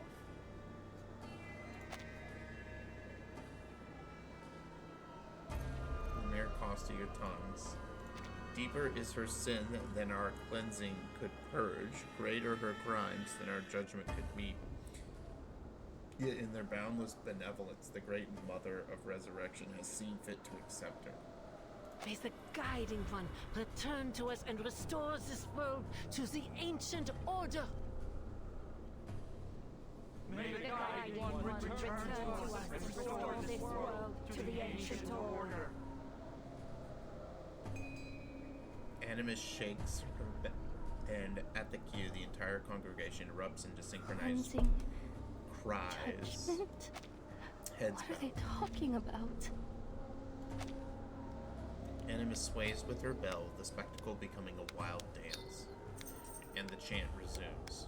Their eyes see not one light like bright star. Men's past ways are shaded by their shame. Barefoot, Animus circles the center, fully lost in her movement. Is that it? Is that the whole ritual? She darts her eyes around, searching for some purchase in her whispered questions. Where's Frile? What's behind the gates? And those hands? What were they? Where's Frile? What's behind the gate? And those hands? What were they? Is she really with the Mother Spirit now? But their hollow eyes only stare ahead. Hands are but aberrations in their heart.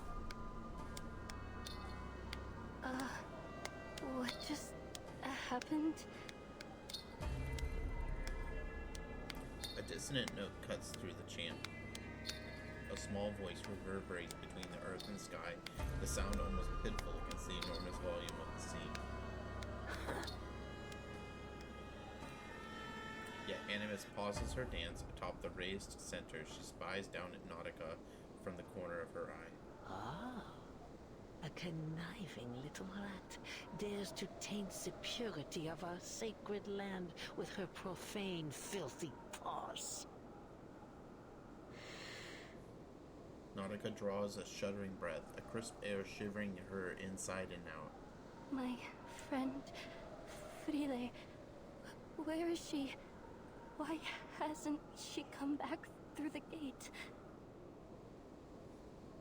Why, it seems the lowly little beast has a friend to share in her misery. Disgust and impatience twist her lips. She has been taken by the Mother of Resurrection. Not that there was much flesh and wit to take. Damn. Flesh and wit?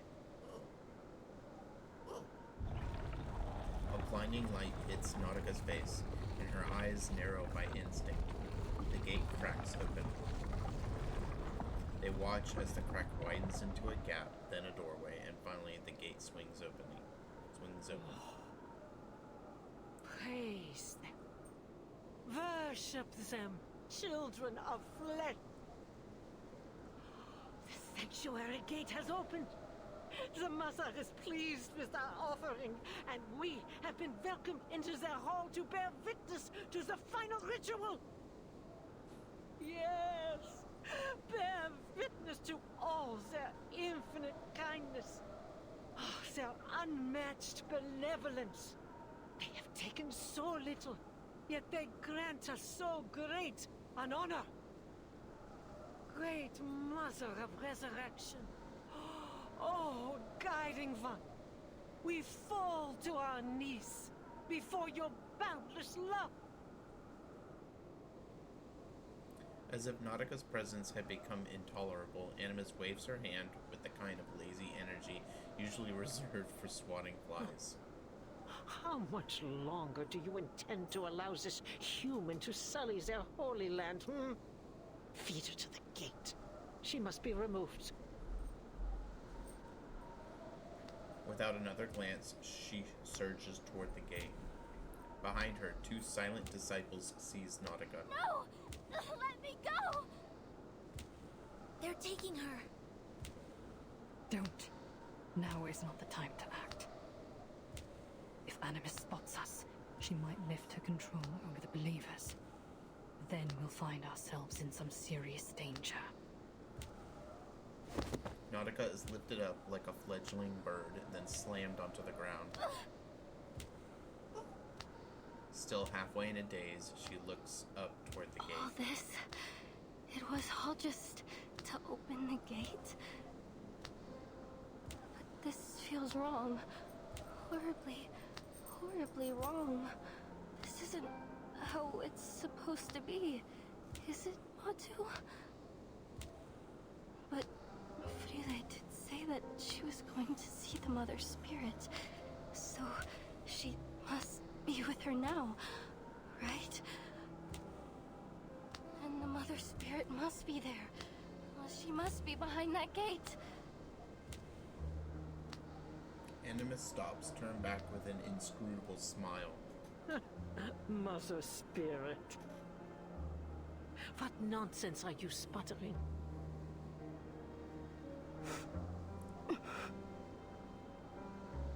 Nautica staggers to her feet. She is the tides, the flowing light. She is the rocks and the soaring partridges and the swooping peregrines. She is the energy behind all things. She will give her children a great gift. A gift that will change their lives forever. I have traveled all the way from the northernmost edge of the world to this place, following her guidance. And I have found proof. Proof that the legends were true. Proof that she is here. Ah, I see. Animus strides toward her, longbow tapping once again over the ground. Mother Spirit.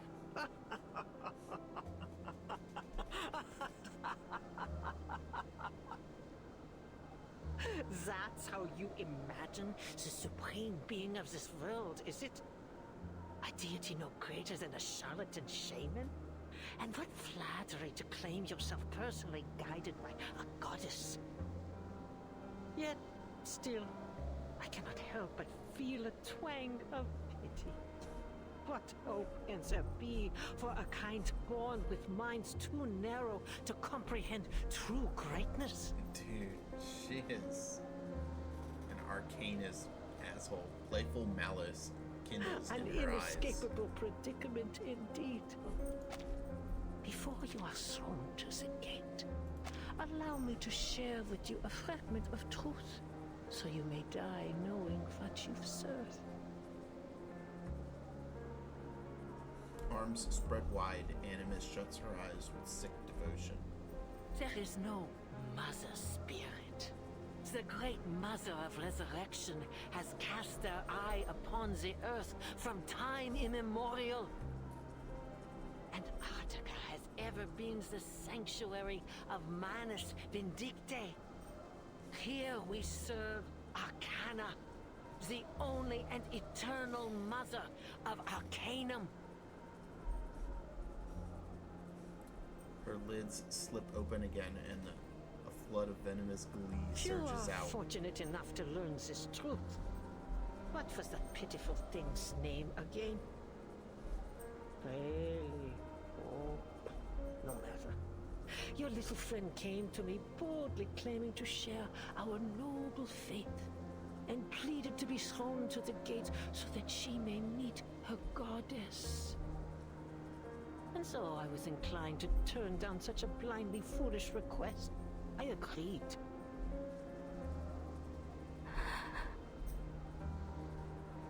She must have been ever so disappointed when the flesh dissolved from her bones and her body melted into naught but a lump of flesh behind the gate. Oh, that screaming and crying. Oh. Damn, she's a dick. I hope she So dies. full of your precious reason and logic, yet turned at even the most basic arcane trick. How foolishly simple you are.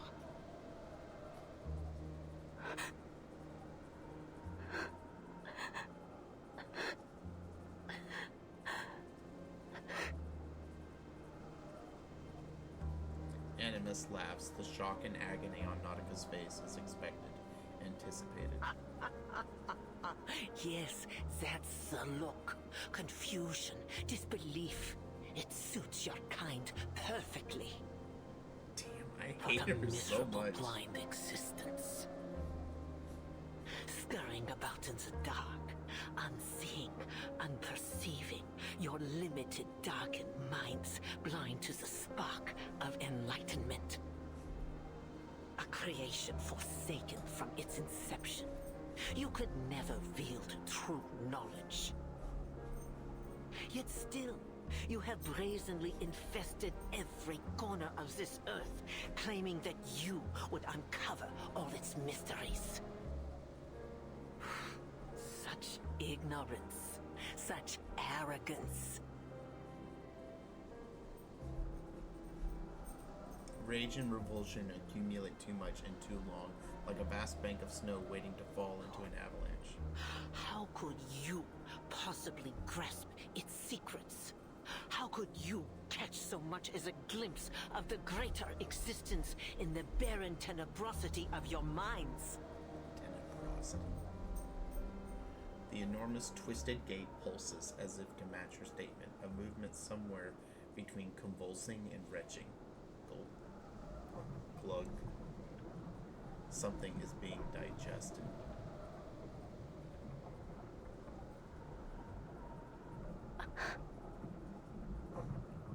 From beneath the gate, strands of crimson slime creep out toward her. That red algae? The algae surges below and beyond her, bleeding over the white rock. With every inch it advances, its color decays. Scarlet, maroon, brown, black. Red and black algae sprawl across the ruins in tangled knots, their tendrils creeping toward... Jeez, it goes too quickly. Creeping toward the glacier beyond, blackened arteries pumping and pulsing over the land. There's black algae here too. No.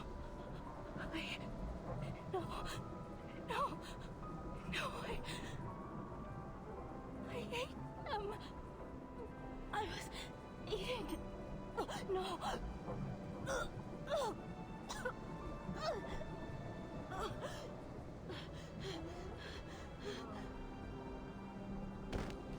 Her murmured mantras fail her. Kneeling, she clutches her stomach as her throat convulses in a stream of vomit. Are you satisfied? Has this great gift satiated your curiosity? Animus steps onto the soft, viscous algae. That familiar chewing sound grates against Nautica's mind. Has realization finally dawned in your darkened mind? Your friend is gone. She will never return from the gate.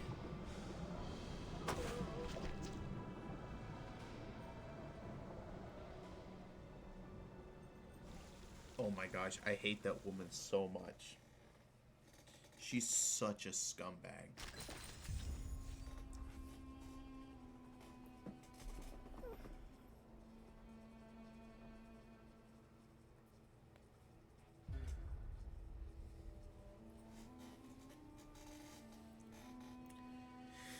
All right.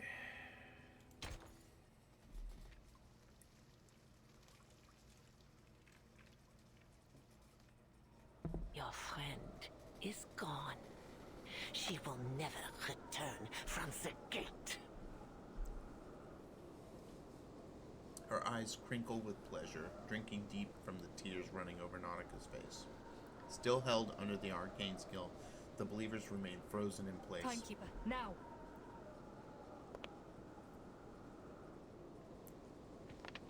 Three figures burst in from the edge of the plaza. Flesh Street Yupandavala.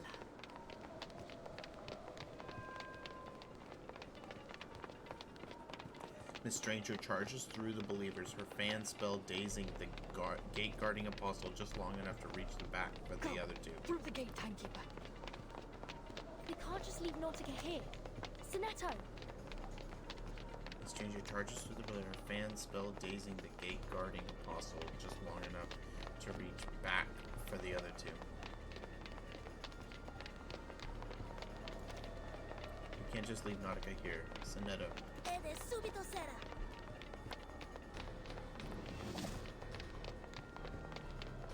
An incantation is cast from Sonetto's glass fetter, and Nautica's bonds begin to unwind. She lifts her head, but her glazed eyes don't fix on her rescuers. The gate only stays open for a brief time after an offering. You have to pass through it before it closes again. The Manus' arcane skill falters too soon as Animus shakes off its effects. Come, Nautica. This is actually interesting right here. You have to pass through it before it closes again. The Manus' arcane skill falters too soon as Animus shakes off its effects in a blink. So they're referring to Miss Stranger as the Manus, so I'm wondering. Come, Nautica. Half conscious, Nautica is tugged toward the sacred gate, her wavering vision briefly pausing over the blue neck ribbon as it flutters in the distance.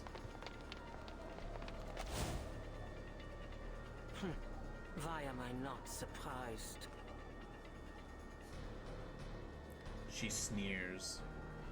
Sie musste mich leben lernen oder sterben lernen.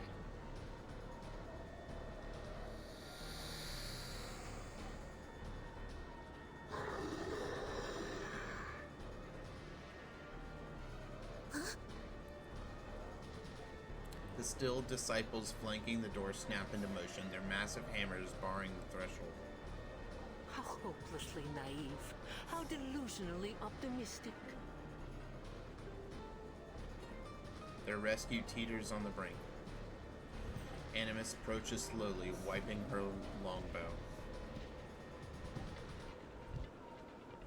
Has the thought not crossed your ignorant little minds for even a moment? Has the thought not crossed your ignorant little minds for even? Would I, under the supreme guidance of the Mother of Resurrection, simply allow you poisonous little pests to scurry about these sacred grounds right beneath my nose? Ha! Since the moment you step foot on this holy land, every one of you has been under my watch. Nothing escapes my gaze. Not here. With a raised arm, she raises more believers up from their trance. They swarm in to encircle the group, some seizing the intruder's wrists at her signal. From behind the dark wall of believers, Animus holds a hard stare on the face of Miss Stranger. And you, Miss Grace, indulge my curiosity. Animus closes in, halting just before the intruder, letting her long bow's tip rest by Miss Stranger's feet. That noose about your neck, is it simply a choice of fashion or a reminder of the precariousness of your situation? Life must be ever so suffocating, knowing that the smallest breeze could tighten its grip at any moment. You must be longing to loosen it. You're making sport of me again. She tucks her hair behind an ear, a moth slipping out from her collar as it twirls toward the light. Animus snaps it from the air, crushing it into glimmering dust between two fingers. Moths. Creatures easily overlooked when eyes are turned to matters of greater import. Tell me, how long have you been with us?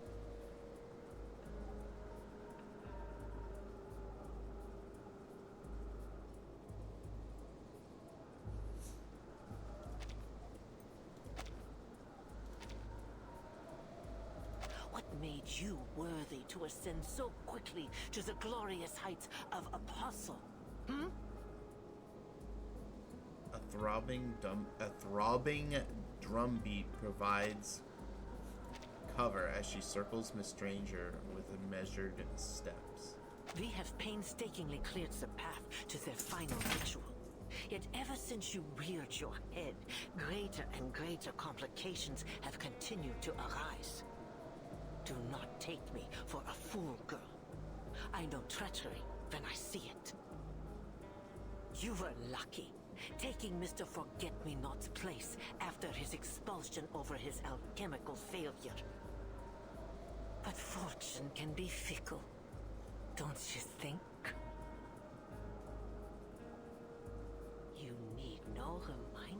that the trial of the Guiding One is not to be tampered with.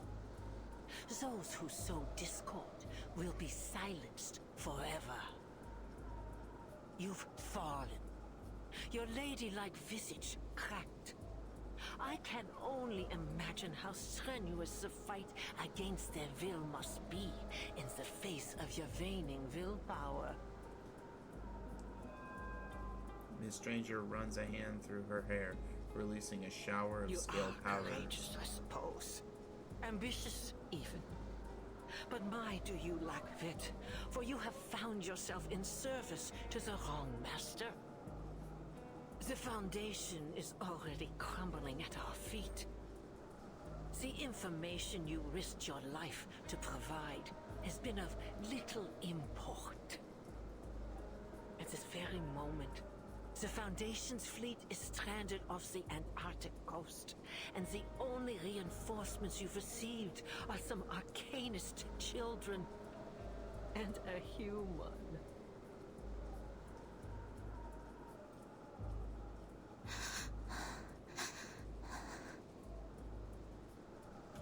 As Animus paces away, the two intruders from the Foundation exchange nervous glances.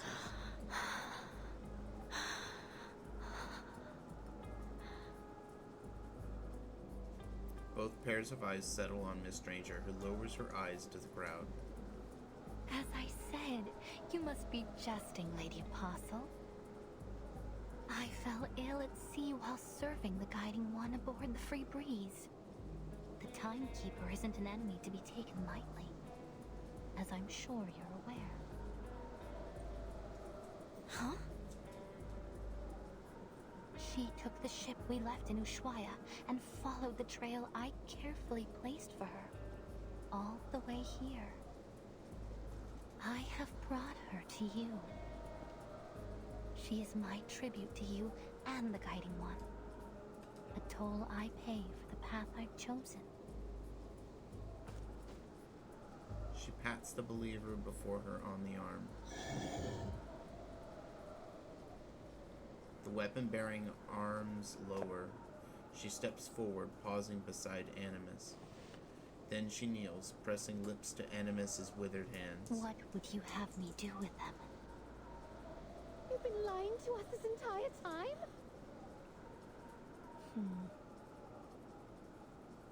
Huh. Animus lingers on Miss Stranger's youthful face, weighing the truth of her allegiance. What did I say about heirs and graces? It'll take more than a kiss on the hand and a few hostages to prove your loyalty, girl. She offers up her longbow, guiding Miss Stranger's hand to the string. Go on, end them. The Great Mother will be quite pleased to see their enemies dealt with. Now they face the intruders together. Perhaps you'd like to start by piercing their eyes. I personally find it particularly potent in sowing fear. Miss Stranger raises the arrow's tip, holding it level at the... Timekeeper! Miss Stranger raises the arrow's tip, holding it level at a pair of cloud-gray eyes. Sonetto struggles against the disciple's control. Her hand, still grasping her glass fetter, is nearly bent backwards. Though now unrestrained, Nautica mothers vacantly, lost in delirium. Pale, slender fingers draw at the bowstring. At the bowstring taut. Gray eyes face down the arrow's gleam. Follow the wind, Timekeeper.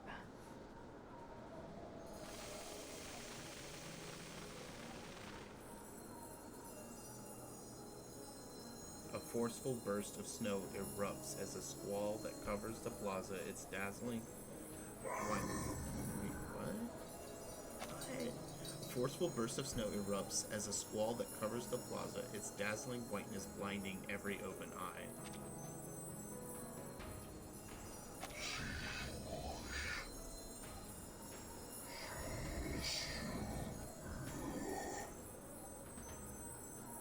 Get away!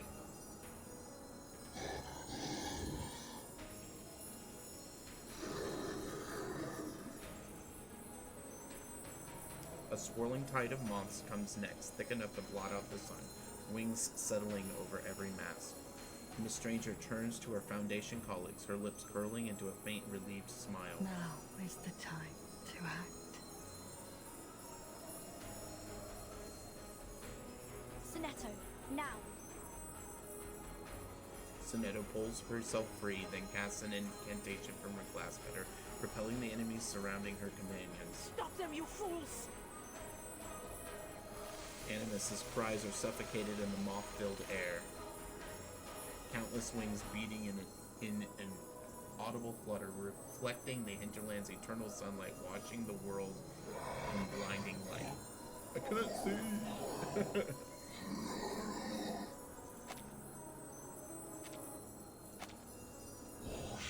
Where did they go?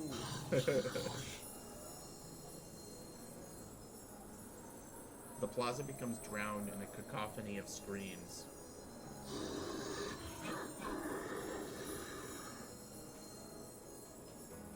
How could you pull such a thing from that feeble body of yours? Just how far are you willing to go in service of the Foundation?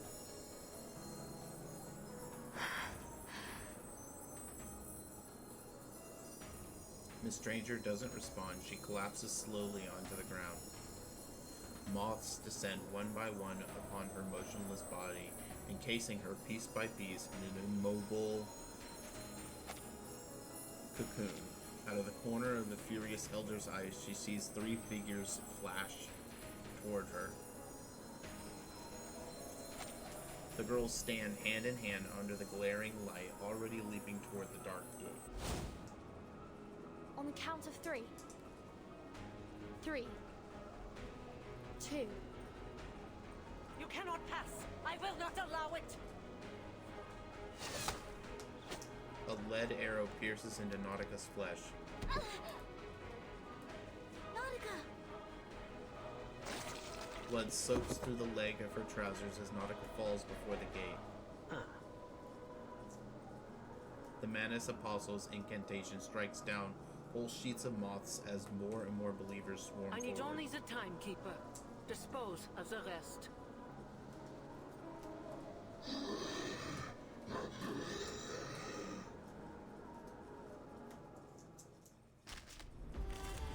Oh man, this is good. There are many routes to travel, but Oh, only this one bitch, destination. I hope she gets killed off. This arcane fluctuation. Is it moths?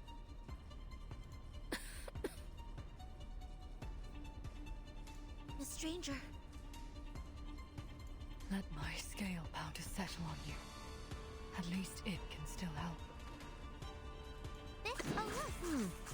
That was You certainly are a not choice. welcome here. We're not afraid of you. Our blood will burn. I said go away. Stay away from me. This. I'm taking a peek inside. Oh, be careful.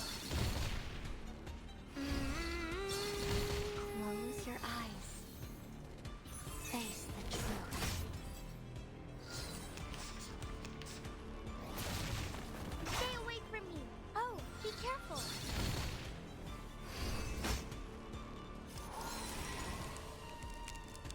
I'm sensing their thoughts. Close your eyes. It will all be over soon.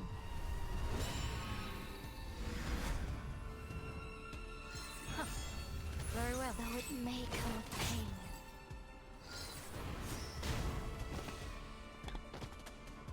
The gate has opened. The sanctuary awaits their children. Apostle Animus, the time for the ritual is near. As you That's say, Sophie. preacher. You heard the preacher's words.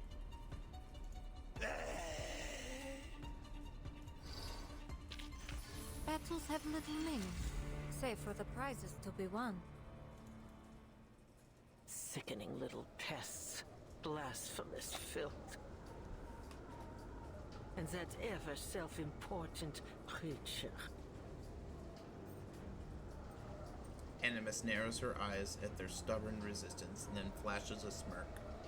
Come, children of flesh. We need not entertain these fools any longer. The mother awaits.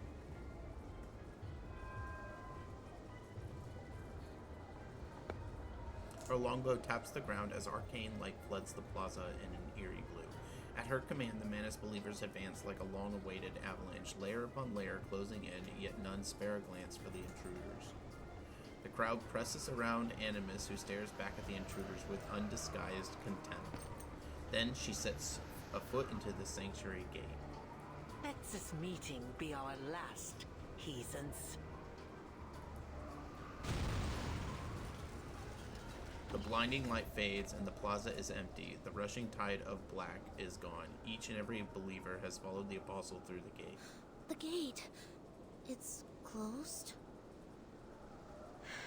Miss Stranger exhales a long breath. We missed the window.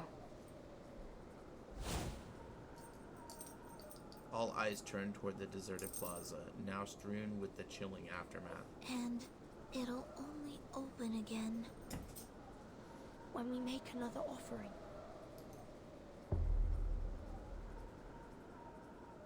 Oh.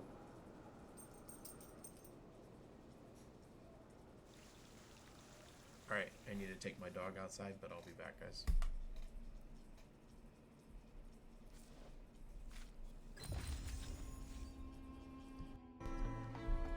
Alright. Let's continue.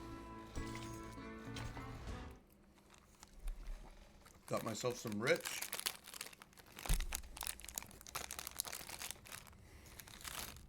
Matu, are you there?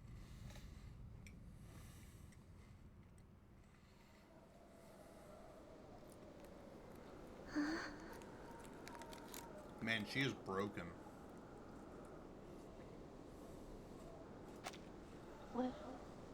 What are you suggesting, Timekeeper?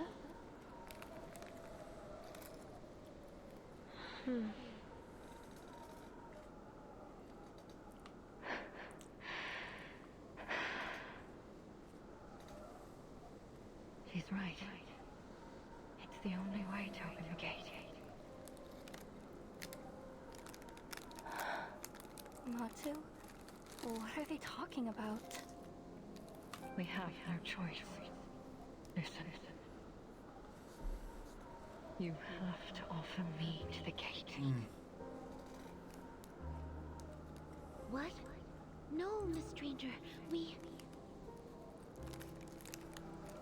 You have to get through. You have to find Miss Bird and stop the ritual. My mission is to get you into the sanctuary. By any means necessary. No, I won't allow it. No more sacrifices.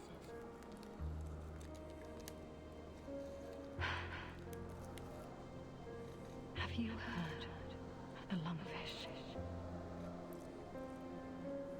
What? It's an amphibious fish found in Africa. Its gills were so shrunken that it developed a second respiratory system. Lungs. It's an obligate air breather, despite being a fish. It's not a land-dwelling creature, but if it's kept from the air for too long, it'll drown in its own watery habitat. A creature that doesn't belong to land or water. Exactly. Foundation is no home to me. And I just used the last of my moths to create that storm. I'm useless to them. If I go back there, I'd drown. Just like the lungfish. Let me open the gate. Spare me from drowning like the lungfish. Let me fulfill my role.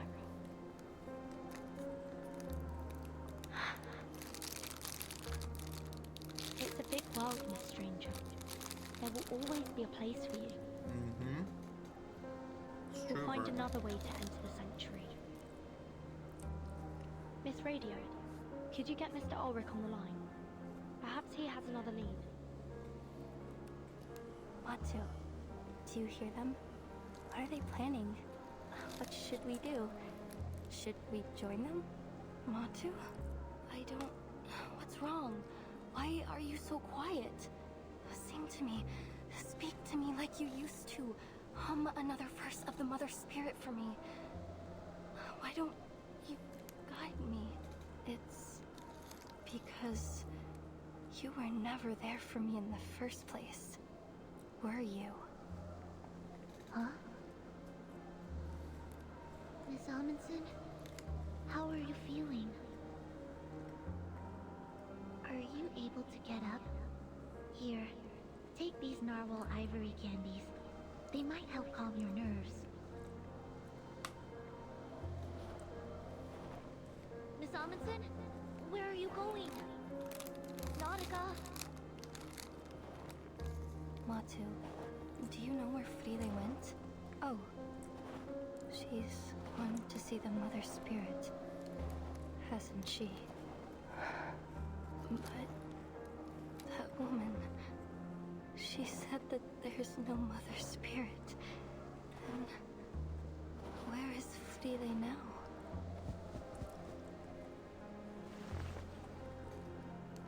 You forgot your pendant, Frile.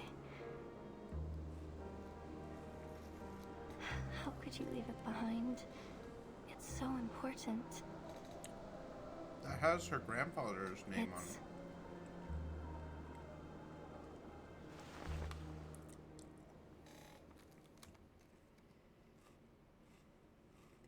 It's ambergris, Yanurov.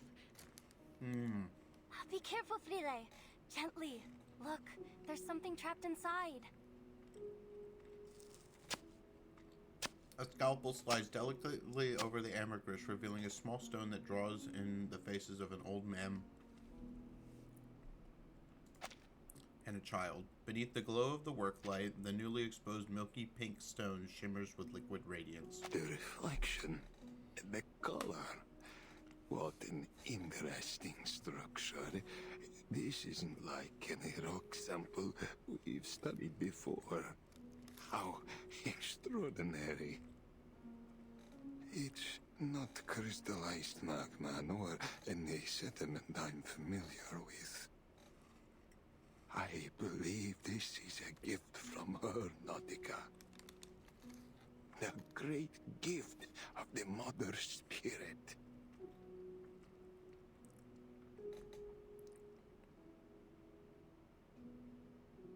The girl's fingers close around the pendant. I just said that it's a gift from the Mother Spirit, Frile. I bet Antarctica is filled with all kinds of secrets about this little stone. The harvest bounty mankind's blessing be. We children blind from mazes must be free. I'll find the stratum Aja never found. Entering the ice zone. Grab your telescopes, explorers. I'll explore the Eris Aja never explored. The sextant was right, as long as we stick to this direction. I'll reveal the secrets Aja never revealed. Here. It's a Neptune bar. My favorite. It'll keep you warm a little longer.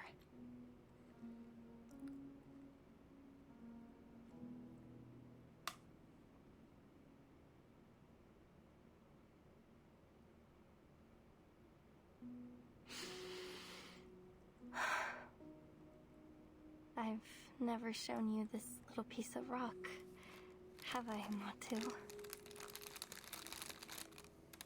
Kot, Ase, Frile, and I, we studied it over and over. We know it like we know the back of our hands. When you came to me, I thought that maybe I would finally understand this rock and the blank era behind it. You gave me hope. You gave me purpose. And you gave me the courage to face every obstacle. You were there every step of the way, whispering in my ear, like a friend. Like you were the voice of the Mother Spirit herself guiding me to where I needed to be.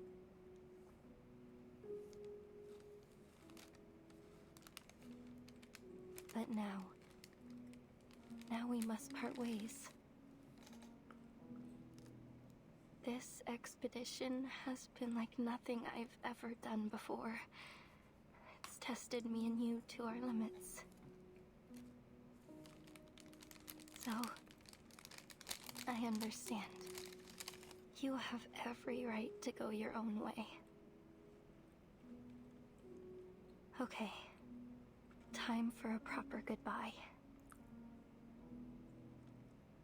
Thank you, Matu, my little earworm. Thank you for coming to me in this beautiful, terrifying place. Goodbye now.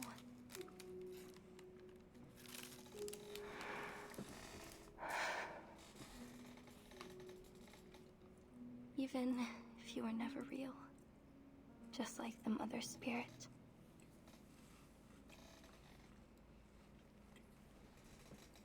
Miss Amundsen? Miss Amundsen! What do we do? She's not responding. It's like she's in some kind of trance. I already gave her all of our candies. Maybe a calming spell will snap her out of it.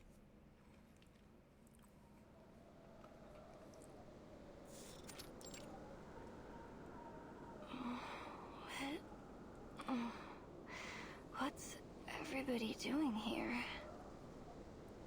Nautica! Oh, thank goodness. You were caught in a trance. You weren't responding at all. What's happened? The gate's closed. We're trying to figure out how to get past it without resorting to that. Hey, how's it going? Miss Radio is currently trying to reach Mr. Ulrich, so we can come up with a plan of action. Nautica's gonna sacrifice herself. Nautica's vision sharpens as clarity returns to her. Her sight finds focus on the closed gate as thoughts trickle back to her mind. Lava tubes. Every volcano has them. They're pathways made by flowing lava that lead to the heart of the volcano. They're doing pretty good. If we find one, we might be able to get to the sanctuary through it. Not very likely. No longer able to support herself, Miss Stranger slumps against the face of the gate. The entire volcano is under Manus Vindictae's control. And Animus has eyes on every possible route. Trust me, there's no way of getting in without her noticing. Not even a squirrel could slip past her. Oh, is this where Buddy's gonna come back? With a flick of her fan, she lets her vision rest on the gate once more. Let's get moving up the mountain. We may still find a lava tube that they overlooked, or at least we'll have a better signal to get in contact with Mr. Ulrich. Sonetta nods and steps forward, lifting the weakened woman to her feet. Nautica, time to go. Nautica gives a nod and fastens the pendant around her neck. With a heavy thud, her backpack drops to the ground. After a short and purposeful rummaging, she produces a safety helmet and a pair of goggles. A geological hammer, a steel-pointed chisel now weigh in her grip too. Alright, let's do this. Okay. She lifts her eyes and takes a step forward, then another and another. The others follow, heading out of the plaza. Then she stops, casting one last look at her companions.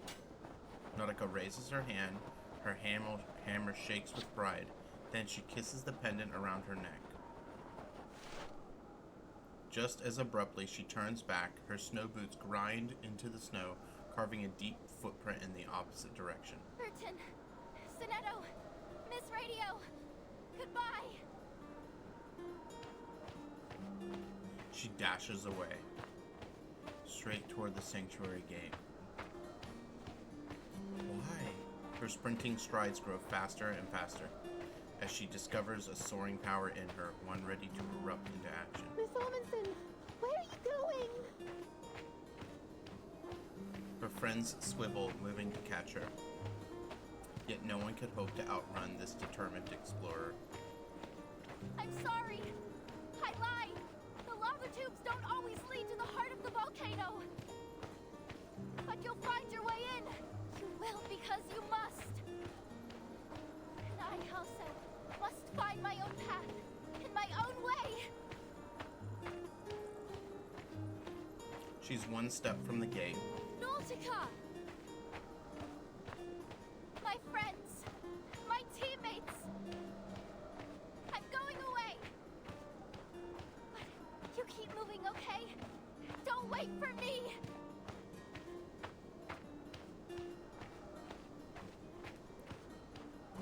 No! Nautica! Come back!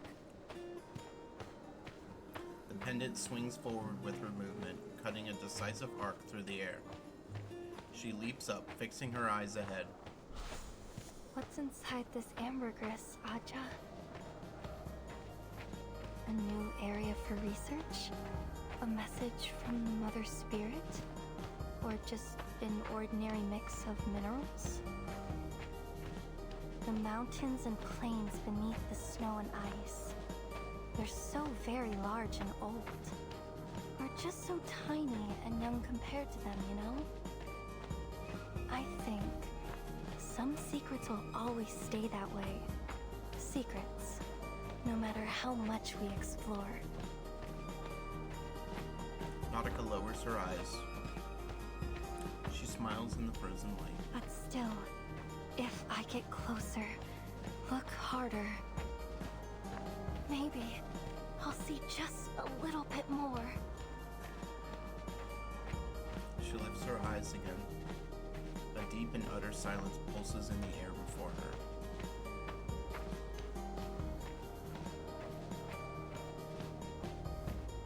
Aja, I see it now.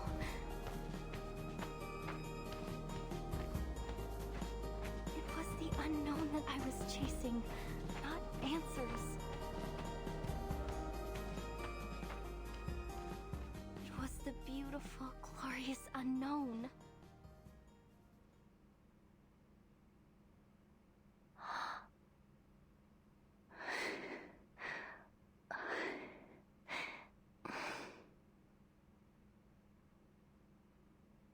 One heartbeat, the world stands renewed.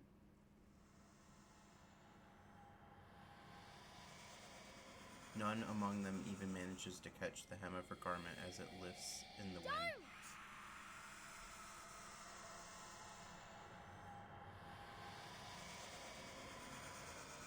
Silence returns as if sound itself has drained away into a hidden funnel. No wind, the lava lies still, the sun holds its place in the polar sky.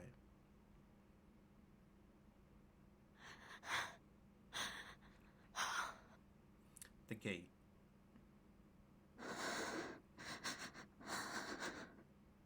Opens.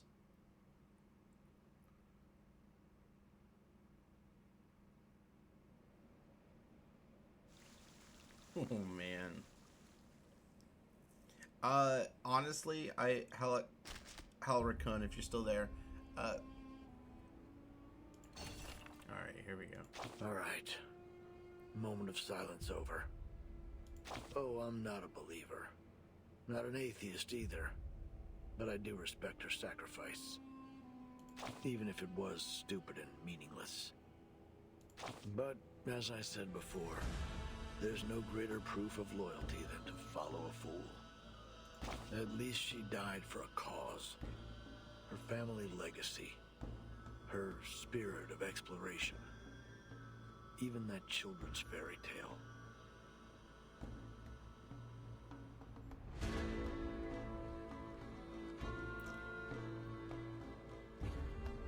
She was stupid, but she was faithful. Lucy is still a better investment. Were you expecting a warning first? I thought you'd know better after what you've been through. Sorry, but you won't hear any praise from me for a sentimental commander. If I were your superior, I'd tell you to rip out your own heart and let others see what sentiment leads to. Join her now, while the gate is still open. Sentinel is not needed for the Blood Tide team if you have Samwise. Or she'll leave you behind for good. Everyone should get Samwise for free, I think. Alright. Here we go. Whoa. Who's this right here? You're such a disappointment. I wish 37 would get Sophia back.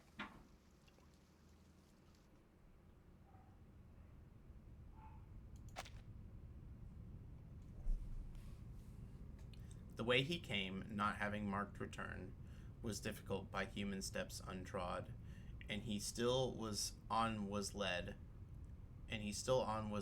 but with such thoughts, accompanied of things of past and to come, lodged in his breast, as well might recommend such solitude before choicest society.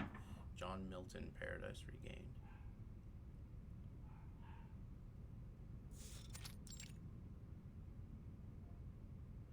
In a place as silent as a tomb, even the slightest motion can feel like a The crashing gate wave. has opened once again. Then it's time you made good on your word, preacher. Eeyore, you bitch. The preacher withdraws her gaze from the distance, fingers hang over the idol at her chest as The she stage returns. is set. Apostle Animus is ready to preside over the ritual. But the mist has only just begun to rise, Admiral. The Foundation's fleet is still threatening our coastline. I'd expected you to be busying yourself with wartime affairs.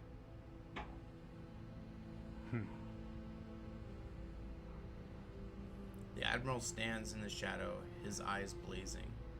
I am exactly where I must be. You know the reason. My men have fought from the tropics to the tundra in service of our pact. They have endured enough.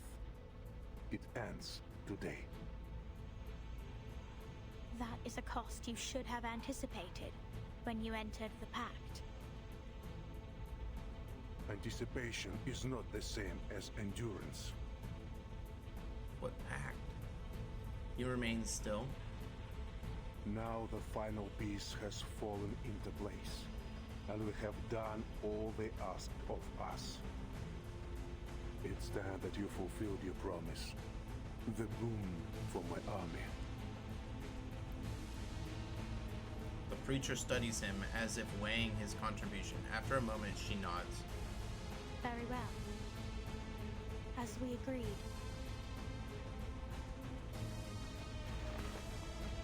An army for a boon. Flamo flicker. The moment her fingers touch the box's surface, arcane energy vanishes into the void, leaving not a single mark behind. If only we had claimed it sooner. If only we had held it in our hands in 1999. The preacher shakes her head, then presses her hand against the box. Fruit is not yet ripened, Admiral. To pluck it too soon is to bring ruin. The boon will grant precisely what you ask, but not without a price. Take heed of my words. Some doors are better left unopened.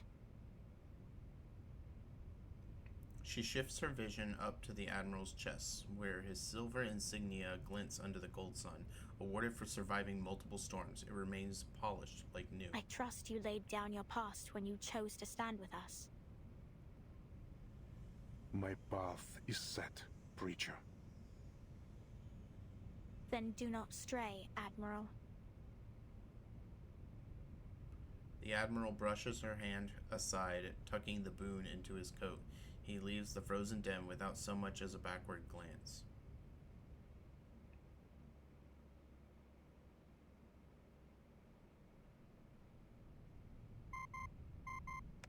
The communicator crackles to life. Admiral. The pact is concluded.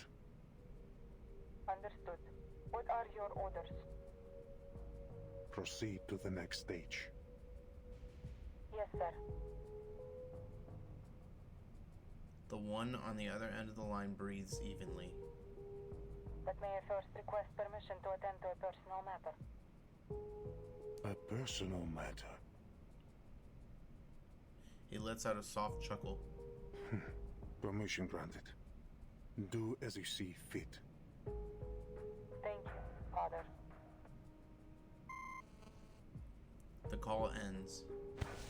The Admiral looks down, rubbing his calloused palm, every bump and scab familiar. As familiar as each of his children.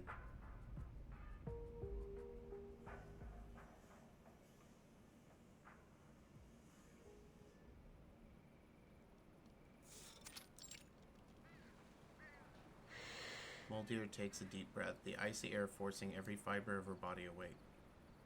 Standby is lifted. We are clear to proceed. Sergeant White Gloves? Lieutenant, did you just...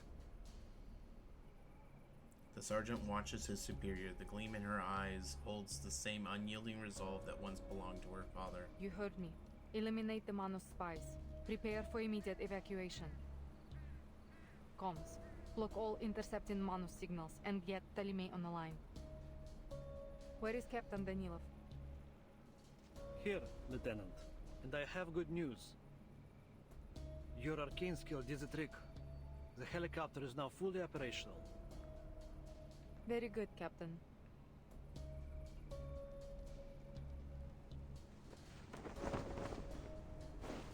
Returning the captain's salute, Mulder marches through the snow toward the helicopter. This is the path we have chosen. There will be no strain from it. Time to find out whether we are the idiots or the ones to leave victorious.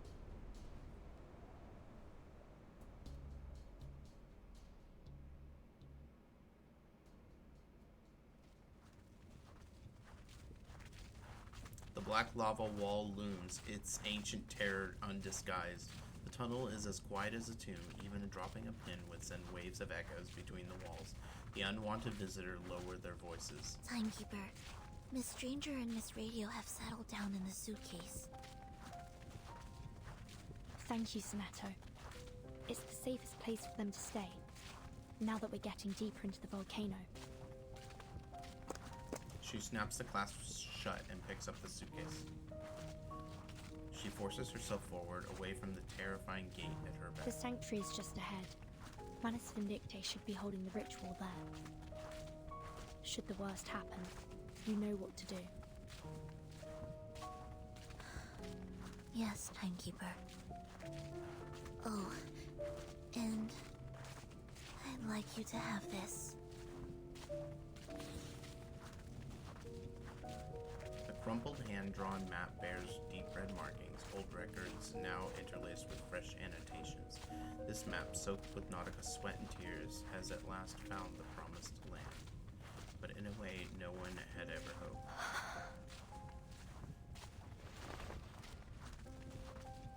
She takes the map without a word, her unspoken feelings driving her every step. The oppressive silence makes every scattered brush of boot on stone unbearably loud. Someone's pace quickens until a loose stone trips her. Ugh! Careful, Sanato. Are you alright? Are you... shaking? Don't mind me, Timekeeper. It must be the cold air. She straightens her body, though her arm remains stiff and held at an unnatural angle. Even the warming incantation is failing. She pauses, a wavering hint of pain creeps into her voice. Is this how Miss Almondson felt when she passed through the gate? Sonetto. She was so brave. Braver than I could ever be. I wish I had the same courage to pursue what I want. Sorry, Timekeeper. This isn't the time. Let's move on. There's still much to be done.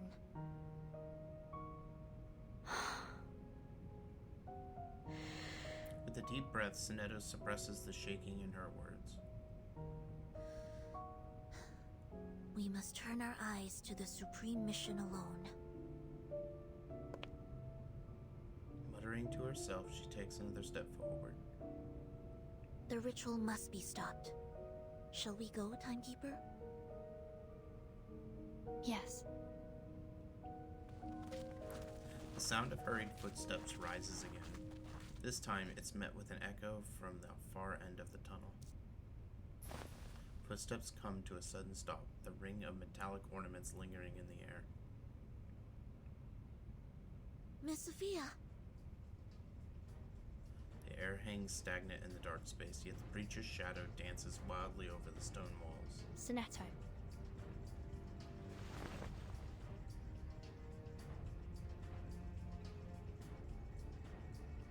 Sonetto exchanges a glance with her, then nods, arcane energy coalescing at the tip of her glass fetter. The preacher tightens her grip on the idol, a radiance surges forth from it. Viorthositos Falma.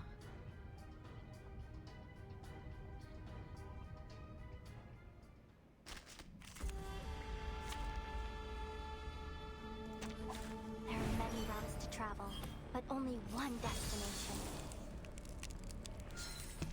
Oh look, Picking up this haunt should do. the path will become clear. We see it together.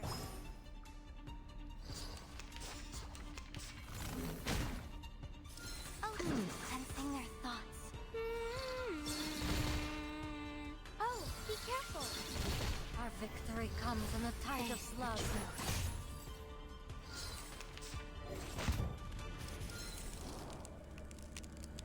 I'm taking a peek inside. Close your eyes.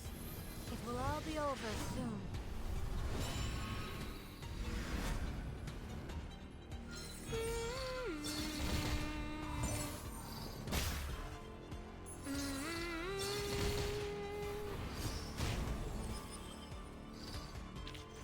Battles have little meaning, save for the prizes to be won.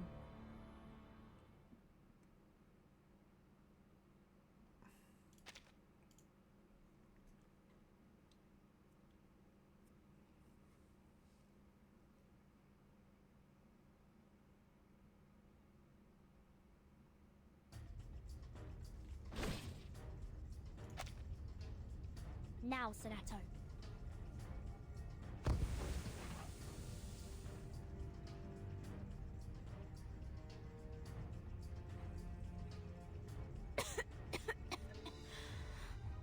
What? A haze of pink and purple smoke billows out. When the dust settles, only a hat remains. Run! Sonetto springs into action, but another wave of dense mist rolls out from the tunnel, cutting her off. This mist. It's not from the misty bubble ball. Odorless, thin, yet oppressive and omnipresent, like the fog over the lake trying... Stay where you are. Like the fog over the lake trying to turn the spinning wheel.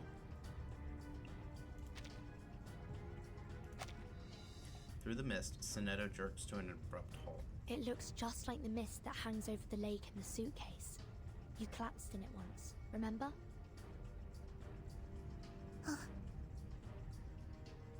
You cannot escape. The black mucus surges forward again, chasing after those attempting to flee. Premia sereno intenso ad infinitum. The arcane skill intercepts the creeping black. Sonetto steps in front of the preacher, her glass fetter gripped tight. It seems this is the farthest I go. Timekeeper, go on without me. I'll hold her off. final glance is exchanged before she disappears into the thickening mist. If you want to stop the Timekeeper, Miss Sophia, you'll have to get past me first. You once said that you draw steel the next we meet. Well, now's your chance. Make your move.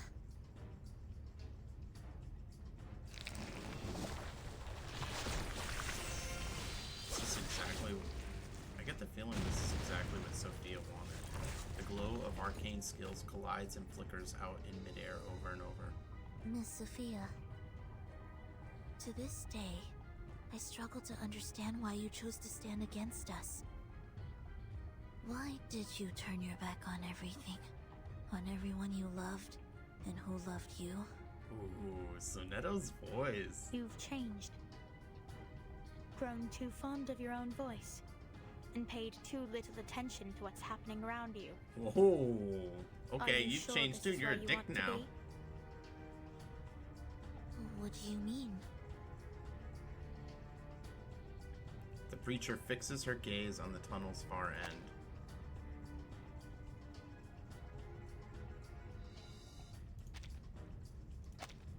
As we speak, the Timekeeper is leaving your watch. Would the Foundation agree to this course of action? Shouldn't you be keeping your eyes on her, rather than wasting your words on me? I trust the Timekeeper will fulfill her duty. As for me, I will clear the dust off the path. I wish 37 was here.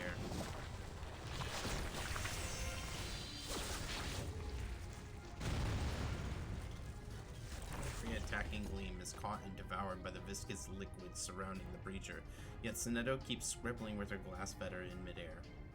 I have the same question for you, Miss Sophia. Is this where you want to be? I saw how you fought on the island. Your arcane skills aren't at all like the ones you used back then. You've changed too. Something new has taken root and choked your old faith out from you.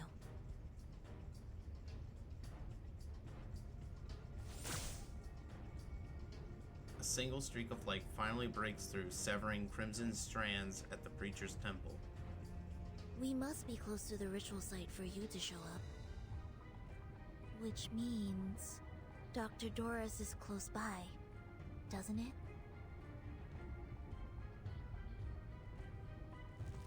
Sophia steps forward to meet those silent, resolute, unyielding eyes as the surging black mucus solidifies into an impenetrable Whose wall again. Doris came to us, led by nothing but her own purpose.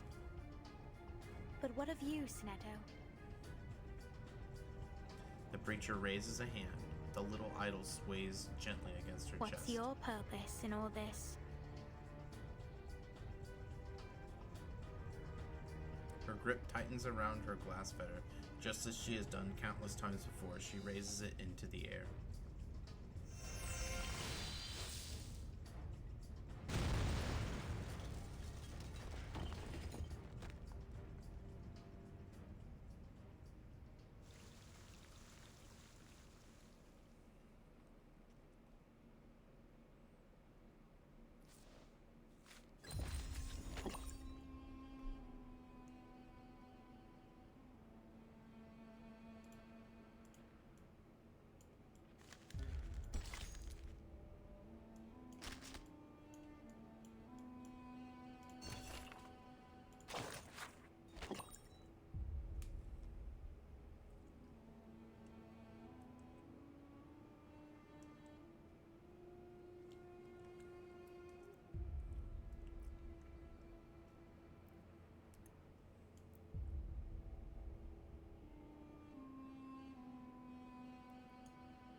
So this is what happened before what we already knew.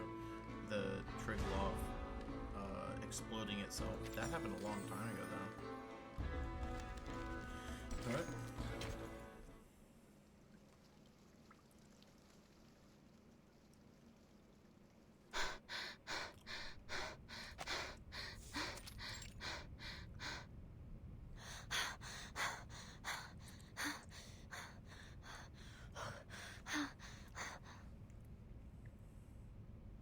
The mist begins to rise.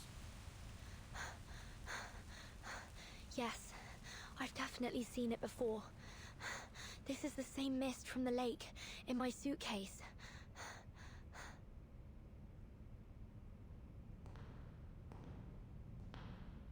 The deeper she ventures into the sanctuary, the thicker the mist grows, until each step feels meaningless and indistinct. Which way did I come from? Amidst the endlessness, a single golden thread drifts down. A thread? I can't seem to grasp it. It's like a wisp of smoke.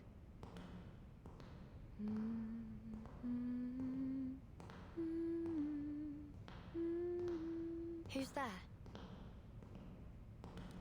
Investigating the source of the sound, at the far edge of the hazy mist, the faint outline of a rotating golden ring emerges. A familiar sight, just as it was a millennia ago, just as it was decades past, just as it A appeared spinner at today. the wheel. I've seen this before. But where? Yet nothing comes to mind. Soft song tugs at the thread, guiding the way forward. The answers lie just ahead.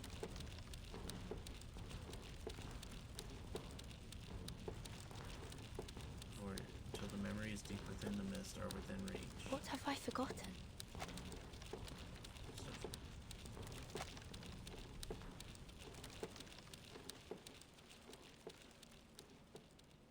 Where do things go when we forget them? Are you looking for this?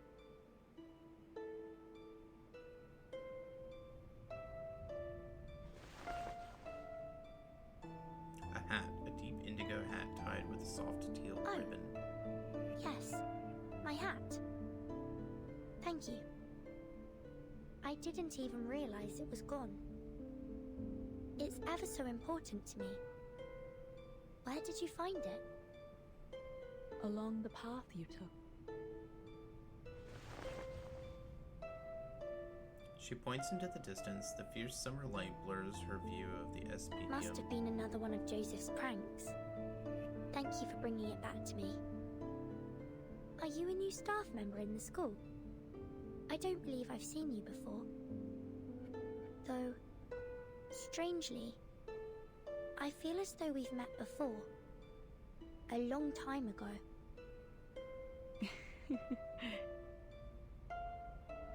A breeze sweeps by, carrying the trailing notes of a laugh. We will see more of one another in the time to come. The wind rustles through her hair, then nothing. She looks down at her empty hands. When did that happen? The golden thread urges her onward, while the song at the other end lingers. Sail, sail free, my heart and life. Wave your home a last goodbye. Unnoticed, the wheel spins out a length of thread. Wave your home a last goodbye. What's that song you're singing, Burton? It's a song I heard in a dream. I dream about songs too. About my mom and dad singing them to me. They sing and say all kinds of stuff. But when I wake up, I can't seem to remember any of it. It's nice that you remember though. What was your dream about? I'm not sure. I don't think I really dream at all. But sometimes, just before I fall asleep, I feel someone sit beside me. She strokes my hair and sings this song. But when I wake up, there's nobody there. That doesn't seem like a dream to me. Maybe one of the instructors comes to check on you at night. I don't think so. Even though I don't remember her face, I know she isn't one of the instructors because I feel like I know her. It sounds like a fairy tale. A lady singing by your bed at night. Do you remember anything else? Not really. I'm not even sure if she's real. But when she looks at me, it feels warm, like being in the sun, like we are now. She turns, reaching out as if to grasp the sun. At the edge of her vision, she catches a glimpse of that familiar silhouette. Burton? But when she looks, there are only fallen leaves drifting away from the forest's edge. So sleep, my baby, grow bright, grow far. The wheel completes another rotation and the song falls silent. That voice. Verton? Burton. The same dream again. No, is it even a dream? It feels different today. The familiar warmth of the song is absent, replaced by a chilled silence. Cool fingertips trace across brows, nose, cheeks, lips, mapping every contour. At last, that hand comes to rest over her eyes. My child. Tread the path you must tread. Turn the page you must turn. And seek the answer you must seek. A kiss falls on her forehead, cold liquid trailing after it like rain. This is the final farewell. The hand lifts from her eyes. The figure at her bedside rises and leaves without even a word. No, she can't leave like this. Wake up, shake off this warmth, alluring slumber. Rise up to meet reality, harsh but true. Try to catch that scattering wisp of wind. Wake up.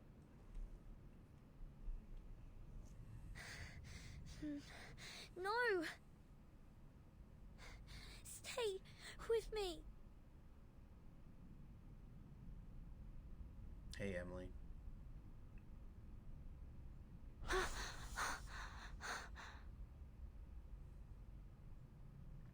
The scene in her memory dissolves, and overlapping with that figure she's been chasing is a face filled with concern. Are you all right, child? Huh? Dr. Doris? No. That isn't right. Who are you? Marta? Besmat? Erd? I'm Dr. Doris. My pen name is indeed Erd. I might have published a few stories under that name, but I've never spoken of it to anyone. How did you come to know it was me?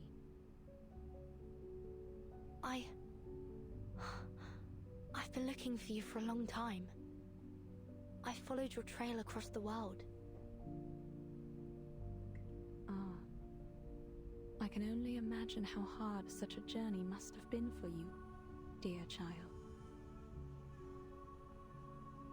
Doris's hand rests upon her head, stirring a warmth thick with nostalgia. But I'm afraid the other names you mentioned don't belong to me.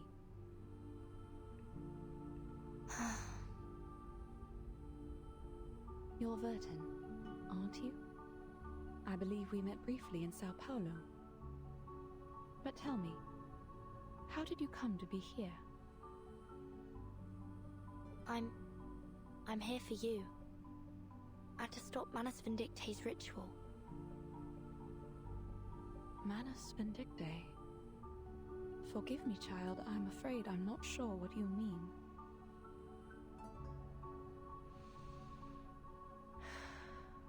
Allow me to explain. I'm an arcanist of the St. Pavlov Foundation. We have intel that a dangerously powerful ritual is soon to be performed here. In the interest of your own safety, I must ask you to come with me to the Foundation headquarters. I see. I will go with you, but not just yet. There is something I must finish. These threads I'm spinning. Threads? Yes. Others don't seem to see them, but I do. It's strange. I don't know what they are, but I know how to spin them. Does that sound ridiculous to you? Probably. Not at all. In fact, I can see them too. But perhaps we should do it together. Later, when the danger has subsided. Slowly, firmly, Doris shakes her head. There may not be a later. I must finish this now. Why? Why? Is this worth more than your life? I believe it is. These threads must be spun so the all-ruling law may be woven. That is my purpose, my calling. That is why I was led here. That's why you're here too, is it not? To answer your calling? My calling? You mean? My child, I may be blind of sight, but my senses are clear. This is a path you must tread, a page you must turn. This is the answer you must seek.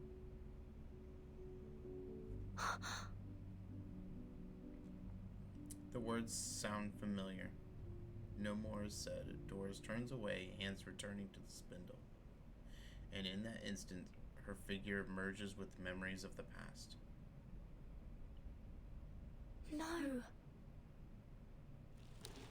She hears herself cry out in desperation, but the spinning wheel has already begun to turn. No! Stay with me!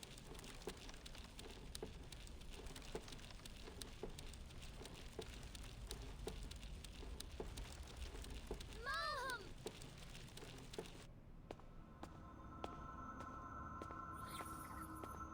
This is... Virgin? The water rises. More and more water rises. How can this be? No, this can't be my calling. Eyes running blind by their heavenly beauty, stating that heaven would have seen calamity.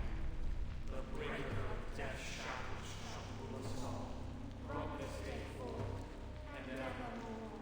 The blessing of the coming age is near, and humbly we kneel to receive such grace. O glorious one, walk the earth again. Shape this land with your mighty, vengeful hands. Miss Erd, we owe you our thanks for starting the ritual. At last, we are no longer lost, for the Guiding One is risen.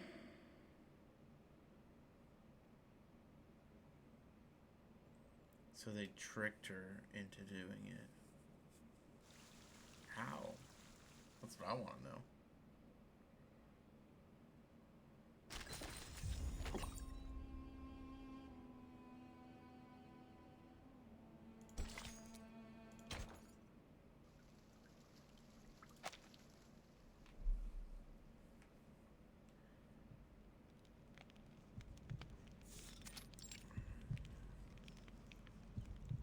A lump of dark flesh pulsates like a heart.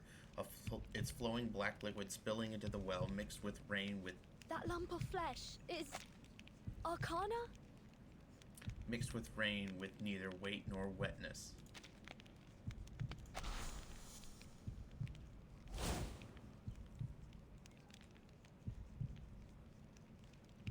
The threads, they were drawn away somewhere deep below me. This isn't right. She reaches to steady the spindle, only for golden wounds to bloom across her fingertips. And the wheel. I can't seem to stop it. Vertin, you must leave. You got tricked. Spare me the theatrics.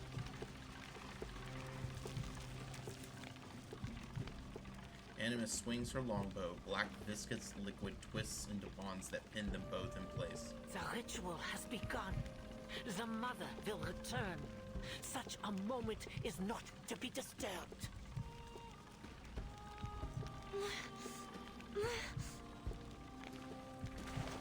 Step by step, Animus approaches. Through the chanting, she plucks a white bone from the water. These bones are relics of a sacred age. Primal, elegant, powerful, just like the era to which they belong. They are but a fraction of the creatures from a time erased from history, from the blank era. The moment is nigh. From the embryo, the Great Mother shall rise once more to restore what was lost and break the shackles that were forced upon us eons ago. A blank era? Restore what was lost? No. Time should move forwards, not backwards. It seems your blindness is not just of the eyes, but of the mind. Still, I shall forgive your blasphemies. You were the one to start the ritual, after all. In fact, your contribution should be commemorated with a title. The Unseen Saint, perhaps. It is rather fitting, don't you think? Now why? I must stop the spinning wheel. Doris's hand shakes with pain as she reaches out once more, desperate to stop the turning. Please, stop!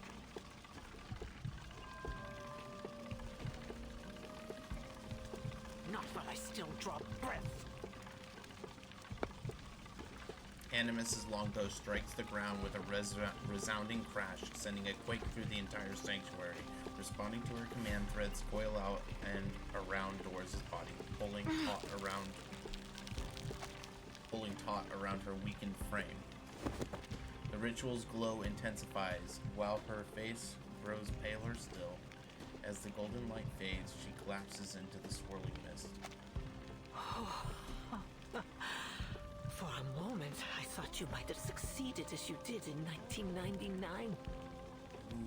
But it seems your prime has passed. The Mother of Resurrection will soon grace us with their presence. Your fate is inevitable. With a swing of the longbow, Animus encases Doris in black mucus, dragging both her and the spinning wheel down into darkness. Oh, there's no need for haste, girl. The Mother shall welcome you both into their embrace. It is a great honor to become one with them. You ought to be grateful. Animus turns to her weeping believers, still chanting hymns as the rising liquid engulfs them. The liquid devoid of weight or wetness.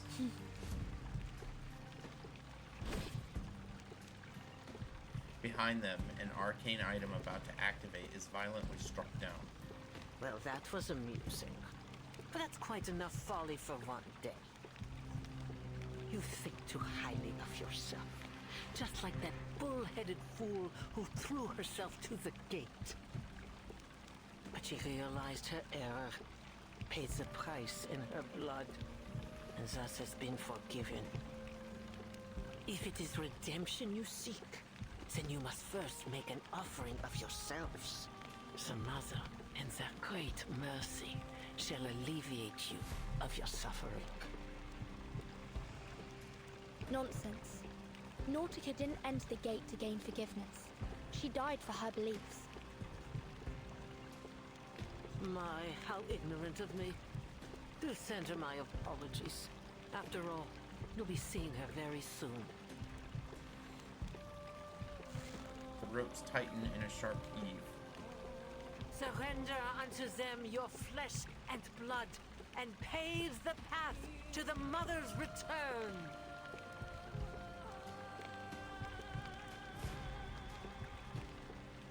Through her obscured vision, the viscous hands from beyond the gate surged through the endless tube, grasping out over the mountain's heart with terrifying speed.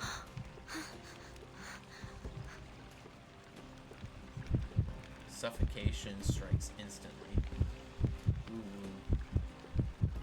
The distant howl of wind escapes the sanctuary's gaping wall. Enter into the Mother's embrace, and they shall reward you with their great might.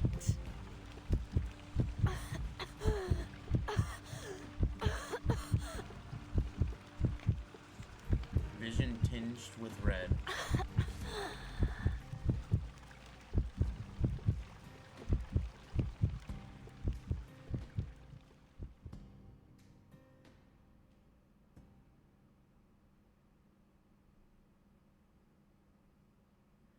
It's a warm place, like a mother's embrace. Open your eyes, that the dream may go on.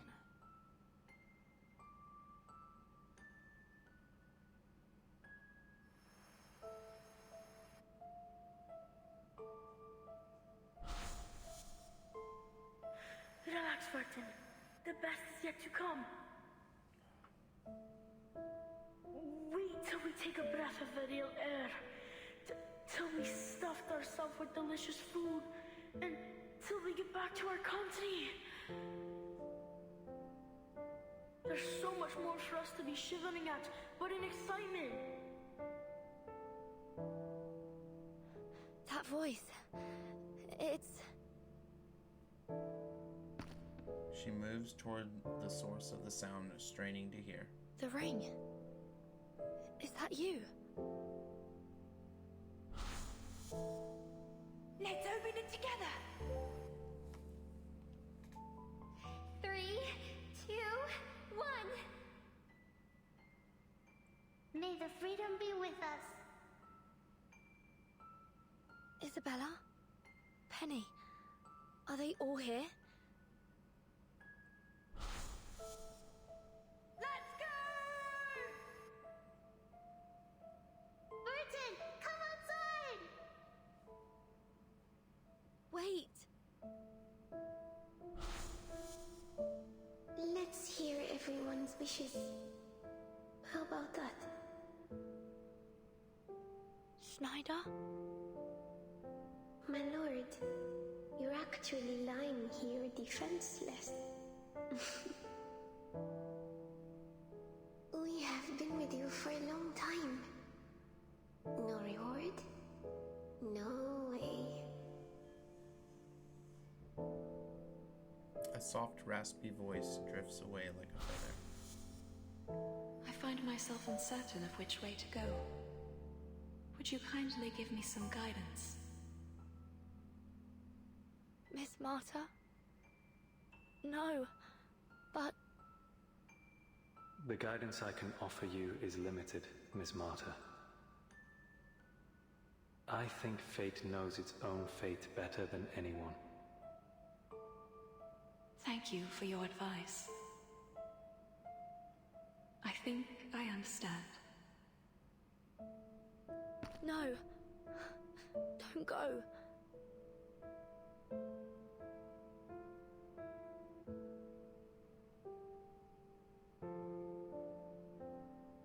Why?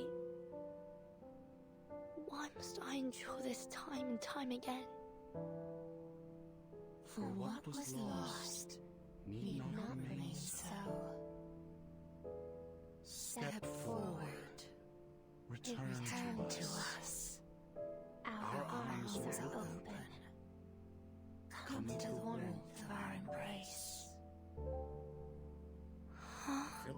her forget-me-not in there.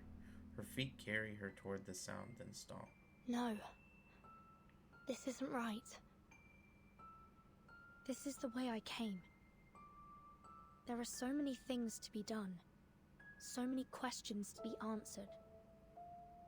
My calling lies elsewhere.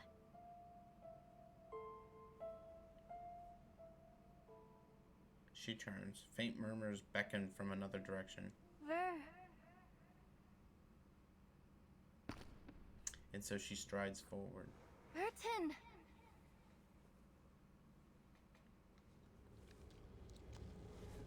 Burton!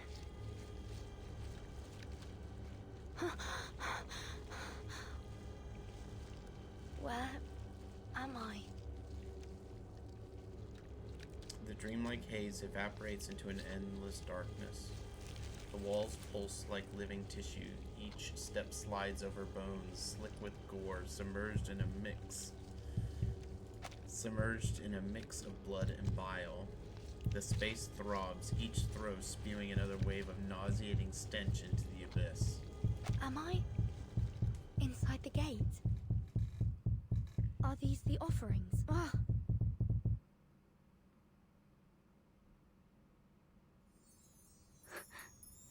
Be careful. One wrong move, and you'll end up like them. Then a child's voice, shrunk and rasped with tears, pierces through, the only faint glow in the dark. That's the only reality in this place. Who's speaking? I wish I could tell you, but I don't know either. I can't seem to remember my name. Or anything, really. I've just been waiting here because I wasn't ready to join them. You seem to still remember a few things. How did you get here? I was thrown to the gate as an offering. I have to get out of here. Do you know a way out? A way out? I really have no idea. Maybe I can help you find a way. But where do you want to go? Why do you want to go? I need to exit through the gate. I'm searching for an answer, and I won't find it here. An answer? Is that why you were thrown in here? You could say that. And you're still looking for it? Even after everything that's happened to you? I'm not sure. What if the answer doesn't exist? What if you finish your journey and find out there's nothing out there? I've asked myself that question more times than I can remember. Sometimes, it feels like I'm doing all this in the pursuit of a mirage. But I've come to be at peace with that possibility. Really? But what about all the time and energy you put into it? How do you keep going, knowing that it all could be for nothing? But it isn't for nothing. Memories flash before her eyes. Those sacrifices, those struggles, those who gave meaning to her path. I carry everything. Everyone with me. Literally. They were real. So even if in the end, the path I walk leads me nowhere, I know that. I will pursue the unknown, no matter where it takes me. The light trembles, uttering these words in a soft yet resolute voice. That's it. That's the answer I was looking for. The faint light flickers again, brighter this time. I remember now. I used to have the same belief. That's why I'm still here. Why I wasn't cobbled up by this place. Because I died content. I died knowing I had chased the answer with all I had. The light, no. It should be called a massive light. It pulses closer, radiating light. Come, take my hand. Your hand?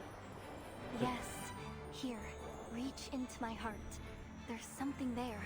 Something I need you to find.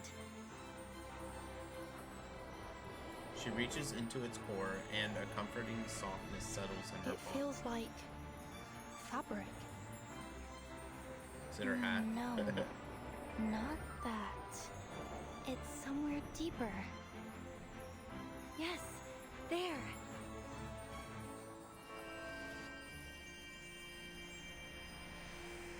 The pendant.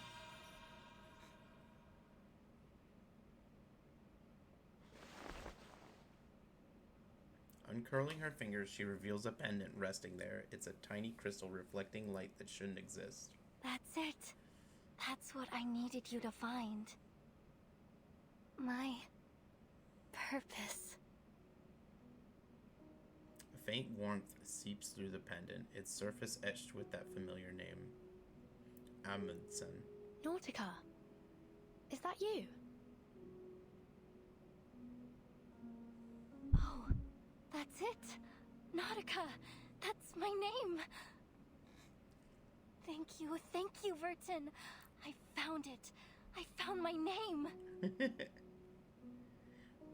Flesh begins regenerating from the glowing mass. Then invisible hands grasp her. The path to home. Held fast in night's tight grip. Unloosed by breath, a name spoke on the lip. As she speaks each word, the surrounding scene begins to warp and dissolve. The Mother Spirit may not be here, but in my dream, she came to me and showed me the way out. Come, Vertin. Come. Let's get out of here.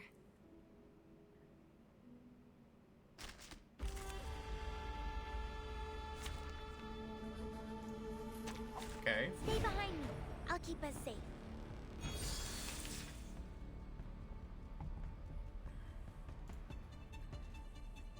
Oh, look! Agreed. Sensing their thoughts. Huh. Very well. The path will become clear. Won't be fooled. Move away from me. This time picking up, sensing their thoughts. Oh, be careful.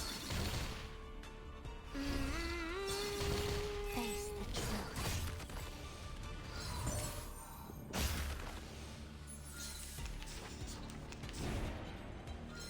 Yeah, I'm guessing it is.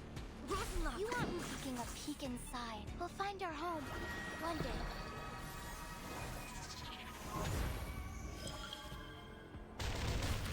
What sucks is that we knew it was someone coming, but like it kind of ruined the story somewhat. Enter the gate and see the It light. spoiled the story. It will all be over soon. Close your eyes.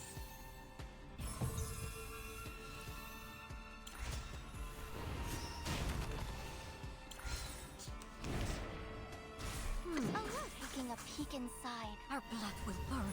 You are not welcome here. Face the truth.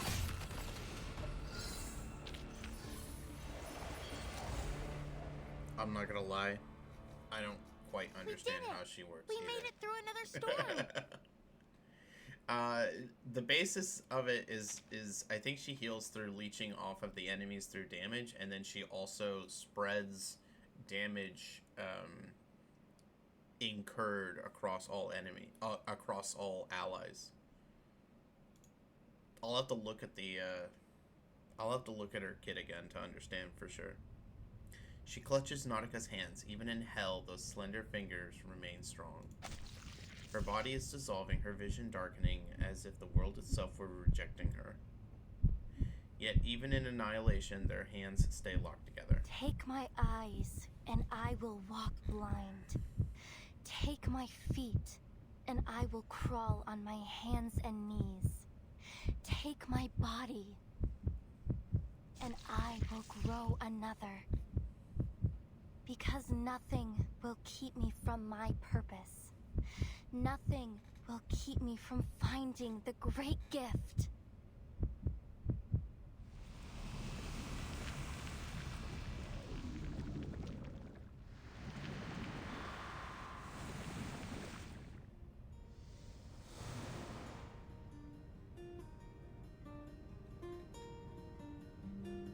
It looks beautiful.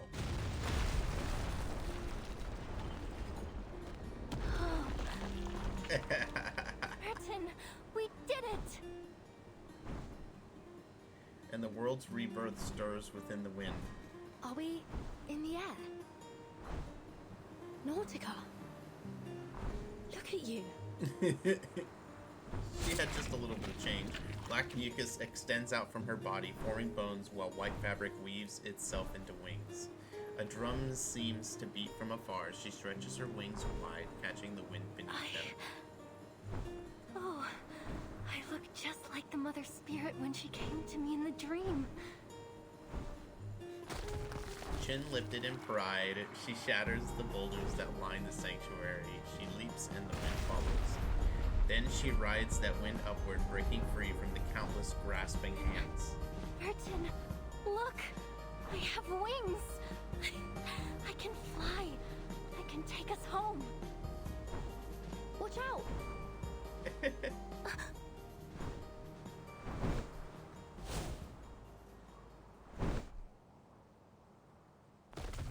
She flaps her wings, dodging the flying debris, and turns toward the source of danger.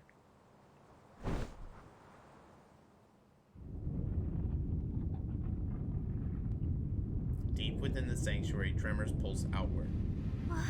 What is that? Arcana.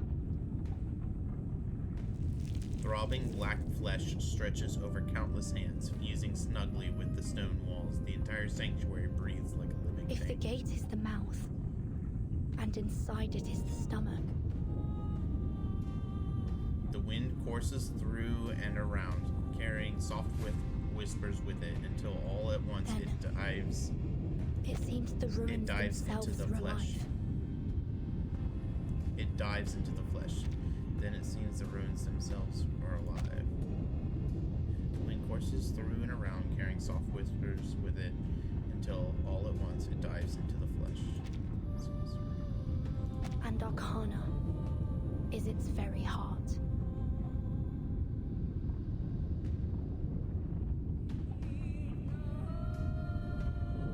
I fear it's only a matter of time before she's fully resurrected.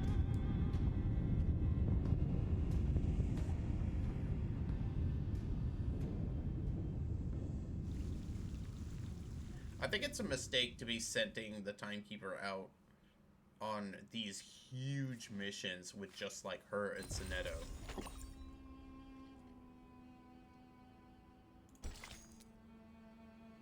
Okay, we're back to this.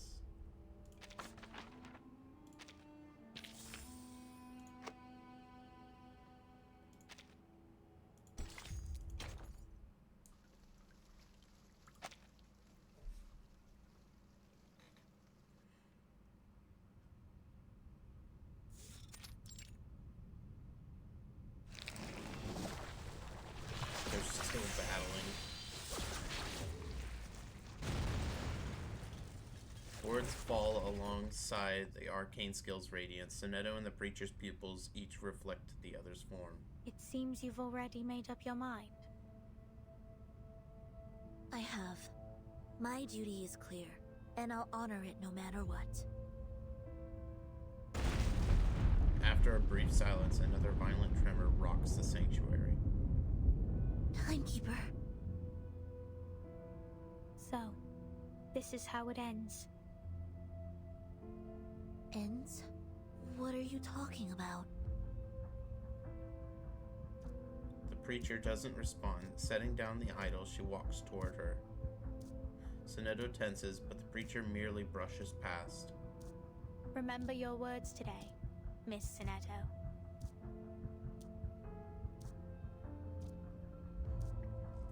The preacher leaves. Sonetto steps forward, then freezes at the glint from the shadows.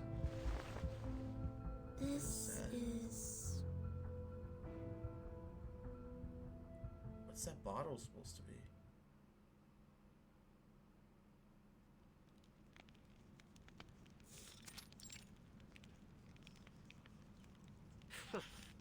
You've proven yourself to be quite resistant to death. I should have known you'd have yet another shared quality with a cockroach. No matter. You have blasphemed in the face of the Great Mother. There is not for you, but damnation now. Please, can we kill this bitch? Burton, watch out!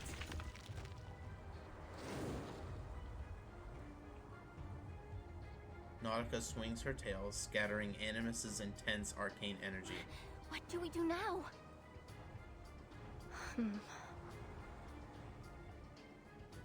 The flesh pulsates again, swelling more, now swollen to its limit. Sorry, Nautica. I'm afraid we'll have to postpone your plans to head home. We have to stop the ritual before Arcana is fully revived. Arcana? Is that what those snow monsters were trying to do? Bring someone back from the dead? Nautica stamps her talons into the ground, bracing for a counterattack, or more accurately, vengeance. Nautica, at 1 o'clock. Oh, okay. I love it, she's getting used to this. She swings her bone whip toward the flesh, but before impact, a rising surge of black mucus walls off each side. Strike from above.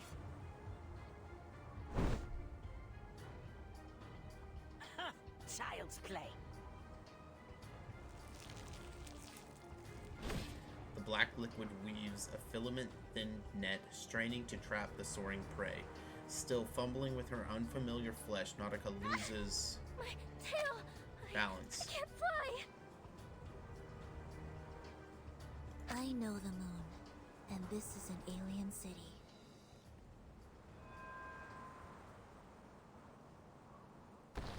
The transparent shield forms in the air, blocking off the sizzling liquid. Sonetto! Timekeeper, you're right. And... is that Miss Amundsen? Another one? Filthy little wretch. How did you slip past the mist? She trails off upon seeing the little bottle clutched in Sonetto's hand. Ah, that damnable preacher! So Sophia let us through? How utterly feckless must one be to be bested by a child? That worthless, shameless, thankless imbecile! She was always unworthy of her Oh my role. gosh, please let us kill this bitch. Sonetto, take my hand!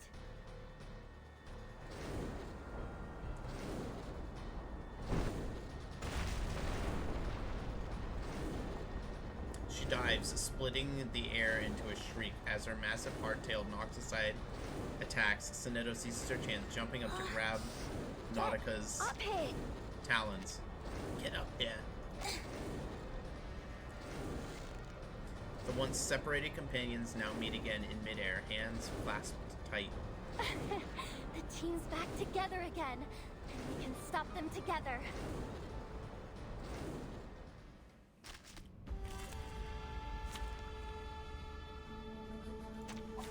Stay behind me. I'll keep us safe. God, I want to kill this stupid bitch so badly. Just Yes, nuke her from fly. orbit. Bask in the light of Arcanum while you still can. It shan't last long.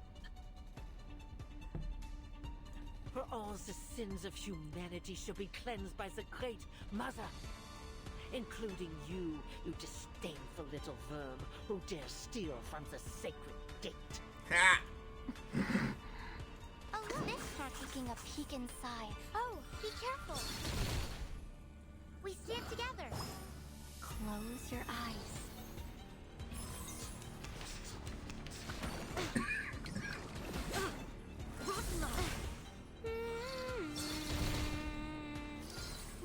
I'm taking a peek inside. Our victory comes in the tide of Make blood. no pain.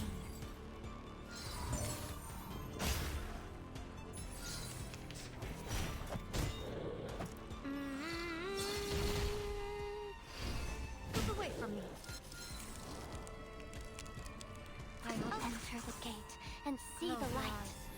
It will all be over soon.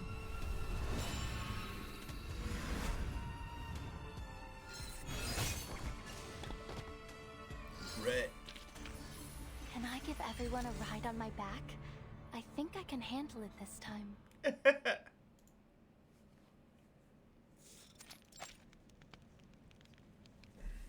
You have well and truly reached the boundaries of my patience.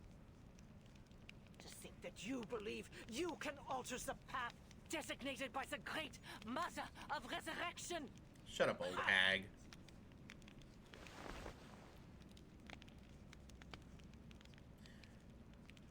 Though forced back, Animus raises her longbow and lets out an ominous laugh. Futility. The final reckoning has come. And when you lay your eyes upon them, I shall delight in the melody of your screams.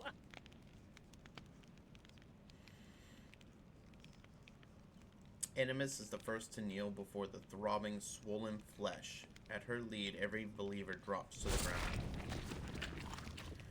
The mucus surges around them, forming a protective barrier for the What ritual. are they? Wait, are they offering themselves as the final sacrifice?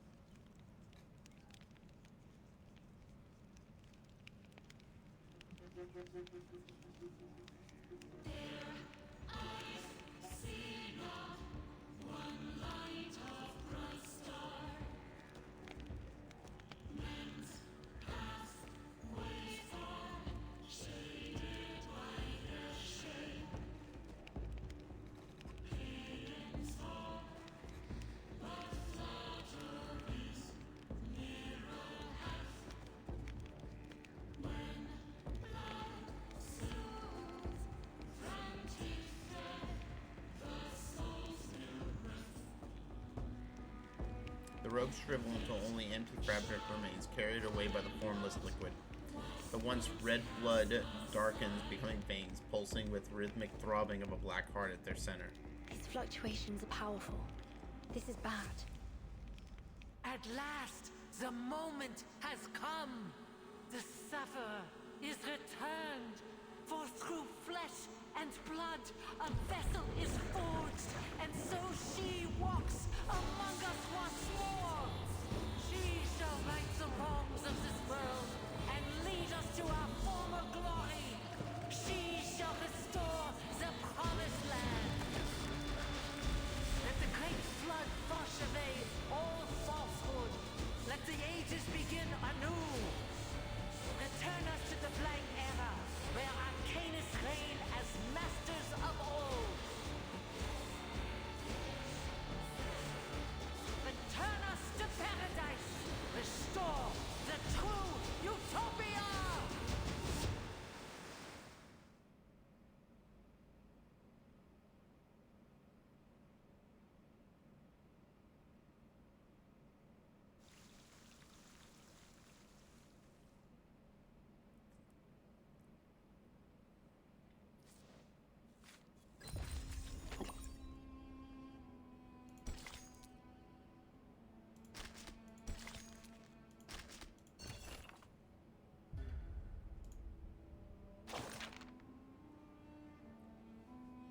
Miss Sophia, you can't build faith on hatred.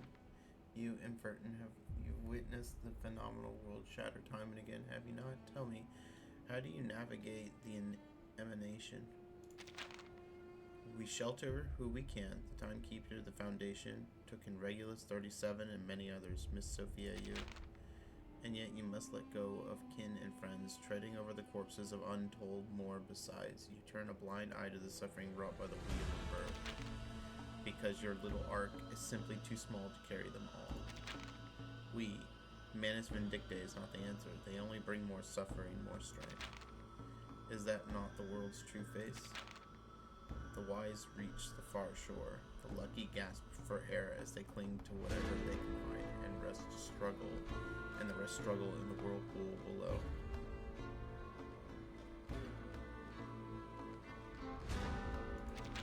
The Manus are killers. Do you really want to drag even more people into that whirlpool?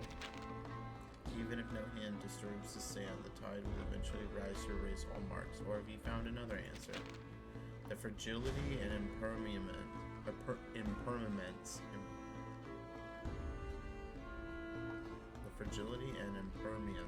of sand is precisely why people strive for something eternal. Sacrifice is agony, yes, but I and those beside me walk this path because it is the right one. So you've already made up your mind. Of course she's made up your mind. Man, how did she get corrupted so quickly?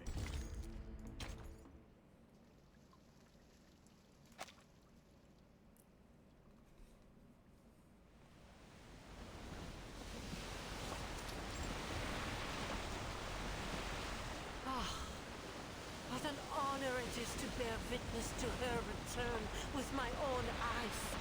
Great Mother of Arcanum, guide us, protect us in your infinite might. Let the flood come. Let all be reshaped. Bring forth the primordial garden. Arcana.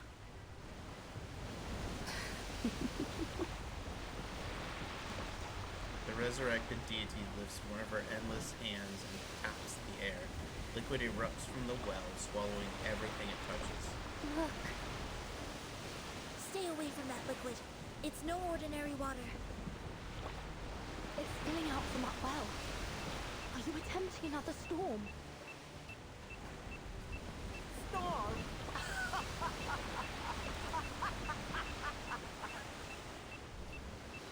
Oh, to be so blissfully ignorant of her true power. This is no mere storm. This is a gift from the inculcator of Arcanum. What's the beeping? A great flood that will return this world to primal chaos.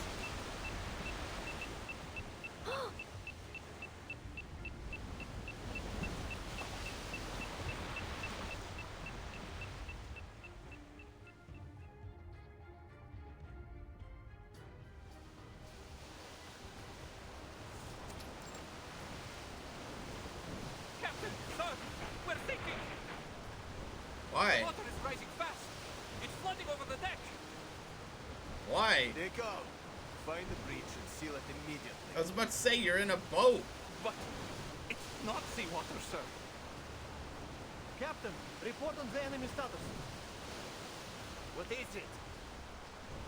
Manus Vindicta have started their attack. They're chanting on the deck. Chanting? Faint chanting echoes from the frozen coast. Tides running blind by their every routine. Staining that heaven with obscene calamity. The breaker of death's shackles shall rule us all. From this day forth and evermore.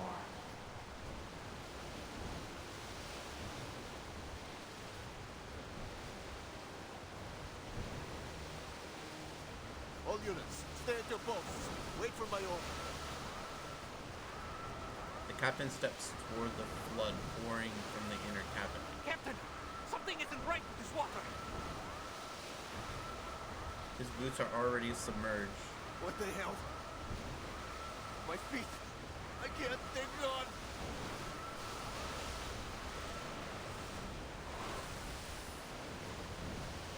Come on. It's going to be up to Ulrich now. Everything below the waterline dissolves, vanishing into the flood without a trace. His body is severed cleanly. No blood, no pain, as if it was never there.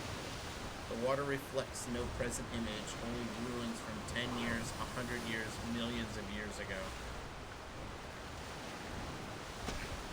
Numberless water birds gather in flocks, dive, and melt into the flood like flames joining a fire, turning from the many into one. The first scream erupts from a young soldier. He clutches his head and scrambles for higher ground. But before his second cry for help can escape, the flood swallows him whole.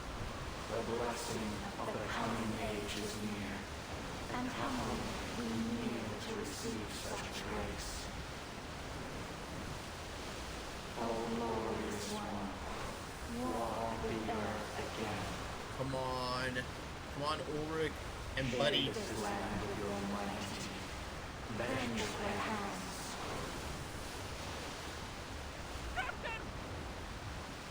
It's fun. Chris warned me about this. Dude. Equilibrium umbrellas open, everyone. Get that Rousseau on the line. Umbrella handles are lifted, the canopies blazing with light. This is just another storm. The umbrella's open. Yet before the words are spoken, the flood devours them whole, and soon after the equilibrium umbrellas too.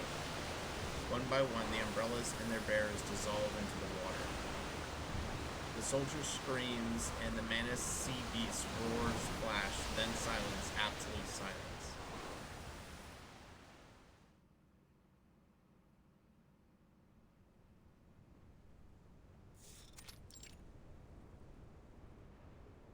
It is happening again, just like in 1999.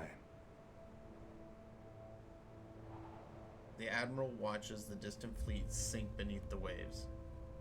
To a commander, troops are just numbers on the sand table, pieces on a chessboard. But in the face of a calamity, what can a foot soldier do? Many men and women have been marched to their deaths. Cannon fodder for the cause. A necessary sacrifice. And their loyalty and passion turned to dust in an instant. The sea climbs faster now, the coastal ice shelves already gone. Only a pristine flood remains, like a veil of translucent gauze wiping away all impurities. Father, Muldir's men have arrived. This guy's a loser. Good.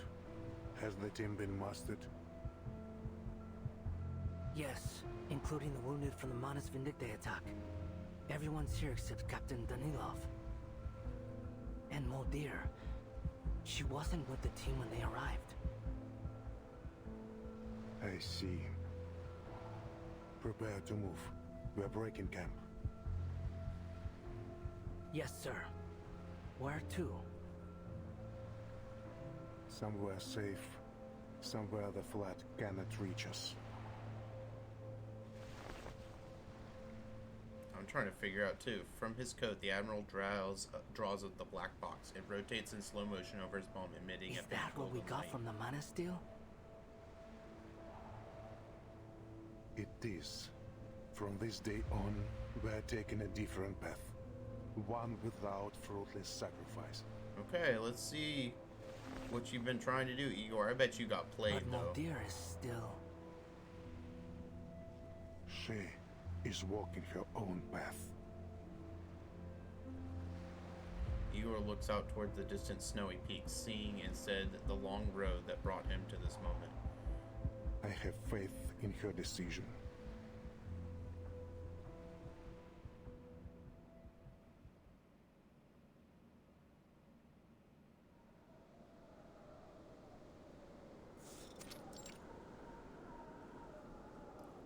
Restless critters, rising sea level, abnormal avalanches. It's the Manus ritual. It's already begun. We need to do something before it's too late. Oh, you've got to be kidding me. Boss, this isn't exactly the time for chit-chat. I hope she survives. I don't know why I like her so much. Avalanche incoming! All units change course! Follow me now!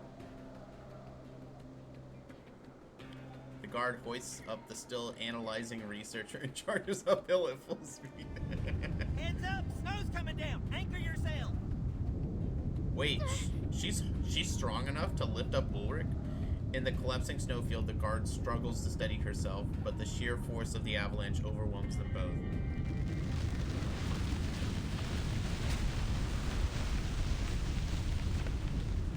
A massive snow chunk slams into them, sending Ulrich's tank spinning into the void. Oh, for fluxes!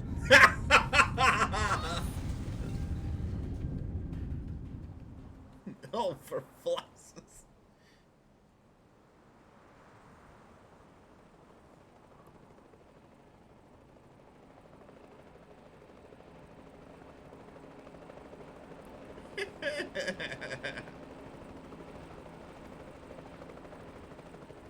She caught him. The glass tank's arc ends in a pair of steady hands. We made it just in time. In the howling wind, black hair escapes from under her hat. It's time, Captain Danilov. Lower the altitude and release the ladder.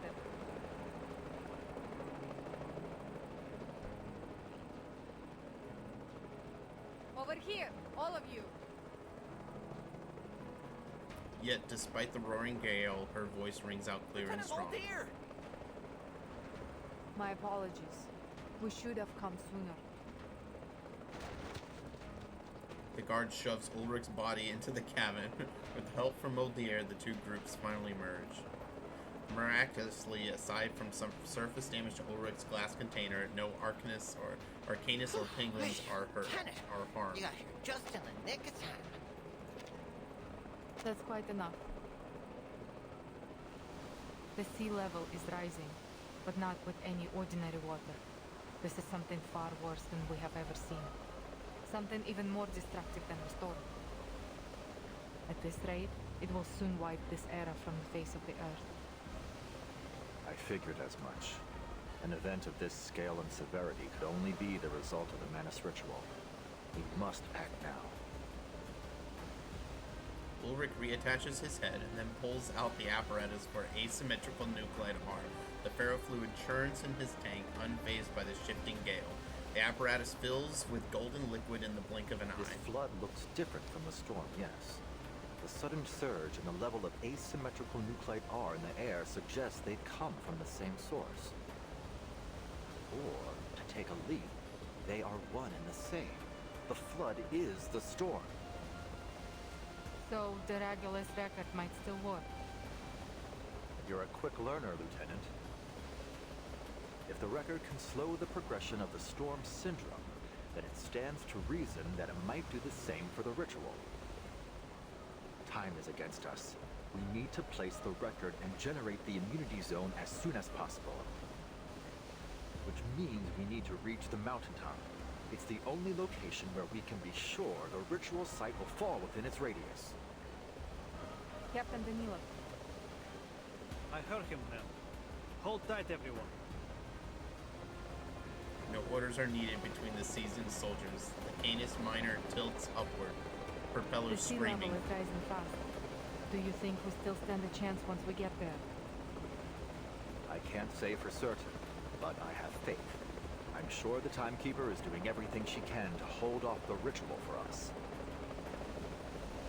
Despite the chaotic wind, Ulrich's voice holds steady.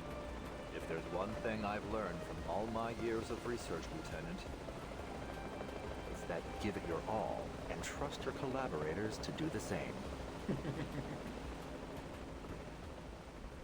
Dude, I love it.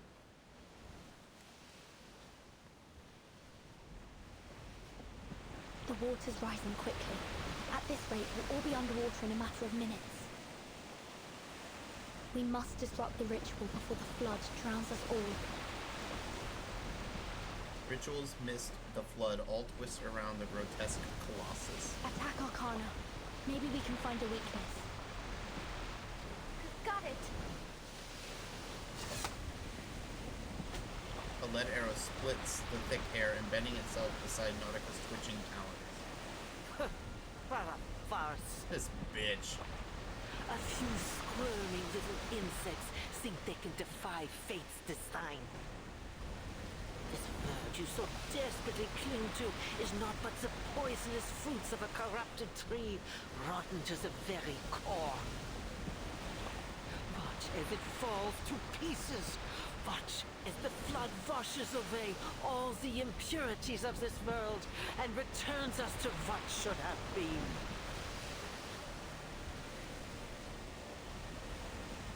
Arcana shifts, her blurred face showing a familiar smile.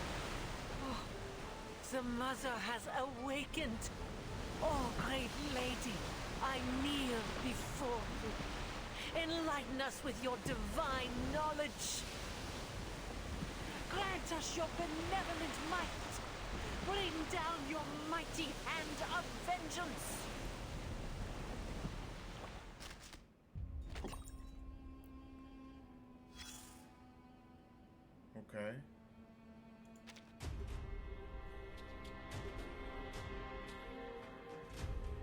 stop the ritual, the flood consumes the world. Who knows how far back it will be sent? Ulrich must be doing his part up on the summit. We had better do ours too. Understood, Timekeeper. I'm ready to follow your command. Flood's rising. We must halt the ritual now. Timekeeper and Ulrich will strike together in a coordinated attack.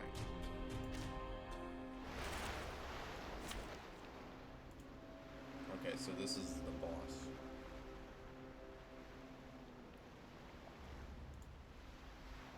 Okay, cannot adjust this character's position.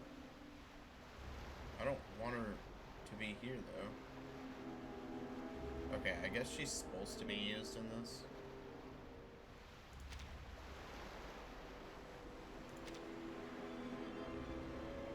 Alright, just go with it.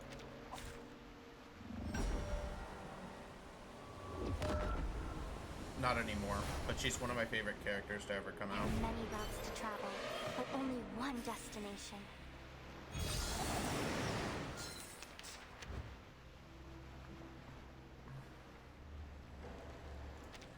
Children of flesh, open your arms. Give yourselves to the Great Mother. Become one with her. Join her on the eve of a new world.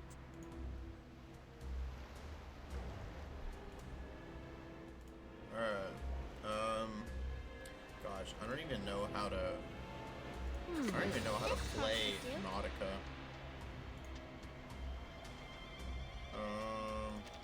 Switch to this.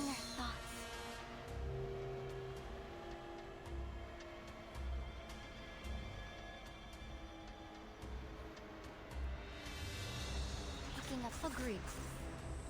Our victory comes in a tide of blood. We're not afraid of you. The path will become clear, though it may come with pain. A little surprise.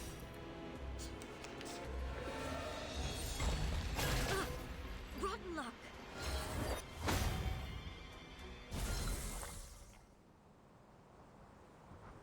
Nautica, watch out for the black mucus. Hold on, team. Okay. Yeah, I got her skin. It's the only time I've really gotten anything. Nautica spreads her wings, charging headfirst into the storm of black arrows. To a storm of black arrows.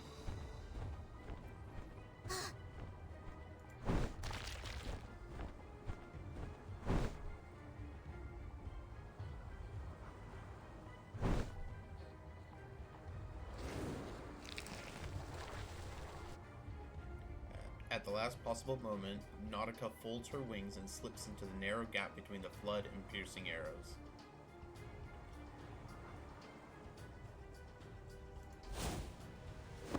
Is everyone okay? You're burned. Let me take care of that. I'm fine. Really, I am. Just hold on to me. You're injured, Nautica. We can't dodge these attacks forever. You're right. And tell me, Vertin. Tell me what to do. I'm still not used to this body. I need your guidance. Just give the word, Timekeeper. We gotcha. We'll make it through this. Together.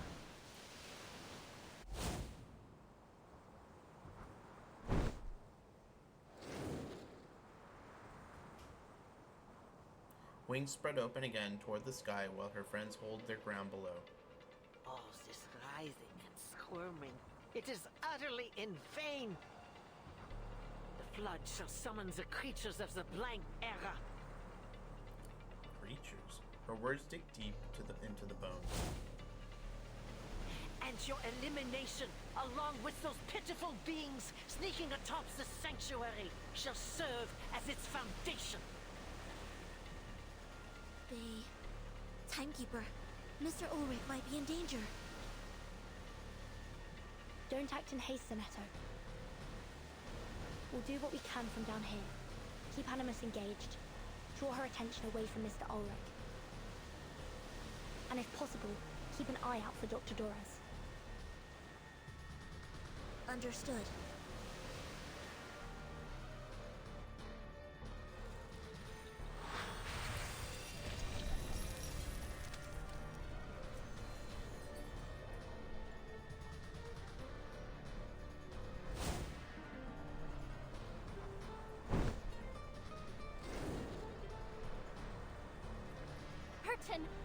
water just keeps getting higher. I'm running out of space to fly in. You're right. We need to make more space. Can you break through these walls? Break the walls? Yes, just like you did earlier when you kicked those rocks. Do it. Ahead looms the grotesque deity, her phone tethered to the sanctuary by endless pulsing black veins. The entire sanctuary is feeding power to Arcana. If we can break these walls, we may be able to slow down her recovery.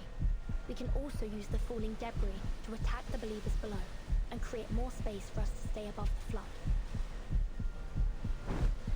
Okay, I'll give it my all. Dude, it's gonna be really hard to hang on. Oh, damn, this is sealed? Okay.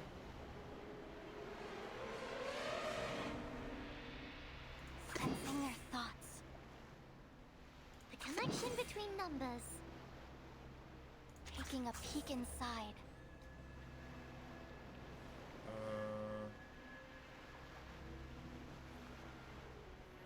Oh look, here's another one. This card should do. Face the truth. Okay, now we're actually doing damage. Golden ratio.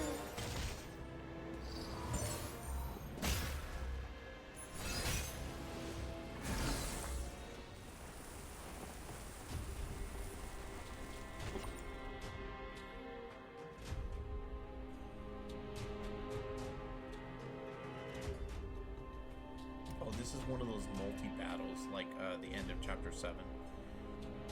The Oleadius seem to be determined to stop the experiment. Well handled, Ulrich.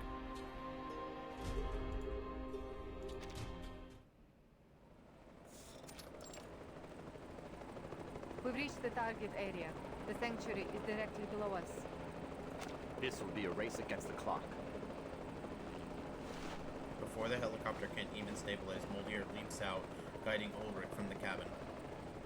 Now's the time. Give me a hand with the record player while I generate the magnetic field.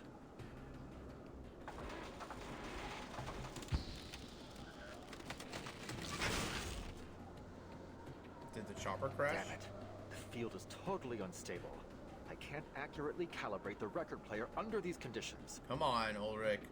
The asymmetrical nuclide R in the air is far denser than anything we've ever had in the lab. There are too many variables. There's no way to be sure that Regulus will function as expected. The ferrofluid fractures into scattered dots, then coalesces. Calm down, Ulrich. First, get the latest asymmetrical nuclide R reading and make the necessary adjustments. Then we'll deal with the signal interference. If I can find the pattern of the geomagnetic change.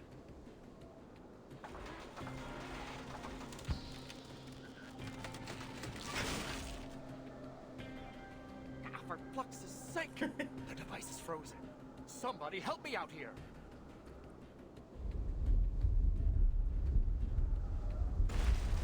Another quake in ice and earth all but topples Ulrich. Above, Oleader's screech pierces the air. Be careful, Ulrich.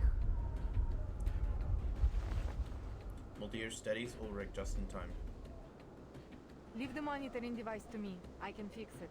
Buddy, keep those creatures off of us. Ain't gotta tell me twice. But, Lieutenant, that thing don't look like no Lydio I ever seen. A great bony creature spreads its wings and dives toward them, followed by a swarm of Oladios, eager to feast. Heavens to Betsy! Now this'll be a Heavens tough to nut Betsy. Prepare to engage. Hold them off while Ulrich works on the record. There's no room for error.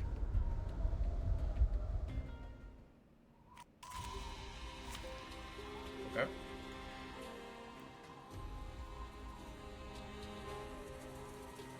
Okay, so for this one, let's Battery check. bring in this team here. Yep, I'm taking all the equipment. Can't Yep. pass up the chance to collect first-hand data. I love him, man. I'll keep an eye on everyone.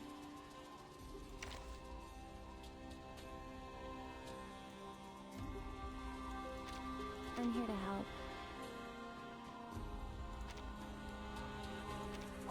Держись, Алия. Так ярко и тепло. Don't take your own step. Alright.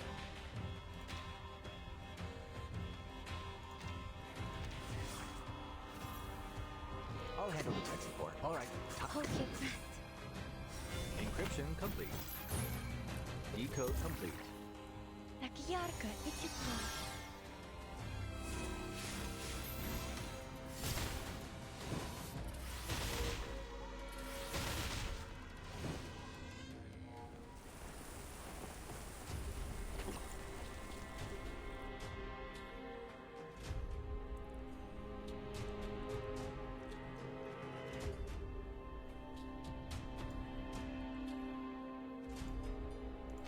Alright, battle 3.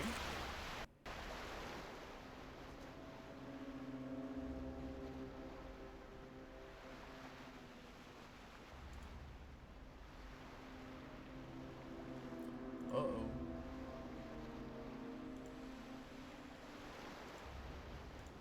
Are we stuck? I have to restart.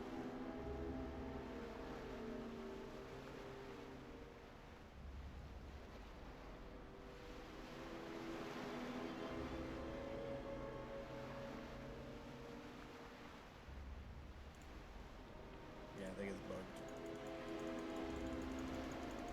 Alright. Exit out, and then what? Enter back in.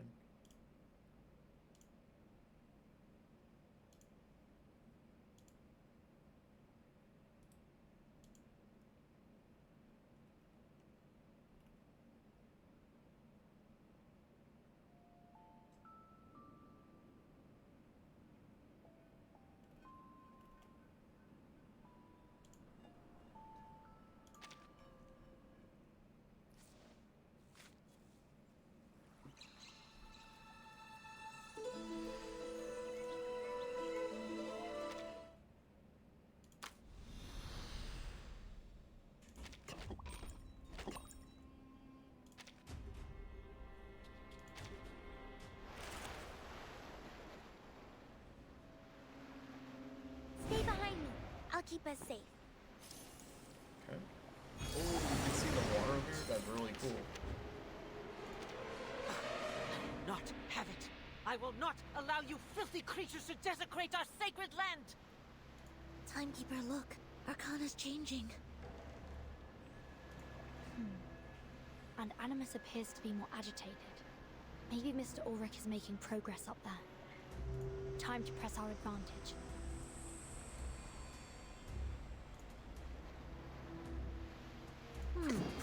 That was certainly a choice. Taking a peek. Agreed.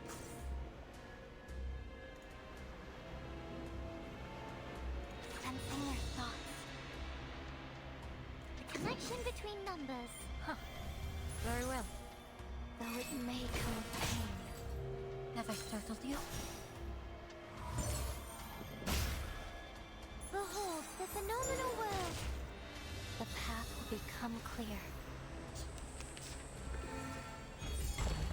Unraveled.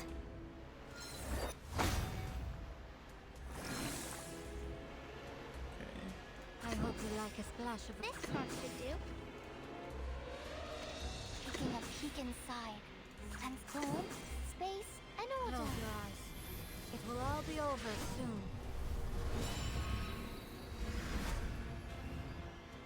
We see it together.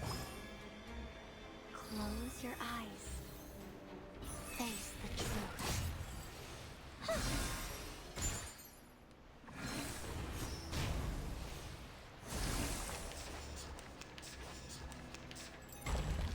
Stay away from me.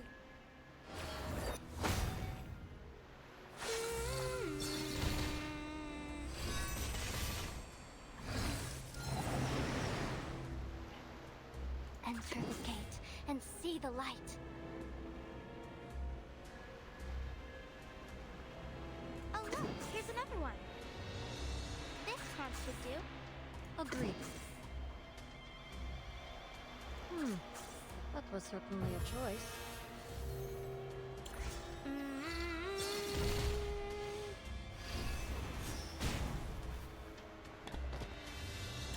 One shatter can now remain.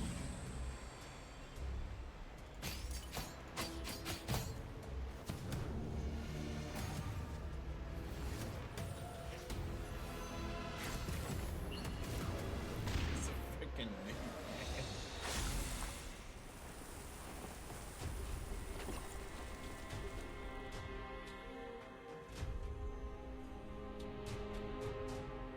If Salt is slow, the timekeeper team must be making progress. Look, those ancient remains are destabilizing.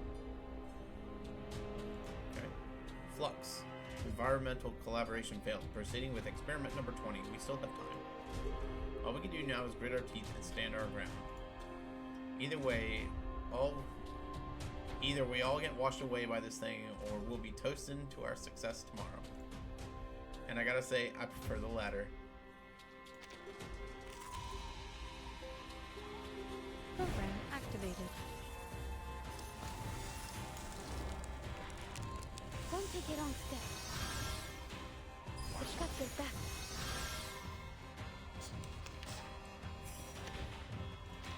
Ah. Ouch. Captain? He's losing it. We better fix to get out of here before he goes plumb crazy and completely forgets how to fly this thing. You go ahead.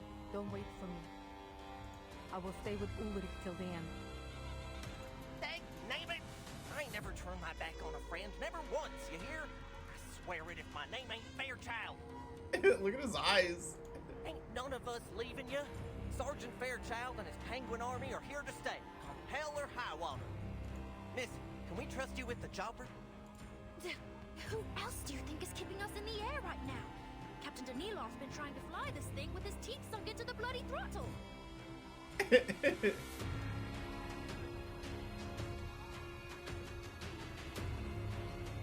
Hold your breath. I'll handle this. Charging. Takyarka, Ichitro. Decode complete. The light that illuminates all.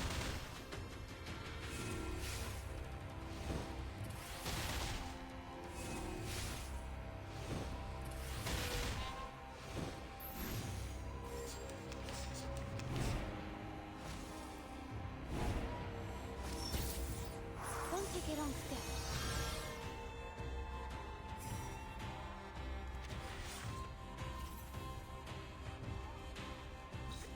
Oh, I can't. All right, time to crack. Loading. Or maybe take a deep breath. An accurate reading. Eliminate target.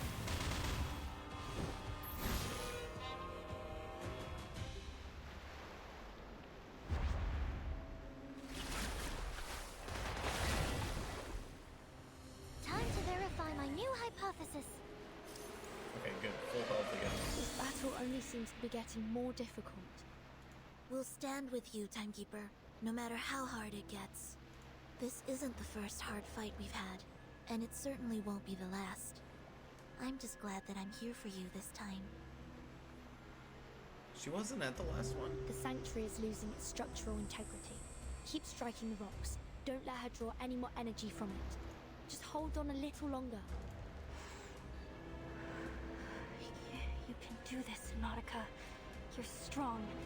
You can do this. Burton, Sonetta, I have an idea. Do it. See your idea.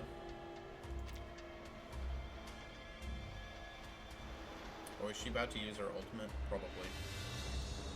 Agreed. This. That was debuff easy. her, Oh look, here's another buff, one. and then use AoE. Home, space, and order. Very well. A little surprise. Oh, be careful. We're not afraid of you. Uh-huh. One shatter can now remain.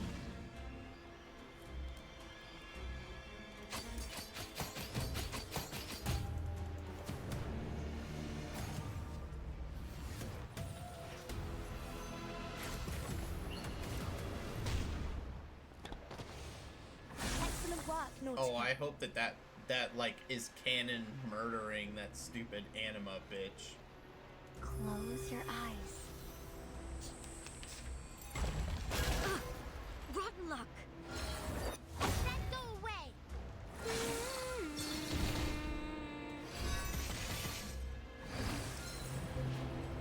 I hope you like a splash of red.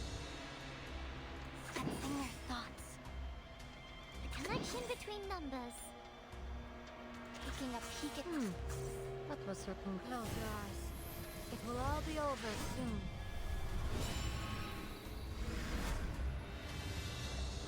Face the truth. I confirm that this adheres to the precepts. Trust me. It won't hurt. Oh, be careful.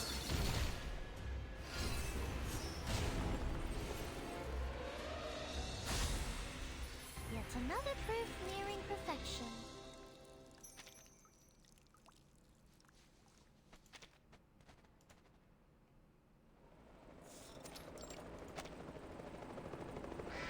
Gosh darn it! These birds are meaner than a two-headed snake, and twice as tenacious.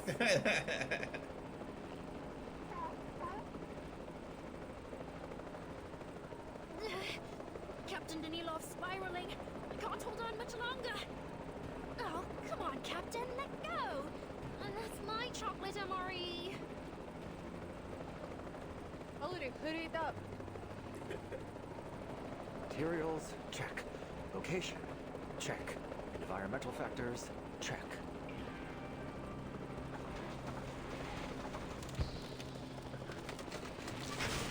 Ah, come on! Flux, it's just not working. I must have got the magnetic pulse wrong again. Experiment number 22. Last chance.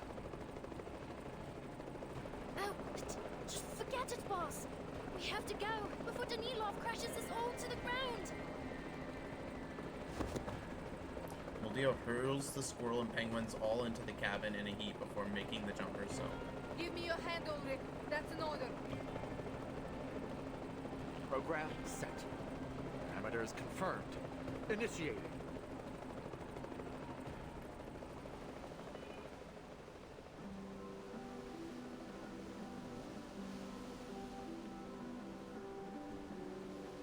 With a yank on Ulrich's collar, Moldier hauls him skyward, just as he presses the needle on the record for the 22nd time.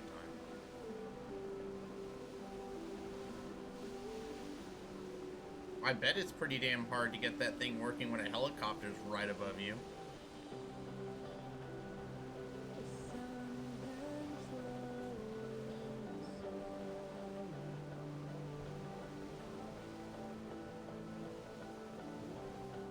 There's no way we have enough gasoline to get away.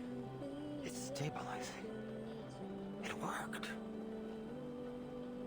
We did it!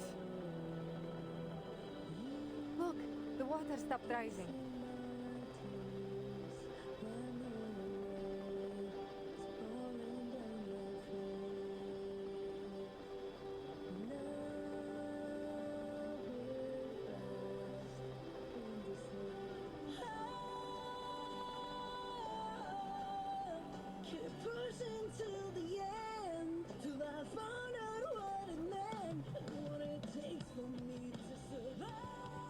This is the first time we've ever heard Regulus's record, isn't it?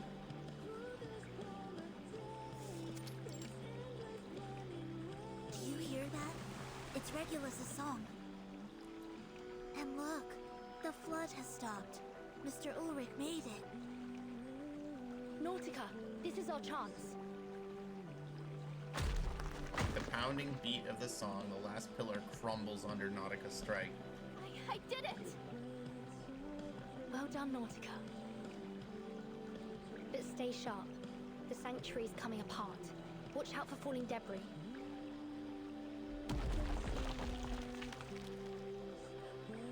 Nautica weaves through the crashing boulders. With a final quake, the altar collapses into ruin. Rubble buries all life below, only the edges of the believer's black robes still visible beneath the crush of stone. Oh, please, let her get hit by a rock.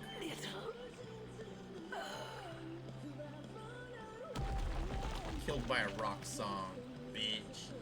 Another stone falls, a gasp, a spurt of blood, then silence. Please tell me that was her. We should be safe here. Nautica extends her wings, careful of the narrow space, sheltering the pair from both the flood and fallen rocks. Everything's been buried beneath the flood.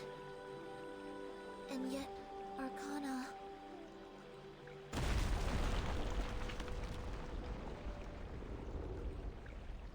The body dissolves, reshaping into a familiar human silhouette. She stands on the surface of the flood, on her toes, watching the sanctuary collapse. A dirge to mark the end of this world. How fitting. Shh. Only her voice remains, echoing through the void.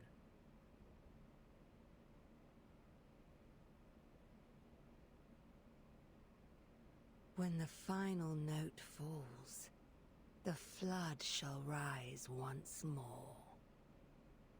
An ancient era shall be reclaimed, and a new order forged. Okay, I'm not gonna lie, this version of Arcana is way hotter. Arcana stands in the water, smiling all the same. The end is nigh. But do take solace in thine achievement, my little savior. That this world should draw its final breath on a tune and not a scream. But alas, this is no true end for you. We shall meet again, Vertin, in a world that is rightfully ours. Then she disappears into the rising tide.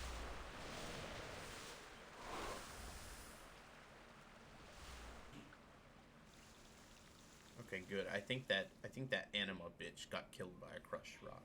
That's like the best thing to come out of this so far.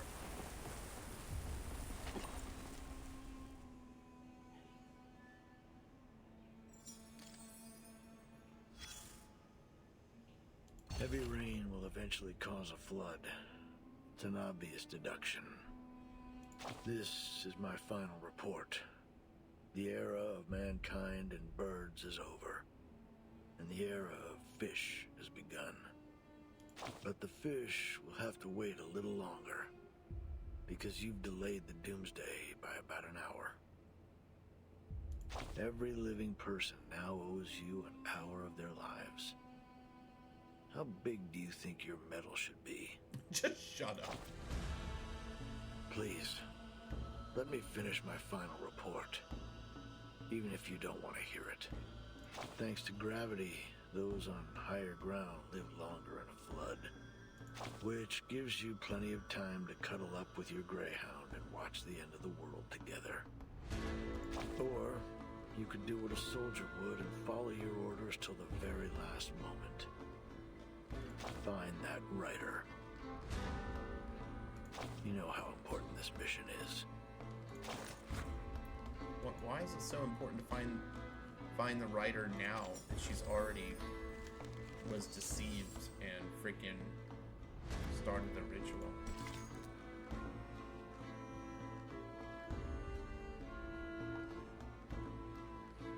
Okay.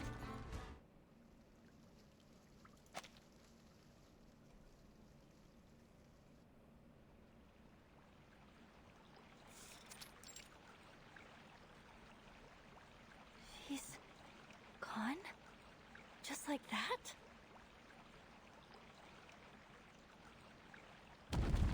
As Arcana vanishes, the sanctuary rocks once again. Yet more boulders fall, their tumbling cacophony heralding death. Is nigh. Timekeeper, we may have slowed down the flood, but the water is still rising. There are very few options left for us now. This place could collapse any minute. We should go. We should go right now. You're right. Go find the Foundation troops. They'll get you to safety. What about you? I cannot allow Manus Vindictae to wipe this world clean. The Sanctuary should hold a little longer. I have to try again to stop this flood. Mr. Love Ulrich Verdant. risked his life to buy us this time. We mustn't squander it. Sonetto nods, still lost in thought. But neither attacking Animus nor destroying the sanctuary stopped the ritual. What else can we do?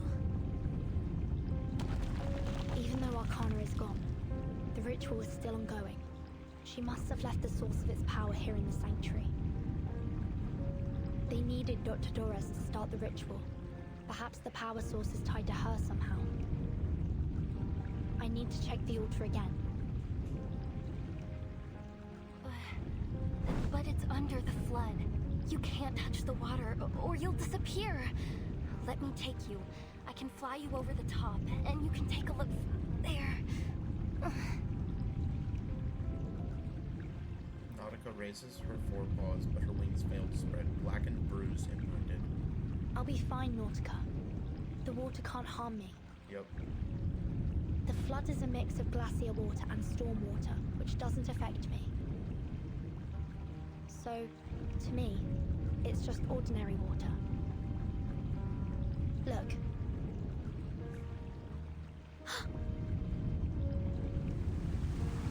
Water slips through her fingertips, and the hand submerged in it remains unscathed. Time has left no trace. I'm fine. It's a little chilly, but nothing more. Sonetto, please take my suitcase and go with Nautica. I'll catch up to you later. She turns around, searching for a suitable spot to enter the water. The icy water sending shivers up her thigh all the way to her neck. Timekeeper. Behind her, Sonetto. She turns around, searching for a suitable spot to enter the water. The icy water sending shivers up her thigh all the way to her neck. Behind her, Sonetto clutches the suitcase, holding off her desire to speak. Sonetto, it's dangerous here. I'm your assistant. It's my duty to stay by your side, no matter how great the danger. I'm staying. I'll wait here for your return, Timekeeper.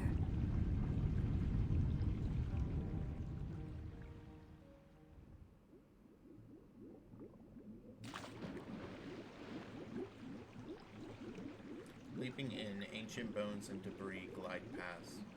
The path forward is already decided. If I remember correctly, the ritual began right after Dr. Dorez spun the wheel. The threads, they were drawn away somewhere deep below me. This isn't right. And the wheel, I can't seem to stop it. Vertin, you must leave! The ritual began when Dr. Dorez turned the spinning wheel, and once it started, it kept turning as if it was sustaining the ritual. So the wheel must be the key to all this. That's what I should be looking for. What's ever beneath is what you should be looking for. Just like before, with eyes closed, instinct takes over. Upon reopening them, the golden thread flickers into view once more. A thread? Is Dr. Dorez guiding me? It's leading me deeper. Yet it stretches without end. Oh.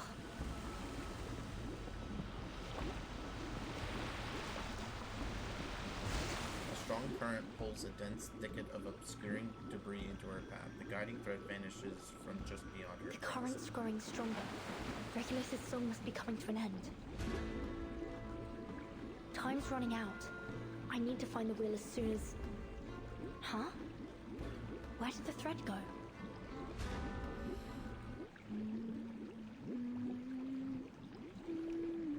How is she singing underwater? A familiar hum drifts from above, clinging to the rocks. She lifts her head, and there stands the one she saw.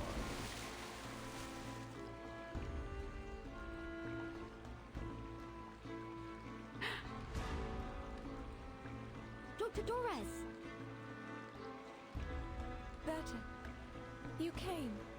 My instincts were correct. I knew you'd find your way here. The threads are no longer under my control. It's as if they're flowing down into some sort of well. I believe it is the source of the flood, too. If we're to have any hope of stopping this, I think we'll have to halt the spinning wheel first. Agreed. Stay where you are, Dr. Torres. I'll... A singular fixed detail catches her eye. Doris's feet are gone, as though they never existed in the first place. She now maintains her balance by gripping the sides of the spinning wheel. What happened to your feet? They were gone when I woke up. They must have touched the water when I was unconscious. My apologies. I would bring the spinning wheel to you, but my body will dissolve in the water. No problem. I'll come to you. No problem. Be careful. The current is strong here. I tried several times to escape, but the conditions are too unpredictable. I think it's because this is... A shriek cuts her off. The flood churns below them. White waves spiral, coalescing into a fathomless vortex. Eye of the storm. Careful, Burton. The spinning wheel is resuming its pace. The song ended. Doros cradles the wheel. Its rotation seemed to match the trembles of the current's Stay pulse. right there, Dr. Torres. Ah! She lets go of the rock wall and tries to move forward, but the raging waves grab her and sweep her away. Despite a moment of panic, she manages to steady herself on another rock. A sharp slice coats her palm with red. Fortunately, the water's icy chill numbs the pain. Her blood dissolves quickly into the water. Next to them, the whirlpool is growing ever larger.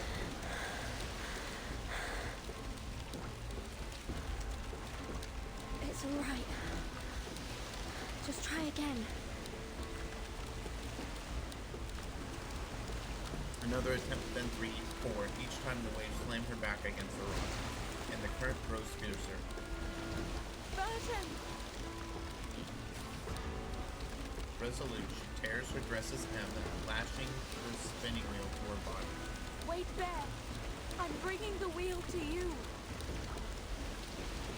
Dr. Torres, no!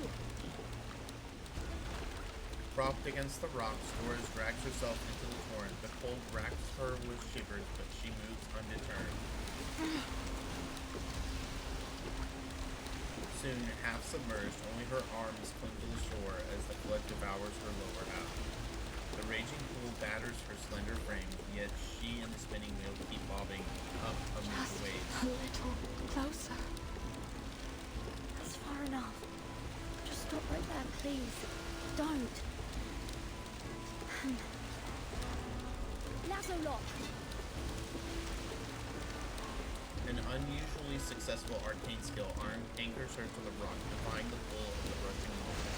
She leans, stretches, yet those final meters feel insurmountable. The wheel shudders ever more violently now.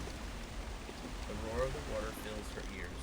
Burton, don't worry about me. Doris's voice cuts through the roaring waves, calm, gentle. I'm glad to have seen you again, child. I wish you my very best on the journey ahead. Oh no. Doris releases the rock. The current seizes her, pulling her forward. The spinning wheel bobs on the surface while what's left of her dissolves piece by piece. Okay, I got the wheel. Now take my hand, please.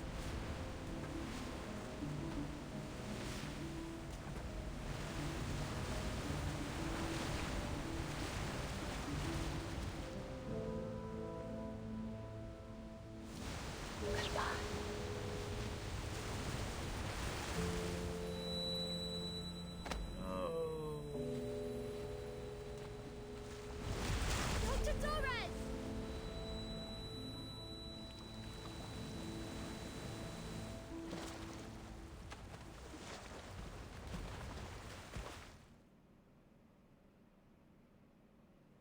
the spinning wheel stills and the furious waters grow quiet.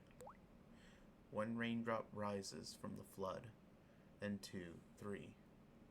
The flood recedes, and the storm begins.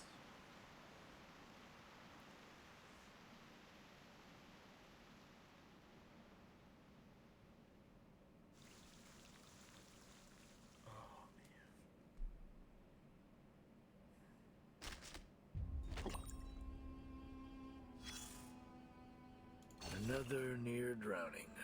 How nostalgic. That's how we started this, like, triple part chapter. Take it easy. You can't move yet. Just stay right there and listen to the report.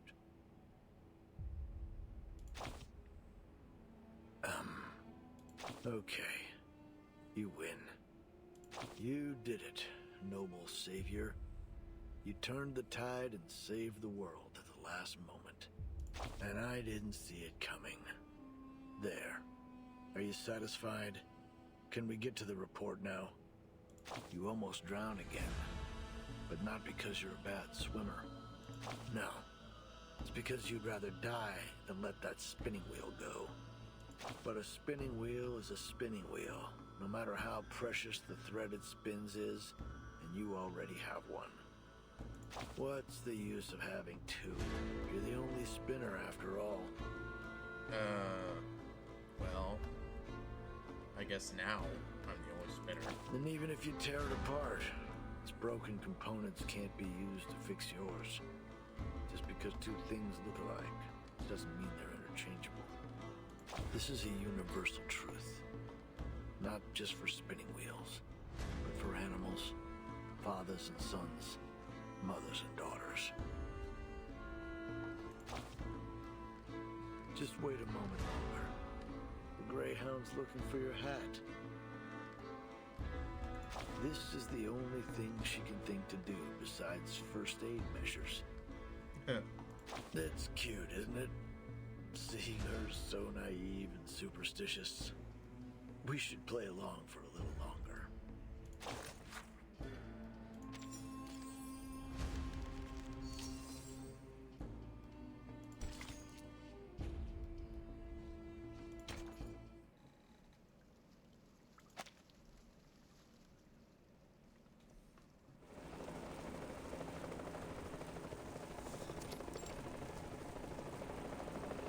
This is...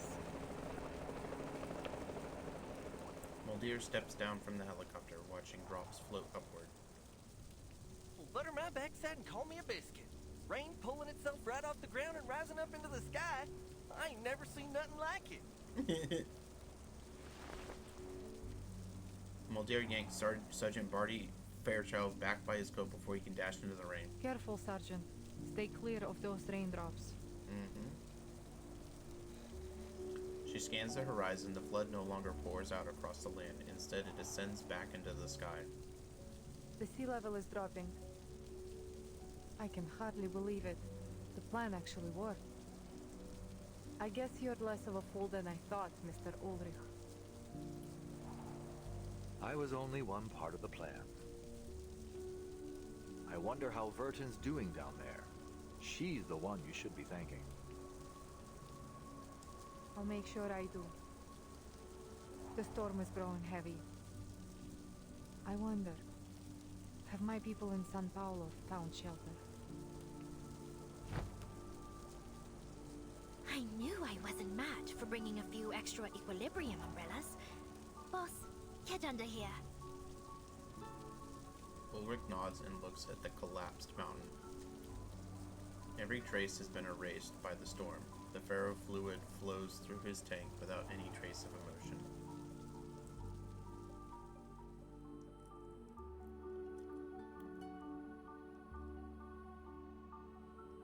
The ritual has been disrupted, and the flood is turning into a storm. Then does that mean... We're about to change arrows. All the storms were the result of a failed flood. Oh.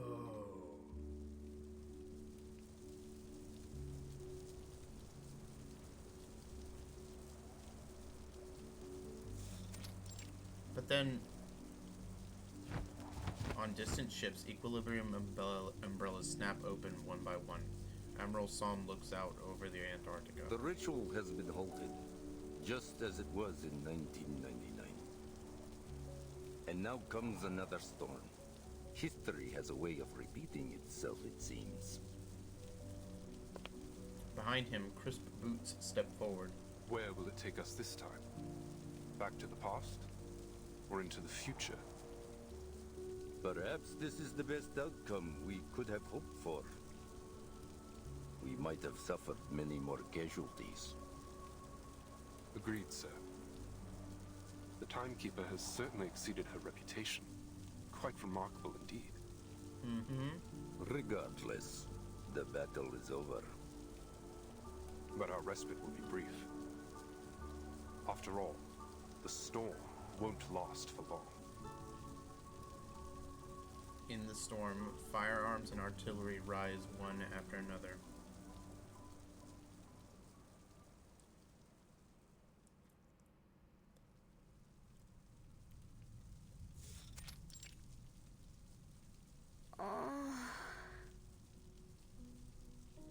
Timekeeper.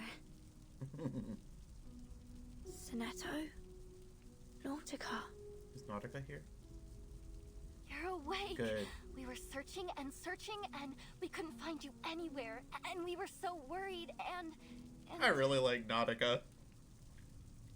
We found you in the sanctuary ruins after the flood subsided. I don't see any issues with your physical condition, but how are you feeling? Any discomfort? Yeah, my mom died. Spinning wheel.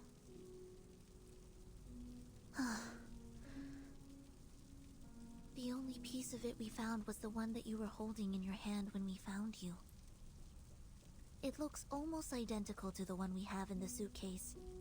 I assumed it was important, so I put it in the suitcase for safekeeping. Probably best to keep it in there for now. Wait. Is that rain I hear? Yes. It's the storm. The flood transformed into it. But don't worry, we're safe within the sanctuary walls.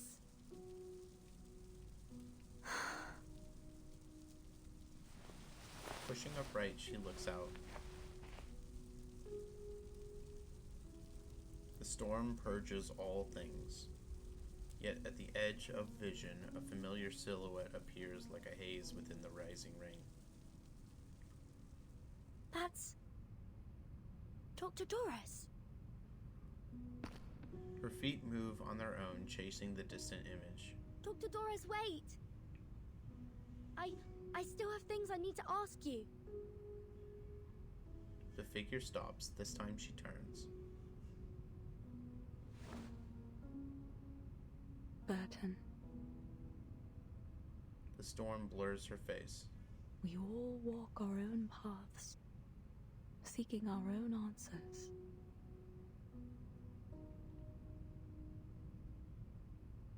But our paths will surely cross again.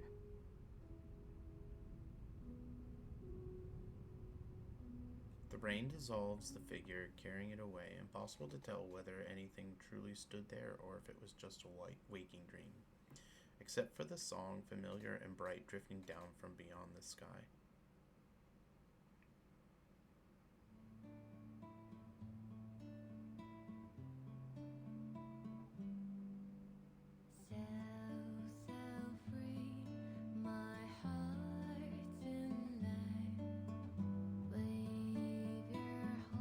Burton doesn't need to be on the umbrella. Keep yourself under the umbrella.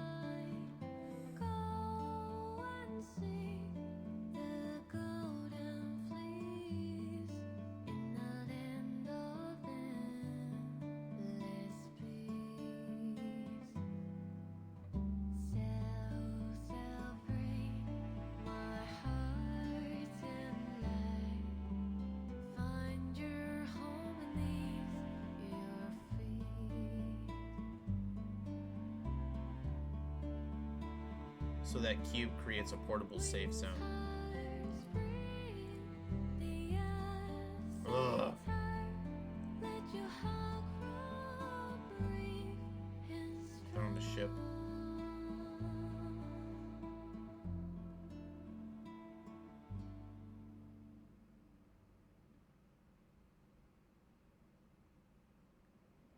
Oh, I'm still upset that Sophia is still...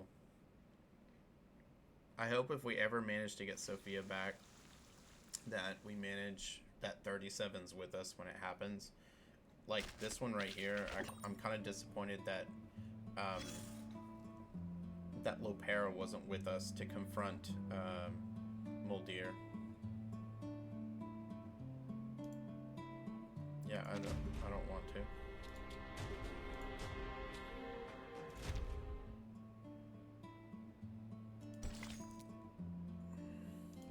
This.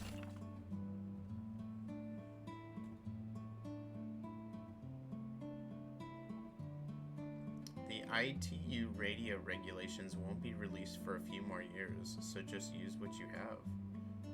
So are we going back to like the 1800s?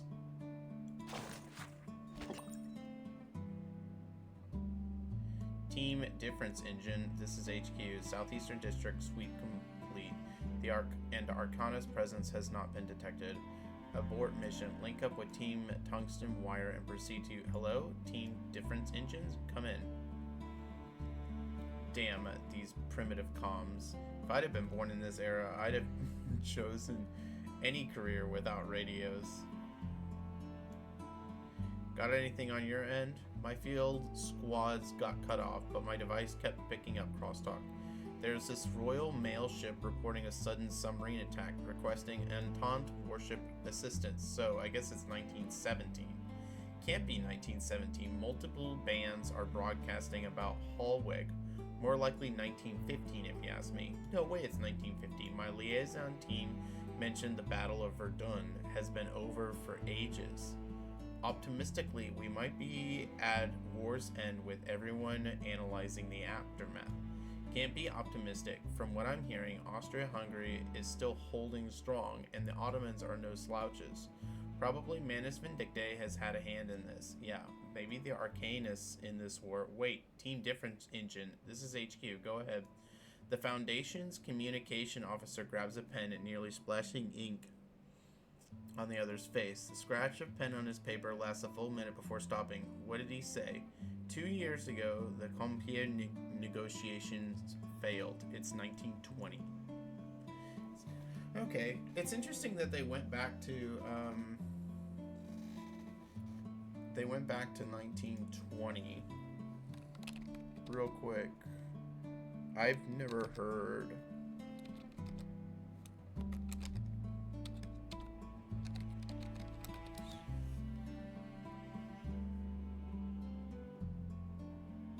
Okay, so this is the armistice. This was the...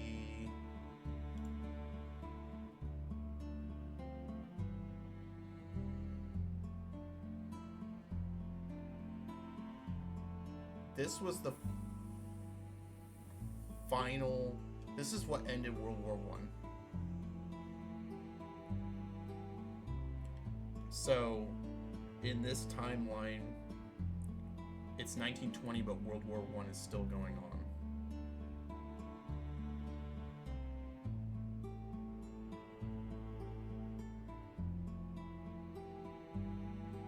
Okay.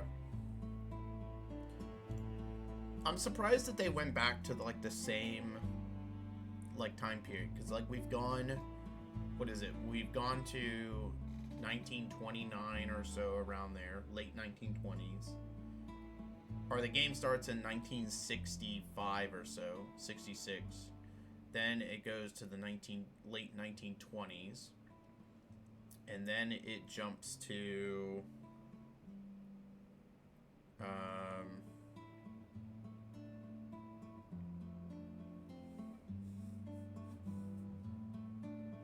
that's when it jumps to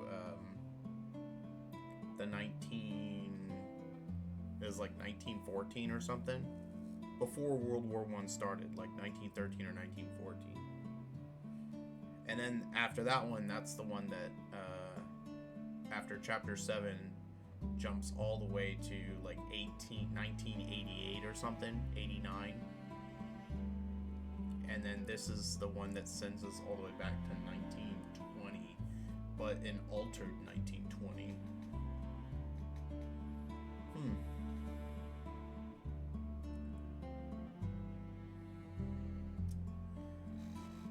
That was a really cool. That was a really cool story. I don't think it was as good as like chapter 7, but it was still, man, it was really good. Let's see.